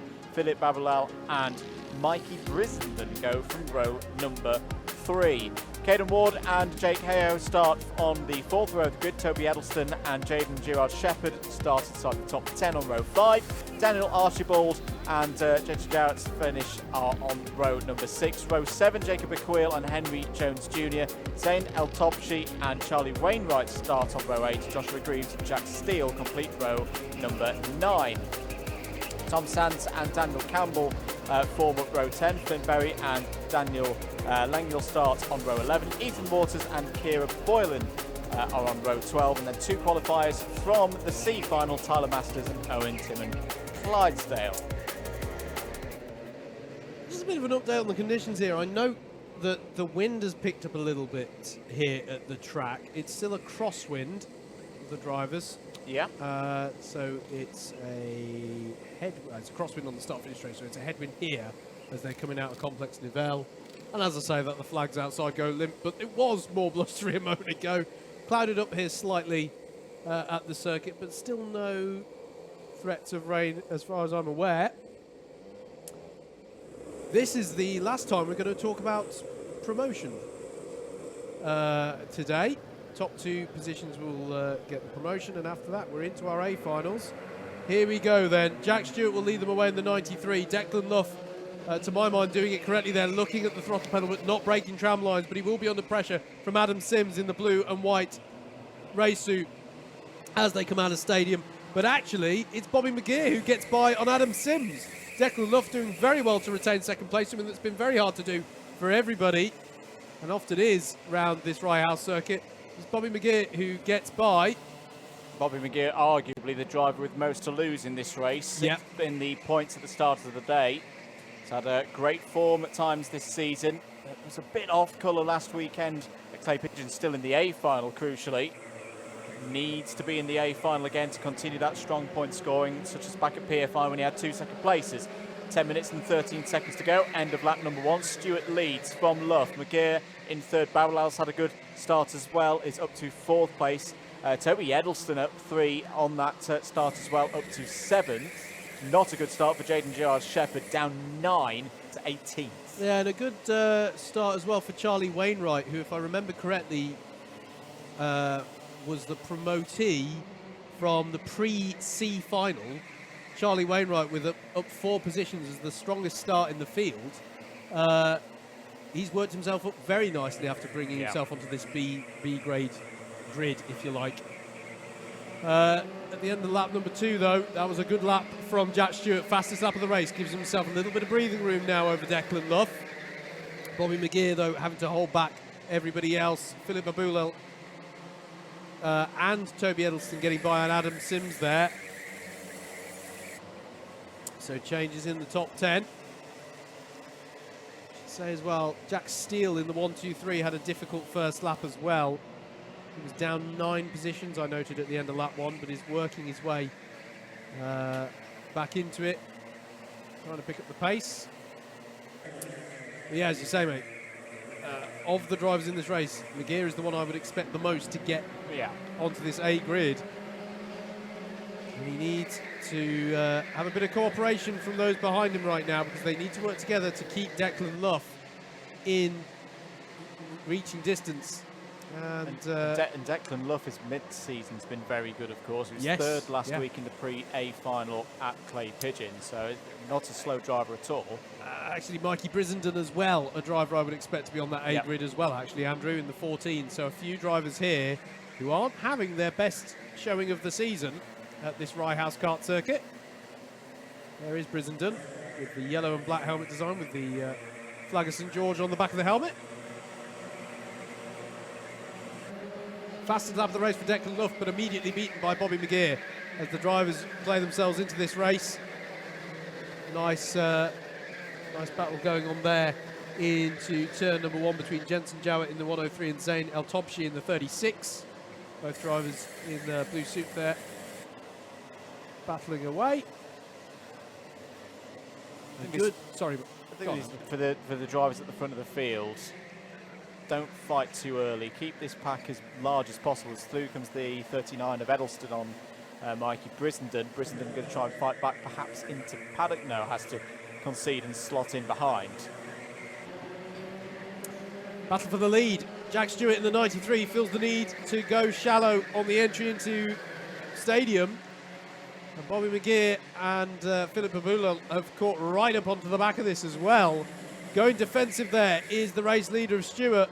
Declan Luff is not going to be able to execute a switchback. He's going to try and have the inside again for hairpin 2. That is not often that we see that underbrake into hairpin 2. It holds everybody up, and they're going to go 3 wide behind them. The top 5 separated by a few inches almost there. And how's that all worked itself out? Well, it's gone wide there, has Jack Stewart, and round has gone the 36. I'm struggling to process what I just saw there. That's the 36 of El Topshi, but I'm not sure I got the right driver then. The escape road there. I think there? Zayn El Topshi went straight on the approach to pylon through the middle of the tyres and emerged on the opposite side of the circuit. I think you're right. My brain, sorry ladies and gentlemen, my brain froze then as it processed that. The very old layout for iHouse is that there is no pylon and Complex Nivelle, but we don't run that in Club 100. Goodness me. Was I? I'm not sure I got the right drive. Where's the... Yeah, it was Zayn El Topshi, number 36. Goodness me, right. Okay, Declan Luff got to the head of the field there. Jack Stewart in second, and Philip Babulal. And in fact, Zayn El Topshi has now had a penalty for an unsafe release. That's the most understated unsafe release I think I've ever seen. Unsafe release, yeah. Sorry, if you ever want to know what I sound like when there's just one too many inputs for my brain to process, I think you just heard it, folks. Because the top five were all together. They came in, formation 2-3 into pylon. It is Declan Luff, though, who leads, and Jack Stewart. So the same two drivers are looking at promotion here, but now in a different order.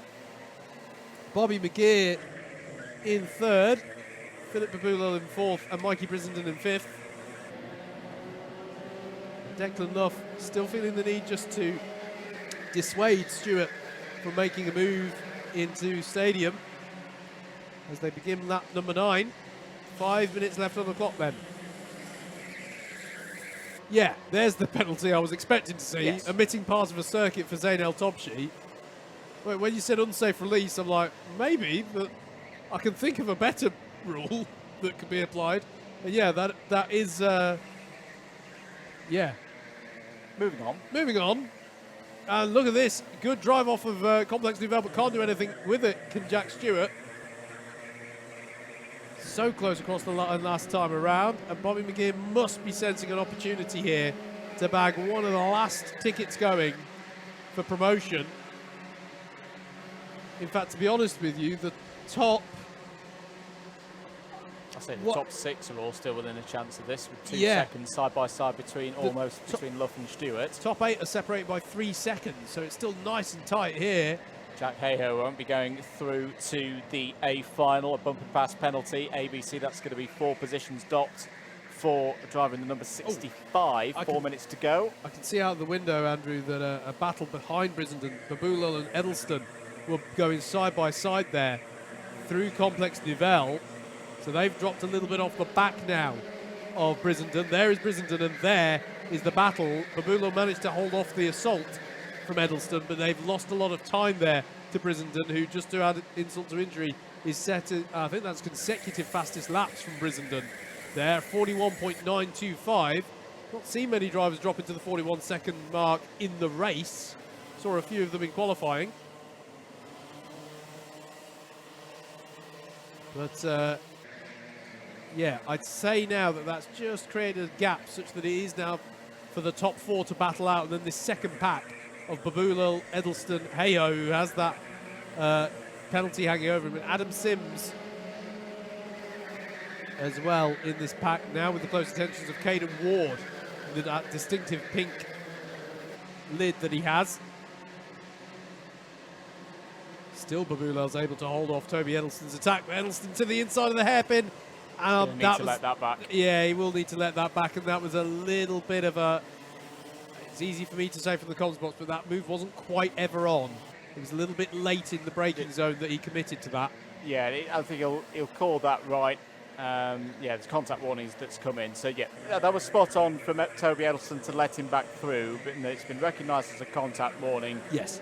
Because he didn't gain advantage. Yes, and that is heads up. You're absolutely right to, yeah, okay, my bad, I'll let you through, and that's probably warded off it being a full-on penalty there. And the key for me when looking from putting observer hat on is watch that front axle. Is that front axle completely understeering and overloaded? That's one of the keys that the observers look at out there. Number 65, Jack Hayhoe, trying to find a way back through. There was another penalty there. I think it was the number 76 of Joshua Greaves. Yes, it was, which is a key one at the front of the order, unfortunately. This is Adam Sims under pressure from Caden Ward. And if you're wondering, because we're focusing slightly further back, the top four are closing up gradually here. But this is a good little train here, just whilst that's... there they are. They're just... And this is the frustration here. Mikey Brissenden's like, come on, man, we've got to move. We've got to move on up the order. And he's gone through. And you can see the frustration from McGear, because McGear feels that that was a costly move. That he feels that that was ill-timed. But obviously, Brissenden felt, yeah, we've got to work together. But he felt that the pace wasn't good enough there from McGear, and so went for it. And to look at it from Mikey Brissenden's perspective, Bobby McGear's been in third place for pretty much the whole of this race and hasn't been able to make a lasting impression on Jack Stewart. So I completely see why Brissenden's gone going all out here. I need to get into second place. Bobby, there's a cone in the middle of the circuit. Yeah, that was a. It was. You're right, mate. That was a stick or twist moment. Yeah, I either work with you or I go for it. Yeah. I've got to go for it. As the 39 of Toby Edelston continues to harangue the back of Babulo's cart here. Is he going to have a move under braking? Thinks better of it. He's going to try and get a better drive off the corner, I think. But this Philip is all key for championship points as well. Absolutely. And it wasn't the last lap board the last time around. It will be this time around that we see that. So we'll have to check the top four as they come across the line as to how close they are. But this is a good little battle, as you say, mate. From fifth place down. Here is the top four then. Last lap board has been shown. Declan Luff, Jack Stewart, Mikey Brissenden. To be fair to Brissenden, he has just set the... he hasn't just set the fastest lap. But he did set a faster lap than those ahead of him. So he did push after putting that move in. Babula's having to go defensive in fifth place against pretty much everyone. Look at this train of carts coming through hairpin number one. The top four, I think everyone's too far back for a move to be affected in this one. So it's going to be the 49 of Declan Luff, who comes around the final corner and will take the win in the super lightweight B final for round 7 and bag himself a spot in the A final grid. The 93 of Jack Stewart will join him. And was it a costly moment in championship terms there for Mikey Brissenden and Bobby McGear, two drivers who nominally we would expect to have made it onto that A final grid, just miss out third and fourth. Babulel does well to hold on to fifth ahead of Edelston Hayho, who has a penalty to be applied. Adam Sims in eighth, Jacob Aquil in ninth, and Caden Ward round out your top 10 on the road. Brilliant racing once again there, got to say. Yeah, really good stuff yet again from the junior super lightweights. Professional drive from Declan Luff as well to make his way through the order. Let's move on though, because one of the key races of the day heading out on circuit now. It is the Trophy A final for the cadet super lightweights.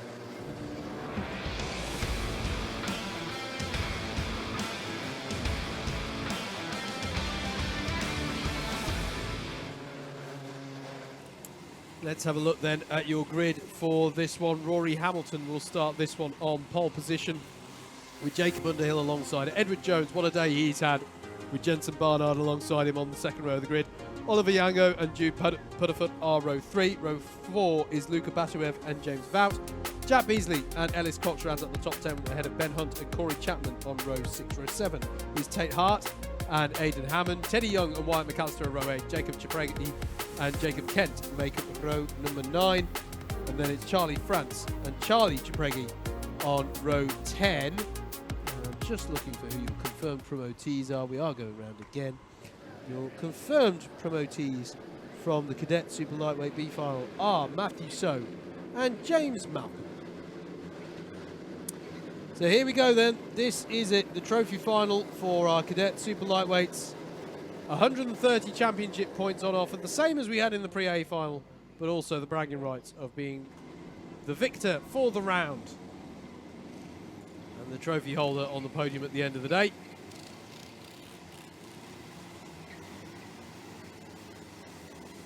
I do hope you're enjoying this coverage.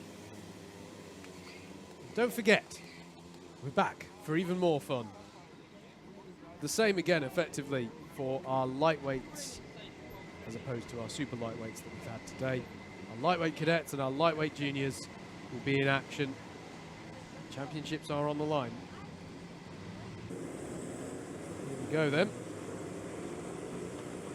22 carts round the final corner.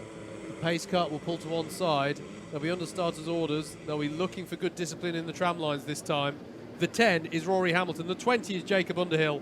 Edward Jones and Jensen Barnard are your second row. Away we go, and that looked like good start discipline to me as they head into turn number 1, and immediately Edward Jones is up the inside of Jacob Underhill, who has the difficult job of starting in second place, as many have found today.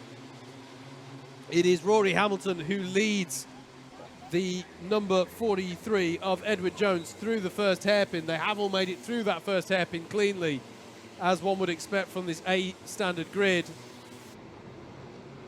The 58 of Jude Putterford has done really well to slot into third place as they all jostle for position through Complex Nouvelle. And Jack Beasley gets ahead of James Vout in that exchange as they come round to finish the first lap of the race. And there's a penalty for Jude Putterfoot for ABC bump and pass. And he did have a very strong start, but did so, as the clerk of the course has deemed it, through unnecessarily robust methods, let's say. That is going to be a 4-place penalty applied to wherever he finishes, so he cannot finish on the podium. And these things can be costly in a championship perspective. It's effectively 4 points. It's effectively a 4-point championship penalty for all of that, and you can see how frustrated he is now. Best way to deal with this, if you're Jude Putterfoot, just try and win this race. That would actually reduce the losses in terms of championship points. Penalty for Corey Chapman for the same as well in the middle of the pack. Yep. 4 positions to be added from wherever he finishes this one. Rory Hamilton leads then in the number 10.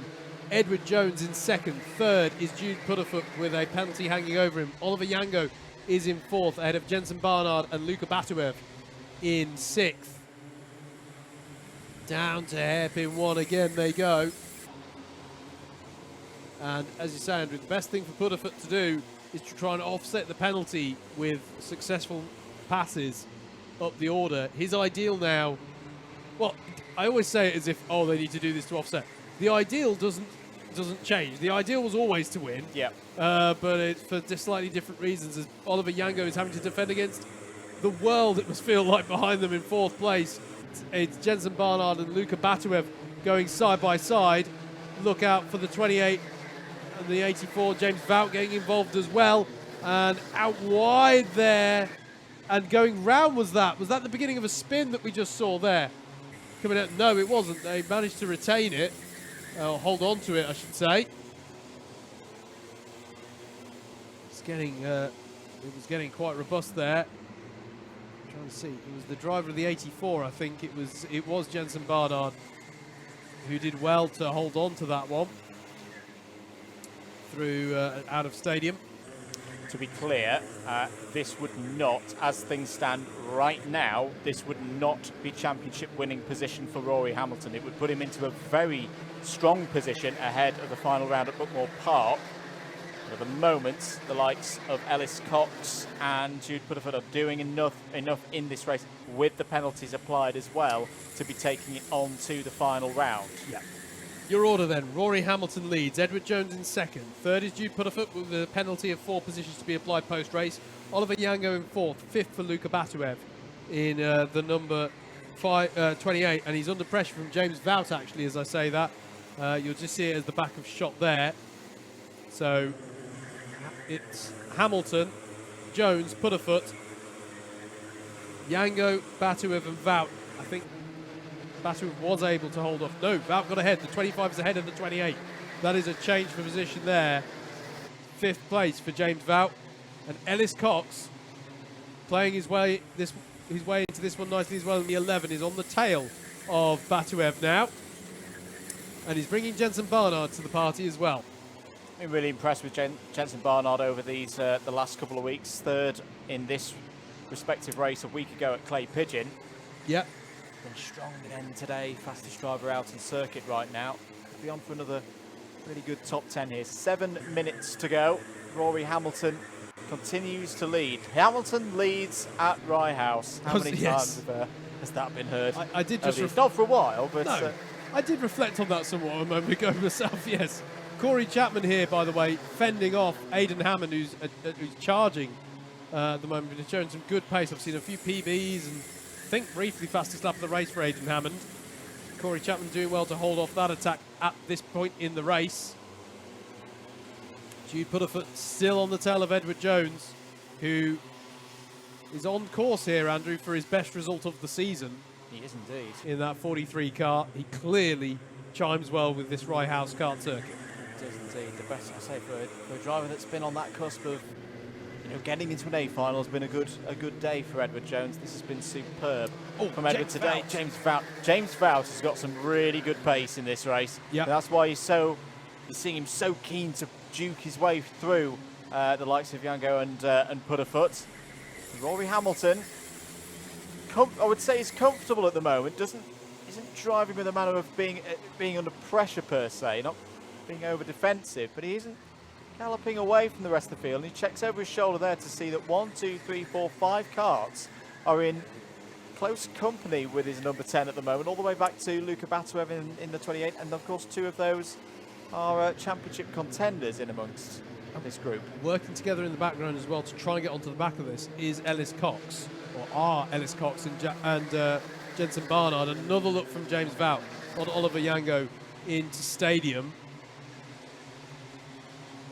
And here is another look from Jude Putterfoot. Down the inside goes Putterfoot on Edward Jones. He's gone for it for second place, and he nailed that one. That was beautifully done. That's probably the cleanest pass I've seen in hairpin 1 today. But also without too much time lost for Edward Jones. So actually well judged by Jones there to not go too deep, not lose his head, and he managed to get by there without, or he managed to be passed, but without losing too much and opening the door for Oliver Yango as well. So actually well read by both drivers in that move there. Hamilton, Putterfoot, and once again James Vout is having a look on Yango into Stadium, but it's a tough one. He's looking strong there, and he's not, causing any. He's not doing any offense. He's not offending any of the rules there. He's not opening the door, having contact.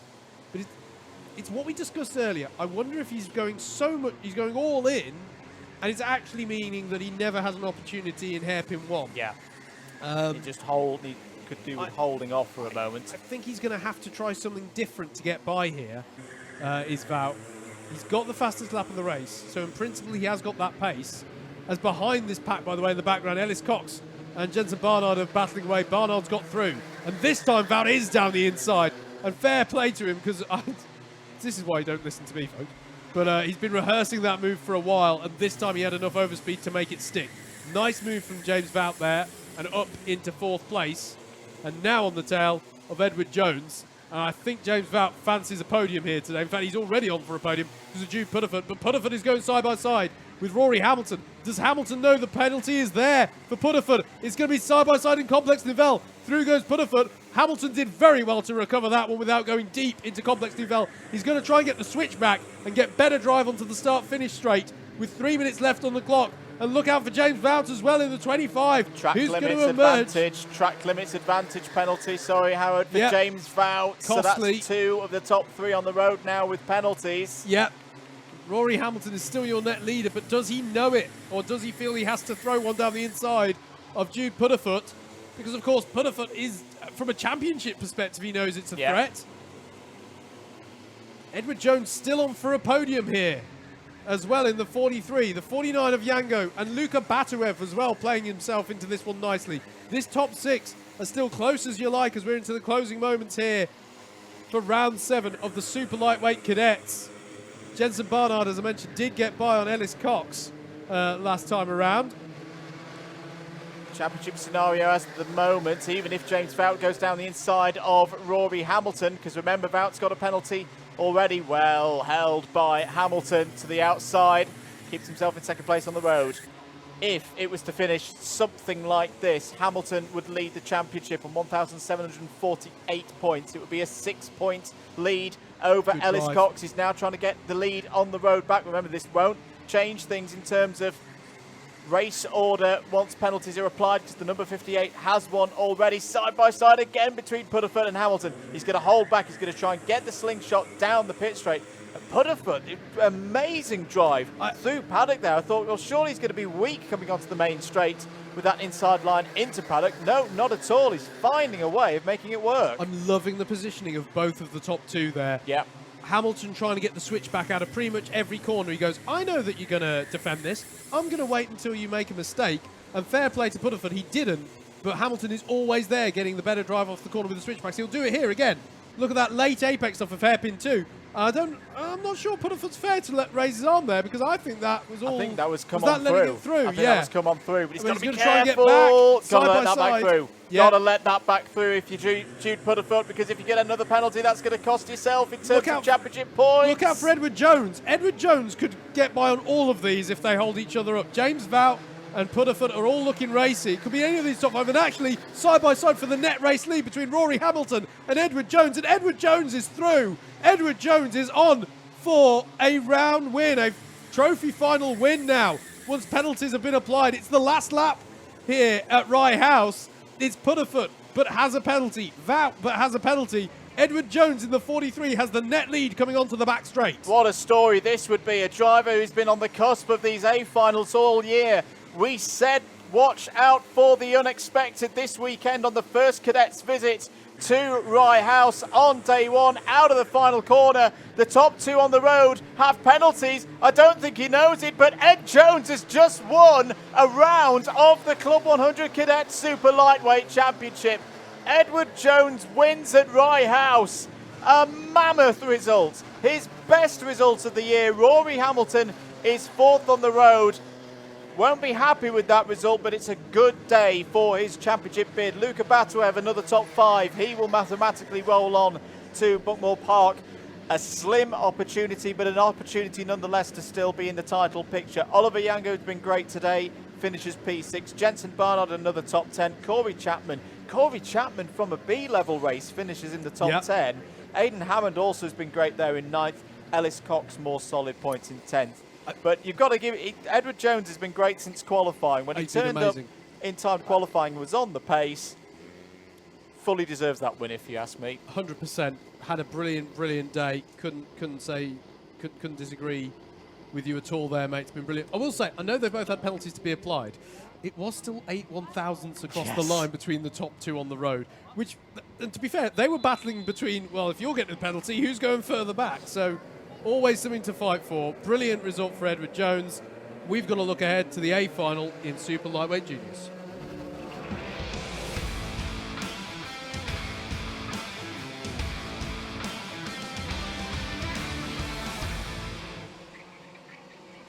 Here's your grid then in this one, and just a reminder, the Super Lightweight Juniors do get a few warm-up laps just to shake down the carts out of this one, so don't be concerned that they're not going through the cut-through. Ryan Shepherd will start this one on pole with George Palmer-Mobsby alongside. Max Sheldon Hayward and Nathan James Boyle are your second row of the grid. Tom Northcott and Zachary Watson are row number 3.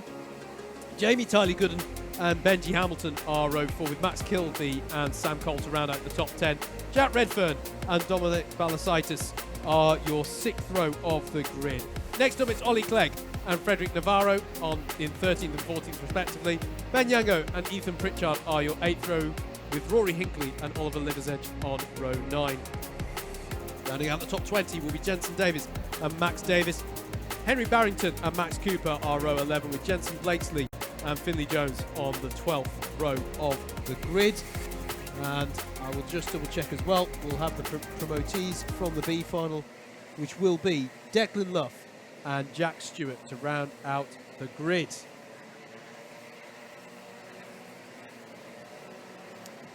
The drivers being an opportunity just to shake down the carts here. This is the convention whenever we have a Trophy A final in the full-size Club 100 Rotax Evo karts. It's the principle that the drivers have... I think the phrase I always liked is they've earned the right to be discerning customers, or particularly discerning customers with their Club 100 karts. I cannot emphasise enough how good a job the Club 100 crew do to set up a bunch of evenly balanced karts. Obviously, that is a key factor to having a credible arrive and drive offering, and they do that.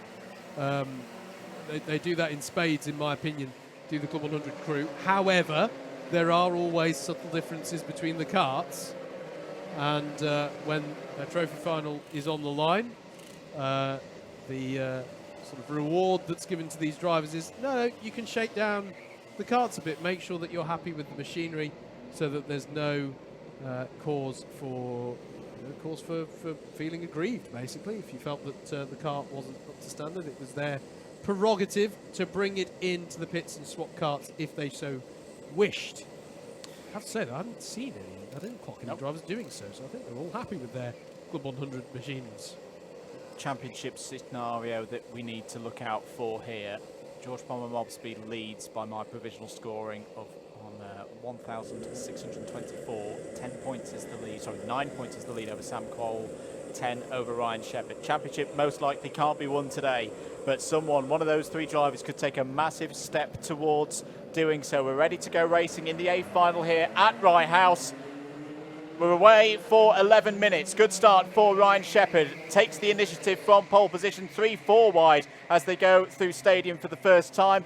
Is everybody going to be able to get through hairpin 1 here on lap 1? This is where it bottlenecks. This is where it gets interesting. Massive slide for Max Sheldon Haywood. He may have had a bit of help there from behind, but did brilliantly to keep it pointing in the right direction. But what a start for Ryan Shepherd. He definitely likes being in front of the Alpha Live cameras. Is undefeated in junior super lightweight races when they've been streamed so far this season, or at least with us commentating, and will lead as he comes round to finish lap 1. Yeah, absolutely. Still 2x2, even 3x3 in some parts of the pack at the end of the race. I have to say the tyres on the apex of hairpin 1 were given a massive clout. There were 2 rows of 3 that approached at the very back of the field. And Jensen Blakesley, I thought it was, who I saw, has gone down to the back of the field because he was basically balked by the tyre barrier that was sort of thrown in his way, effectively. In fact, you can see on this shot, that tyre barrier, you can see, that was longitudinally in line with the camera before. It's now perpendicular to the shot, is how much that was whacked. So, side by side, between the 87... Rory Hinckley in the 105 for a moment there. So they're sorting themselves out. In the end of lap number 2, though, it is Ryan Shepherd who leads, ahead of George Palmer Mobsby, who set the fastest lap of the race briefly before it was beaten by Zachary Watson. I will maintain Shepherd's record in front of Alpha Live cameras is impeccable, because the round I forgot about, of course, apologies, because we were at Le Mans, was at Wilton Mill in June. Ah, yes. And he finished second and first that day. He's only got 1 blot on his copybook in streamed races so far this year. And the blot is you finish second. You finish second. Yeah, okay. 9 minutes remaining in this one, coming round to finish lap number 3. It was a really good start from Thomas Northcott, by the way. Played himself in well after by the second half of the first lap. This is Ben Yango having a go at Max Sheldon Haywood. Sam Cole in there as well in the blue suit. And actually, before he had the slide at hairpin 1 on the first lap, Sheldon Haywood had a great start as well. He was side by side with Thomas Northcott. Now, though, under attack from Sam Cole, as you say. Sam Cole, though, has to go wide and will get bested by Nathan James Boyle in the number 28 there. Not the first time, in fact, to see Sam Cole going off in avoidance in that part of the circuit. Now Balasitis will come through. In fact, was it Balasitis that Sam Cole last went off in avoidance for at that corner? So, ironically, it's Balasitis who slots in behind him after he has to go off there. The key thing for the championship to remember, Sam Cole's season so far, yes, everybody has 2 dropped scores to play with. It's the 105 and the 73 fighter there. That's Rory Hinckley and Max Davies. Max Davies, who's come, of course, from the B final. Everybody has 2 drop scores. They get rid of their 2 worst results. Sam Cole has already had an A final. 24th, but the 26th is off the road there. That's 33. That's the 33 that's gone off the road. That's Jensen Davies back on now. Bit of a wild moment into hairpin 1. Cole's already got 2 results that if you're battling for a championship, you want to go drop them. And that's the 24th and 26th that he had at GYG. Means his 10th place from earlier on today will definitely count as part of his score. Yes. He needs to be higher up the order if he's not going to be letting his title rival George Palmer Mobsby gain too many points on him before we go to Buckmore Park. Absolutely. He needs to push on here. This is when it gets interesting, when it's like, okay, if you basically set yourself your own threshold you have to get beyond before you start scoring championship points again. And that's it's almost like a sort of championship long version of when you have a ghost car on a racing simulator. Yeah. It's like, you've got to beat this ghost if you want to beat your time. It's kind of the equivalent. It's like, if you want this to be a scoring race, you're going to have to beat, you know, the worst result you've had thus far.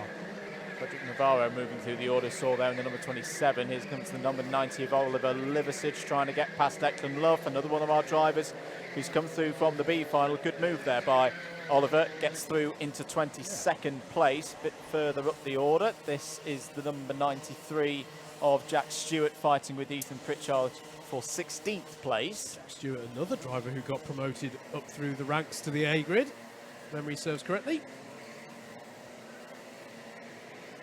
Ryan Shepherd leads as he's crossing the line right now. Right now we're looking a little further back. We're looking at Finley Jones there, navigating his way out of... Oh, that was Zachary Watson firing a move, I think down the inside of Max Kilby into turn one. I think making it stick as well. And that is the 71 of Max Kilby and Ben Yango battling right. So Zachary Watson went through on Kilby and basically threw him immediately into the path of Ben Yango is what happened there, as there's a driver I can see out the window moving slowly off of the first hairpin. So Yango now in the wheel tracks of Kilby, who lost his momentum by dint of Watson going through. And Zachary Watson, do you know what? Zach Watson has had great pace all day. With a few penalties here and there have prevented him from getting the optimal result here today, but his pace has been something else. He's now all over the back of Jack Redfern out there in the 15. There is the 15 coming through, and the 62 gaining on him rapidly. Penalty for Jack Stewart, an ABC takeout. So that will be for the driver we saw driving slowly off of the hairpin. I think that might have been... Yeah, I think it was Ethan Pritchard as well. And Jack Stewart didn't come off of it too well either, because he's dropped to the back of the field. So insult to injury to have the blame apportioned to him as well there. Ben Yango having a sincere look at Max Kilby there, but Kilby positioned his cart nicely, moved about as late as he could there to the right-hand side. And Yango's got to be careful prizing open the door like that, because we've seen a few penalties. But ahead of him, Zach Watson goes down the inside there on the 15 of Jack Redfern, as there's a penalty for Sam Cole. And that's big. That's multiple pieces of contact.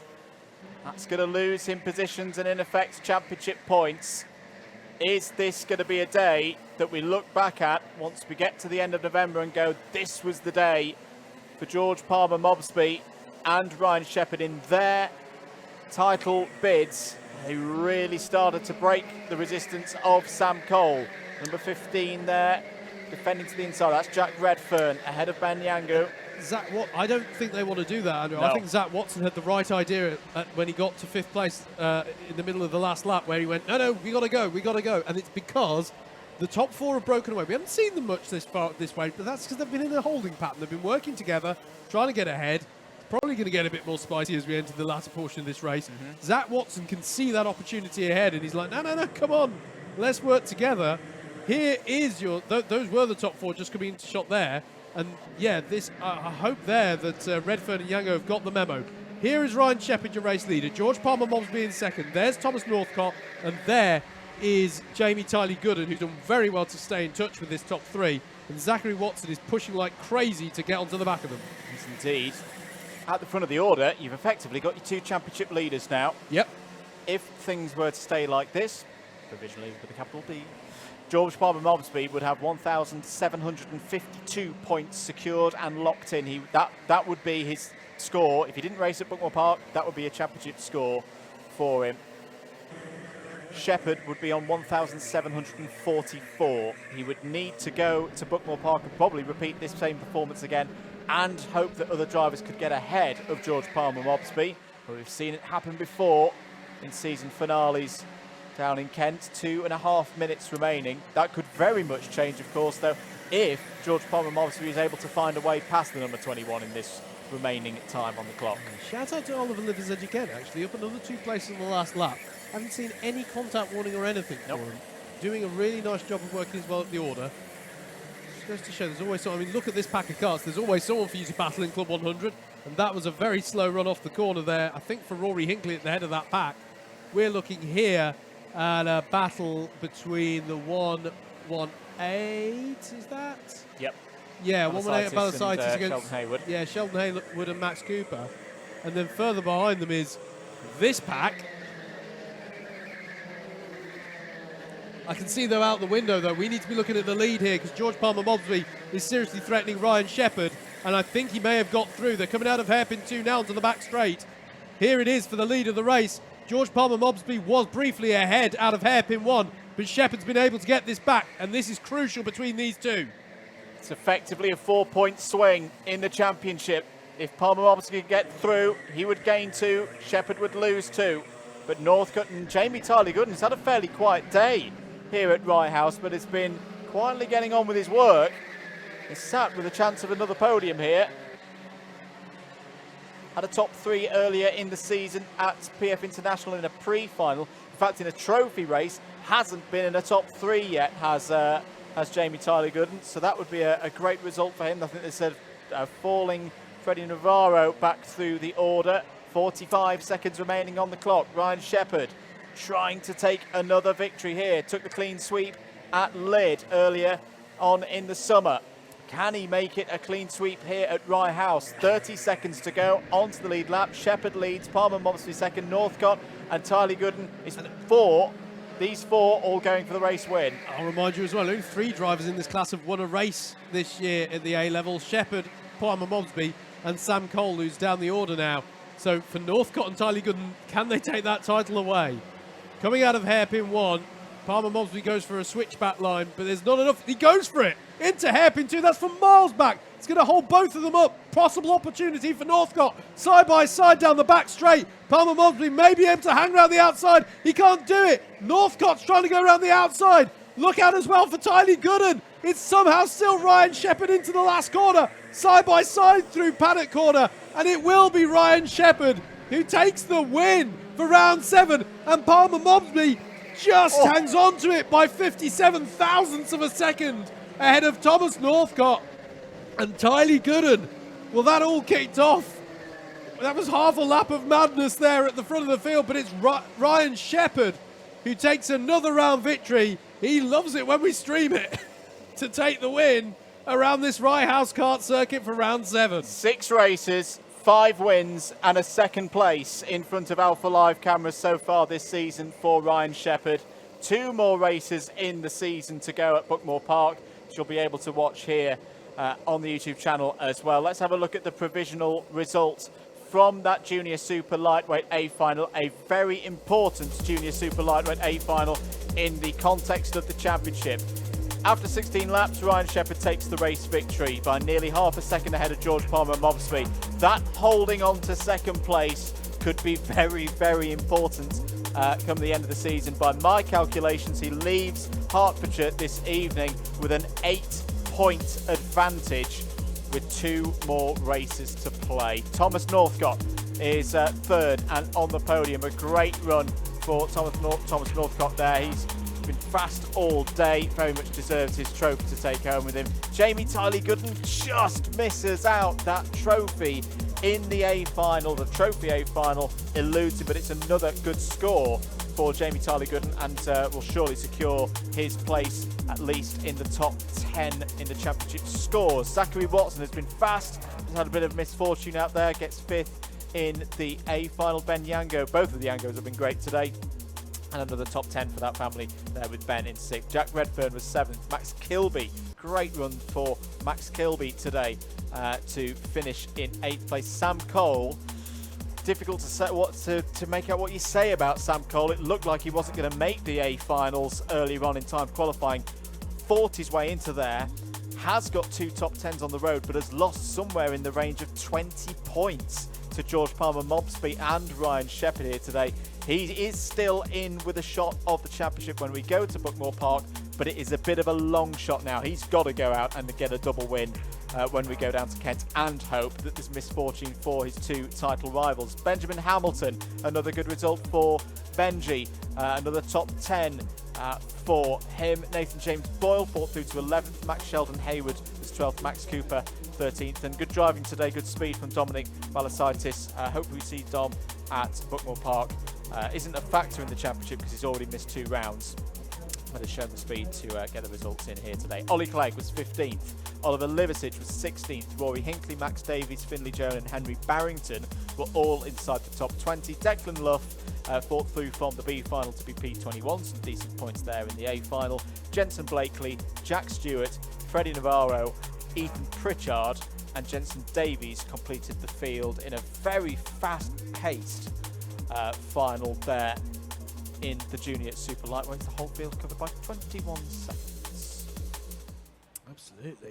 And that brings to an end a brilliant day's racing here at Rye House for Club 100 Cadets and Juniors.